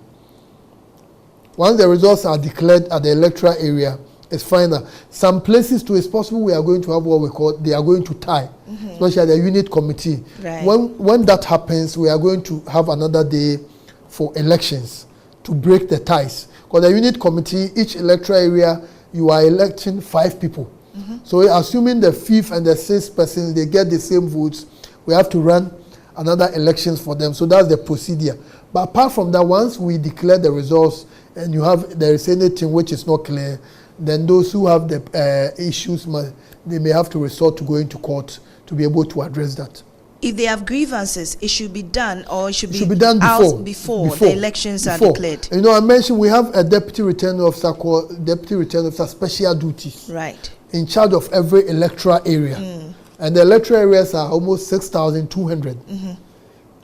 272, but because in Kranza North and South are not part, you take the electoral areas from those places out. Right. So we have officers in charge of these elections in each electoral area. All right. So before the results are declared, if there are grievances, you can share with these officers once they are convinced that it must be investigated. But if not and the results are declared, then the process has come to an end. Well, so far, has there been any issues of misinformation, communication about the process? Well, so far, I think we've not had that. You know, in 2020 election, we had a lot of, I think what the media people call misinformation, disinformation, and fake news. What do you call it? No, I have my own understanding. Okay. Maybe that one will be for a different or another platform. But for this district assembly, we've not had that. And I think maybe the reason why people don't want it to be partisan, people see it as more of a patriotic exercise. Let's go out there. And we hear people, many organizations are going out of their way, telling people why they should take part in the assembly election. So far, the information out there is good. But we do anticipate that in the last few days ahead of the elections, let's all of us be deeply involved. Let's tell people, those of us who go to church, our pastors should tell their members, go out there to go and elect your assembly members and unit committee, the mosques, those who go on Friday, let all of us be deeply involved, and we need to get the assembly concept right. And the issue about this controversial LI, let's drift away a bit from the district elections to the next year's elections, you know. And one important aspect of this is the LI that is in Parliament to make the Ghana card, you know, the sole identification for voting. What are you confident that this thing will pass before the elections take place next year? The Electoral Commission is, we think in terms of credibility. We think in terms of having a register which is very, very credible, which is very, very scientific, and which is also fairly representative of the population dynamics in the country. So we have always maintained that we think to ensure a credible register, the way to go is to have the Ghana card, which shows the ages of applicants, and it also shows whether you were a Ghanaian or a non-Ghanaian. And for that point, we have made it very clear that if all of us are committed to a credible register, that's the way to go. And when we do that, we are not doing anything which is so unique. We are just becoming consistent with the best practice around the world. You don't go to any serious democracy, any serious country that is thinking about development that doesn't have a proper identification, where a situation where, as we have, somebody will go and vouch for someone's citizenship, for someone's age. And what the Electoral Commission is basically saying is that we think as a country we have come of age. We began this enterprise in the early 90s when we didn't have proper identification. So we relied on the benevolence of others telling us that, oh, we knew these individuals. And now what we are saying is that we've come of age. But because now we are talking about district assembly elections, maybe let's reserve this discussion and come back to it in 2024. My question is, will this pass before the election? No, we have the elections next year, and it's about 12 months. So we still have a long way to go. We do. And you know, the EC, we rely on the NIA. So once the NIA gives evidence that everything is okay. But it's something the EC is deeply, and let me say, religiously committed to it, because we think that is the right way. And I know you as a media practitioner, you want the system to be very, very credible. You want to hear that only those who are qualified, only those who are Ghanaians, only Ghanaians who are 18 years are those who are on the register. When we did the registration, didn't you see some of the pictures? I did, but the concern is that there are majority of Ghanaians who are not on the Ghana card. When you say majority? Okay, so I can't provide that, but many Ghanaians are yet to register, to have their Ghana cards. Some have registered and still don't have their cards. We have 12 months to the main election, though. A lot can change, though. Oh, yeah. But however, if it doesn't change much or nothing is done, will you still go ahead to insist that that should be the way to go? Oh, no, the EC doesn't have the right. When we work on the CI, it goes to Parliament. So, yes. So we rely on other organizations to have the laws passed. So we don't have that automatic right to say we've adopted this. It goes through a process. Definitely. But we would wish that the NIA will be able to register almost all the people you are mentioning who have not been captured. Then we can have that, because it bodes well for all the political parties if we have a system that is so credible, that is so scientific, that is fairly representative of the population. Right. Very grateful, Dr. Bosma. But is there anything you'd like to add? I think if there is something I will add, I would just say all Ghanaians should go out there on Tuesday to go and elect their assembly members and their unit committee members. Because this is an excellent opportunity for us to promote development at the grassroots level. In almost all countries that have succeeded, they don't joke with bottom-up development. Once we can get our local authorities to be functioning very well, and as individuals, let's show interest in public management at the local level. Maybe a number of the assemblies are not functioning well because the people in the communities are not showing interest. But if the assemblies get to know that the people are voting, because they are voting, they are going to monitor how the funds they get in the assemblies are being used. Whether you are undertaking ventures that will inure to the benefit of the people or not, then they will sit up well. So let's all, and I believe if we go on Tuesday and vote, and the results are out and we hear about 60% of Ghanaians voted, we shouldn't forget in 2020 we had about 79% of our people voting. In some regions we even did about 83% of the people voting. So let's translate that same energy, that same enthusiasm, that same excitement to the assembly elections. I am going to vote on Tuesday, and I know AC is also going to vote. All your team members are going to vote, and we are going to have many Ghanaians, maybe about 60% voting on Tuesday. But is it a concern that even many people we've spoken to don't even know the candidates that they're voting for? You know, at times when you want to know the candidates, I think you will know. Let's take the interest and know the candidates. Because once you live in an electoral area, I consider again those of us in the urban center, some people where they stay, they live in the morning, they come very late. But I think let's take an interest.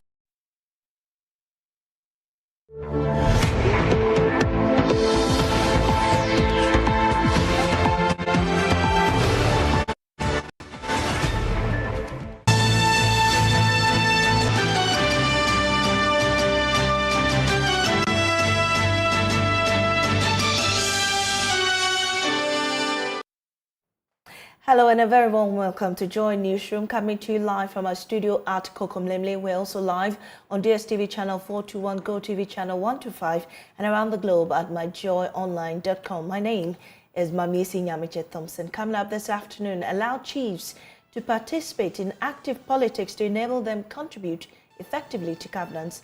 That's the call from Speaker of Parliament as he calls for the amendment of the Chieftaincy Act to reposition Ghana's chieftaincy institution as an integral part of governance. More gloomy pictures for Ghana's Galamsey menace as experts says there are no recent biodiversity data to support any attempt to restore polluted water sources. Also, it's 8 days to Christmas. We'll take you live to the biggest market in the capital city to find out how shopping for the Yuletide is going, as well as what's actually on display by traders for shoppers and at what price. We have details and more, including business and the latest in world news, all in this hour. Please stay with us.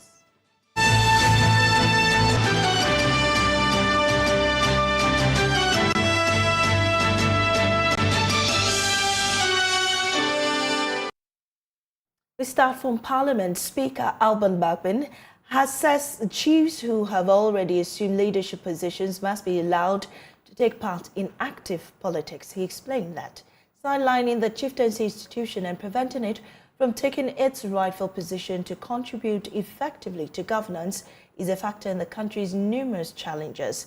He therefore called for an amendment to the Chieftaincy Act to reposition the chieftaincy institution as an integral part of governance.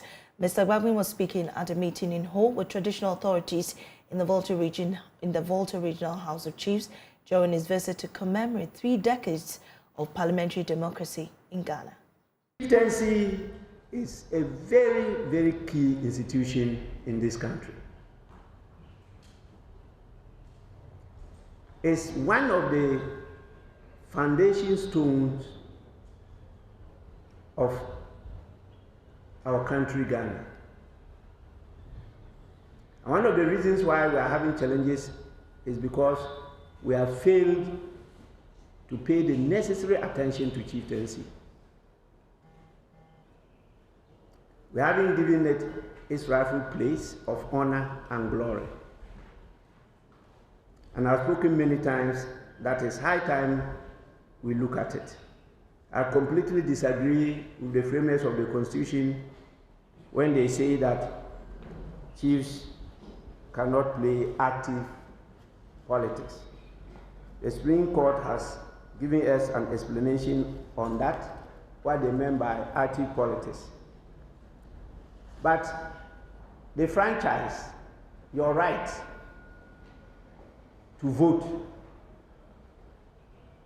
is made out of 2 ingredients. The right to vote for somebody and the right also to be voted for by some people. That's the franchise. So how can you give them half of it? The chiefs can vote for people, but no, nobody can vote for them. That definitely is wrongful and unlawful. You can say it's constitutional, but definitely it doesn't sync well with the basic principles of human rights. And I think I have been, right out from its inception, totally against it. Because politics is about development and nothing else. Politics is from the word policy. And policy is crafted by all of us to lead us, to guide us, to develop us. Leadership is about leading that. And the chiefs are our leaders, elected and installed through a process by all of us to lead us to develop. And they are being now prohibited constitutionally from performing that role. That is oxymoron. It's contradiction in terms. And these are some of the intricacies that we have to sit down to unroll. It's not right. So the Chieftaincy Act is something that we have to revisit. Well, a lot of the provisions in the Chieftaincy Act are contradictory. because of the confusion caused by the Constitution. Opinions are divided over Medina MP Francis Xavier Soso's new private members bill proposing changes to the Holidays Act. While a segment of the public support the proposal for 2 days of holidays for Eid al-Fitr and Eid al-Adha, there's opposition to the idea of maintaining holidays that fall on weekends without moving them to Mondays. Another proposition is to move holidays that fall between Tuesday and Thursday to Friday. We'll be hearing the views of some Ghanaians shortly, but first let's listen to the justification by proponent of the amendment, Francis Xavier Soso. I think that everyone in Ghana has been worried about the amount of powers that the president has under our constitution. And we've all been trying to see whether we can do something about that. And that is why many people call for constitutional review. Thankfully, this power is not under the constitution. It's a power conferred by a statute. And once it's a power conferred by the Holidays Act, it can be amended. It's not an entrenched provision. So the proposal is in the right place because when you look at that provision under the existing Holidays Act, it is a provision that is always referred to anytime holidays are changed from weekends to like Mondays. So a holiday falls on Saturday, you are moving it to Monday. Why? Holiday falls on Sunday, you want to move it to Monday. Why? You see, so that practice is what makes us lose a lot of productive days in holidays. And once we prevent that practice, it allows us room to introduce opportunities like these holidays for like Islamic populations such that, you know, they can also feel belonged and they can feel more participating within the Ghanaian community. So I think that the proposal is in the right direction, it's a right proposal, and it promotes religious inclusiveness. It's something that has been on the banner for some time now. And also being a member of parliament in an area where I have a very substantial numbers being Muslims, this conversation has gone on over and over and over again with the Muslim communities. Some of the imams, even persons from the office of the National Chief Imam, and so on and so forth. And so we've been researching into the area for some time, except that, you know, Ghanaians generally have aversion sometimes for holidays because, I mean, employers would always have issues with additional holidays. But then I realized that there could be ways of curing that. And one of the ways we can cure that is to propose another amendment that allows for productivity in the existing holidays. So you will realize that there are two separate amendments that I have proposed. The first one has to do with productivity. In other words, when holidays fall on productive days, it will be sent to days which are not non-productive, like Fridays. And when holidays fall on weekends, it is marked as holiday.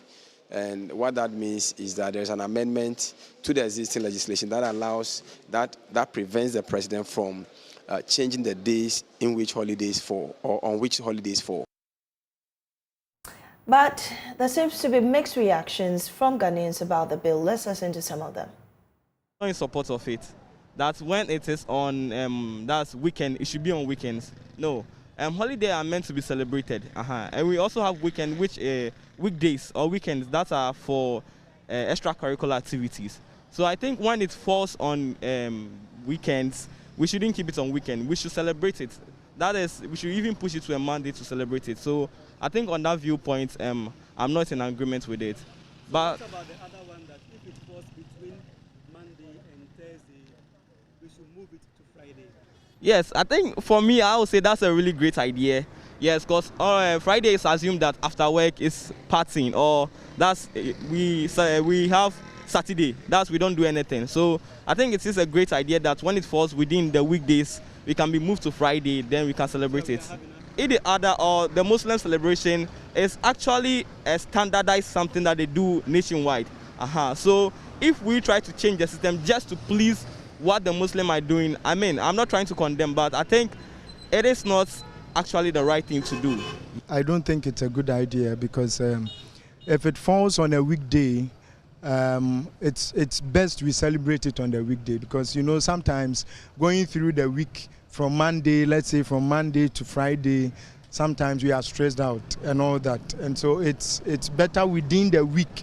If there is a holiday, we break, rest, and then return the following day with a new strength. So I believe that it should be maintained if it falls on a weekday. So what about his proposal that if it falls on, let's say, Saturdays and Sundays, there shouldn't be any holiday on the next Monday? I also disagree. I think that it should be celebrated because I believe it's a day that we used to mark specific calendars, and so it's just like demonstrating. When you are demonstrating, you bring all attention to the fact that something is happening, and so if it's a holiday and a particular week or day we do not go to our various workplaces, it sends the signal that indeed we are celebrating something. But if we should just maintain it on the weekends are already holidays for us, so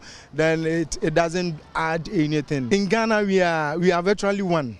When you pick the Muslims and the Christians, when we celebrating our Christmas, obviously if it's a holiday they also get a holiday, we all celebrate together. The Eid also, when it happens and it's a holiday, we also celebrate with them. So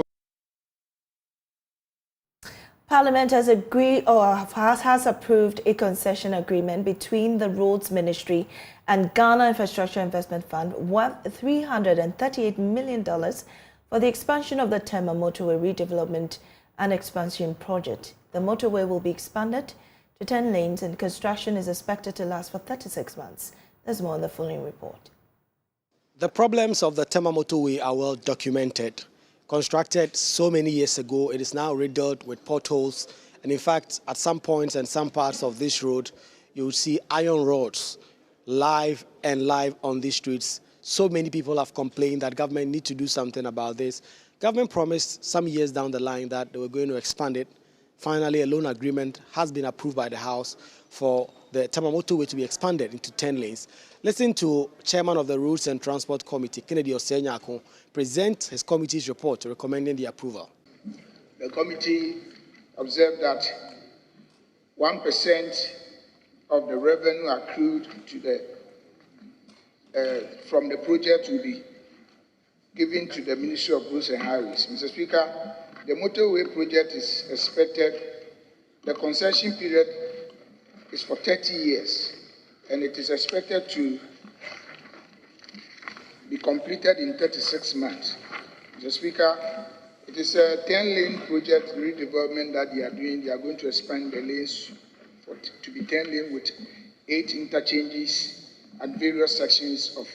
The minority also supported this motion for the loan to be procured for the Tema Motorway because they believe Tema Motorway is such a significant part of Ghana's economic development, and the road, in the current shape it is, cannot help. The first tranche, being the motorway, Mr. Speaker, has 10 lanes that's hitting the Tetekwashi motorway.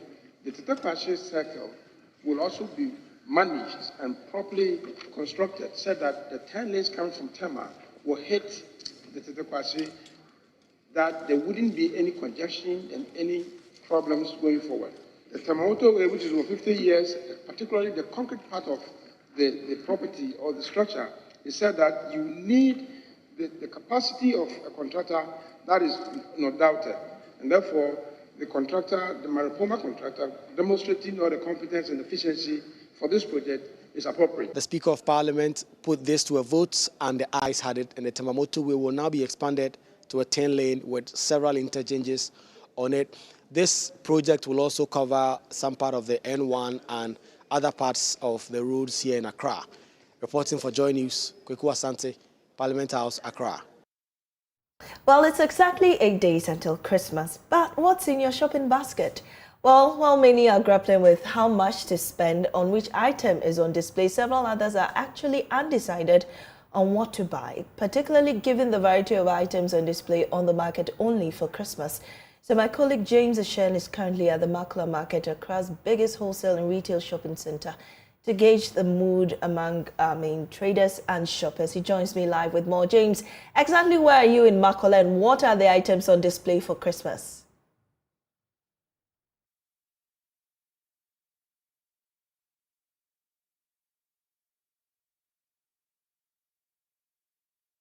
Mamiesi, we are currently somewhere stationed around the rolling circle here at Makola, and it's quite a very busy environment we're having here. One could probably say this is squared what we used to see on a normal Saturday here in the market. Now, with respect to items on display, for a normal Christmas or heading to Christmas, we should be expecting a lot of Christmas paraphernalia.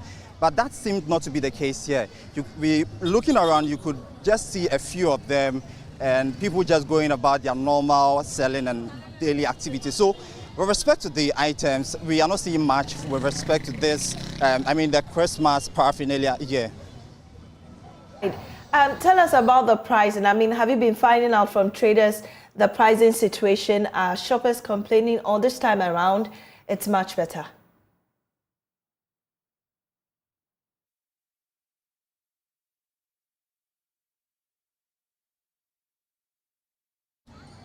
All right, so when that had been the conversation for the day, these shoppers are expecting the market women to reduce the price of their items, but it appears that that is not the case. I've been engaging some sellers and some buyers. According to these sellers, I'm being told it's because of the hike in taxes, where we could probably talk about VAT and all that. And according to them, to the inflation, we're now having inflation to somewhere 26.4%. I'm being told that it's not really impacting on what they are doing on a daily basis. But the sellers are also expecting that these prices should go down, to sort of fit into their income or budget going into the festive season. So the pricing hasn't been the best. It seems it's still the same. It's not really having the slowdown or significant fall in inflation is not really taking or having any impact on the price of goods in the market. Well, James, I see right behind you a woman who is displayed, Christmas decor. Can you just interact with her? Let's see what the situation is with her and maybe some shoppers who are coming to the market.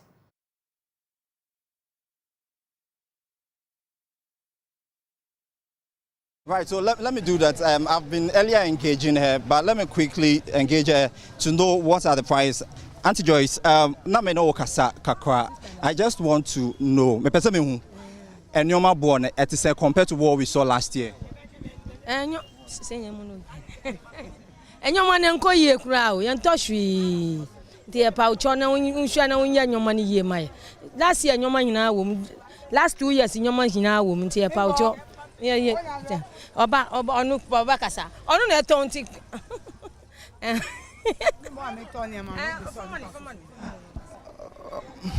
It appears they seem to be a bit shy to, give out the price of the items here. But it's basically what we are being told is it's not different from what we've seen last year. And so going into the festive season, we're definitely not going to see much prices. The price going down, going into the festive season. It will be more or less like what we saw or heard somewhere last year. Thank you very much. James Ashen is our correspondent there at Makola Market. As you can see, there's the display of Christmas decor and other items. And we're wondering how the Christmas is going to be at your home. Please let us know about that. But moving on, there are gloomy pictures of Ghana's Galamsey fight. As experts says, there is no recent biodiversity data on the extent of damage to soil and underground water. The activities of illegal miners continue to destroy forests, water bodies, and poisoning of food crops from these areas due to high lead exposure. Now, the government, in its attempt to remedy the situation, has begun a reclamation exercise in some of the affected areas. But speaking on Joy Speaker's series on a Newsfile, microbial ecologist and social activist Sulemana Isifu says no recent data supports how the restoration could be done. The question as to whether Ghana's ecosystem is at a tipping point cannot be answered. The reason is simple. We have not made sufficient use of science to collect data on biodiversity that we have. The last check that I made, our biodiversity data was collected as far back as 1965. And since then, we don't have, for example, a national bank of data on essential microorganisms that exist in Ghana that make life habitable for plants, which in turn make life habitable or life possible for humans. And because of this, I told a friend, I think Dr.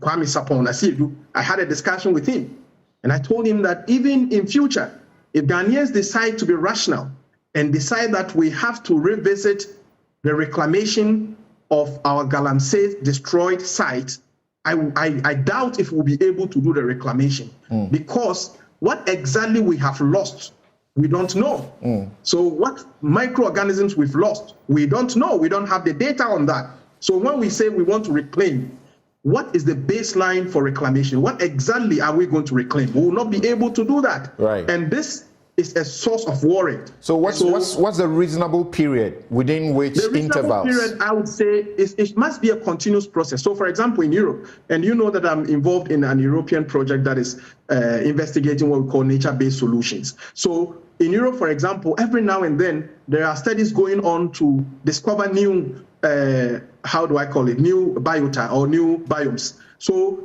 it must be a continuous process. But even if we don't have the resources to do that, at minimum, every 15 years, I propose that we should have, and especially in the areas that we are disturbing, in the Galamsey areas, immediately, I am proposing to the government to move in immediately and begin to collect data of the biodiversities around those areas so that when we become rational people and we want to restore those areas, we will be able to do so because we will know exactly what we've lost.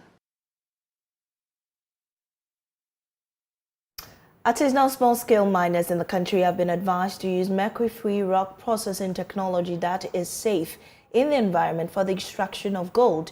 Speaking at a workshop for some artisanal miners in Takwa, Chief Executive Officer of Commodity Monitor Limited, Stephen Yabwa, emphasized the need to use new technology for the recovery of gold while ensuring a safe environment.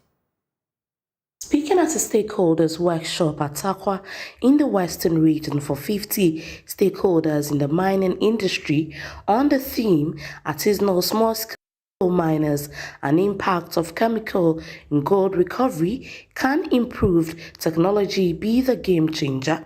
The workshop discussed the negative impacts of the operations of small-scale miners on the environment and the health of the individual.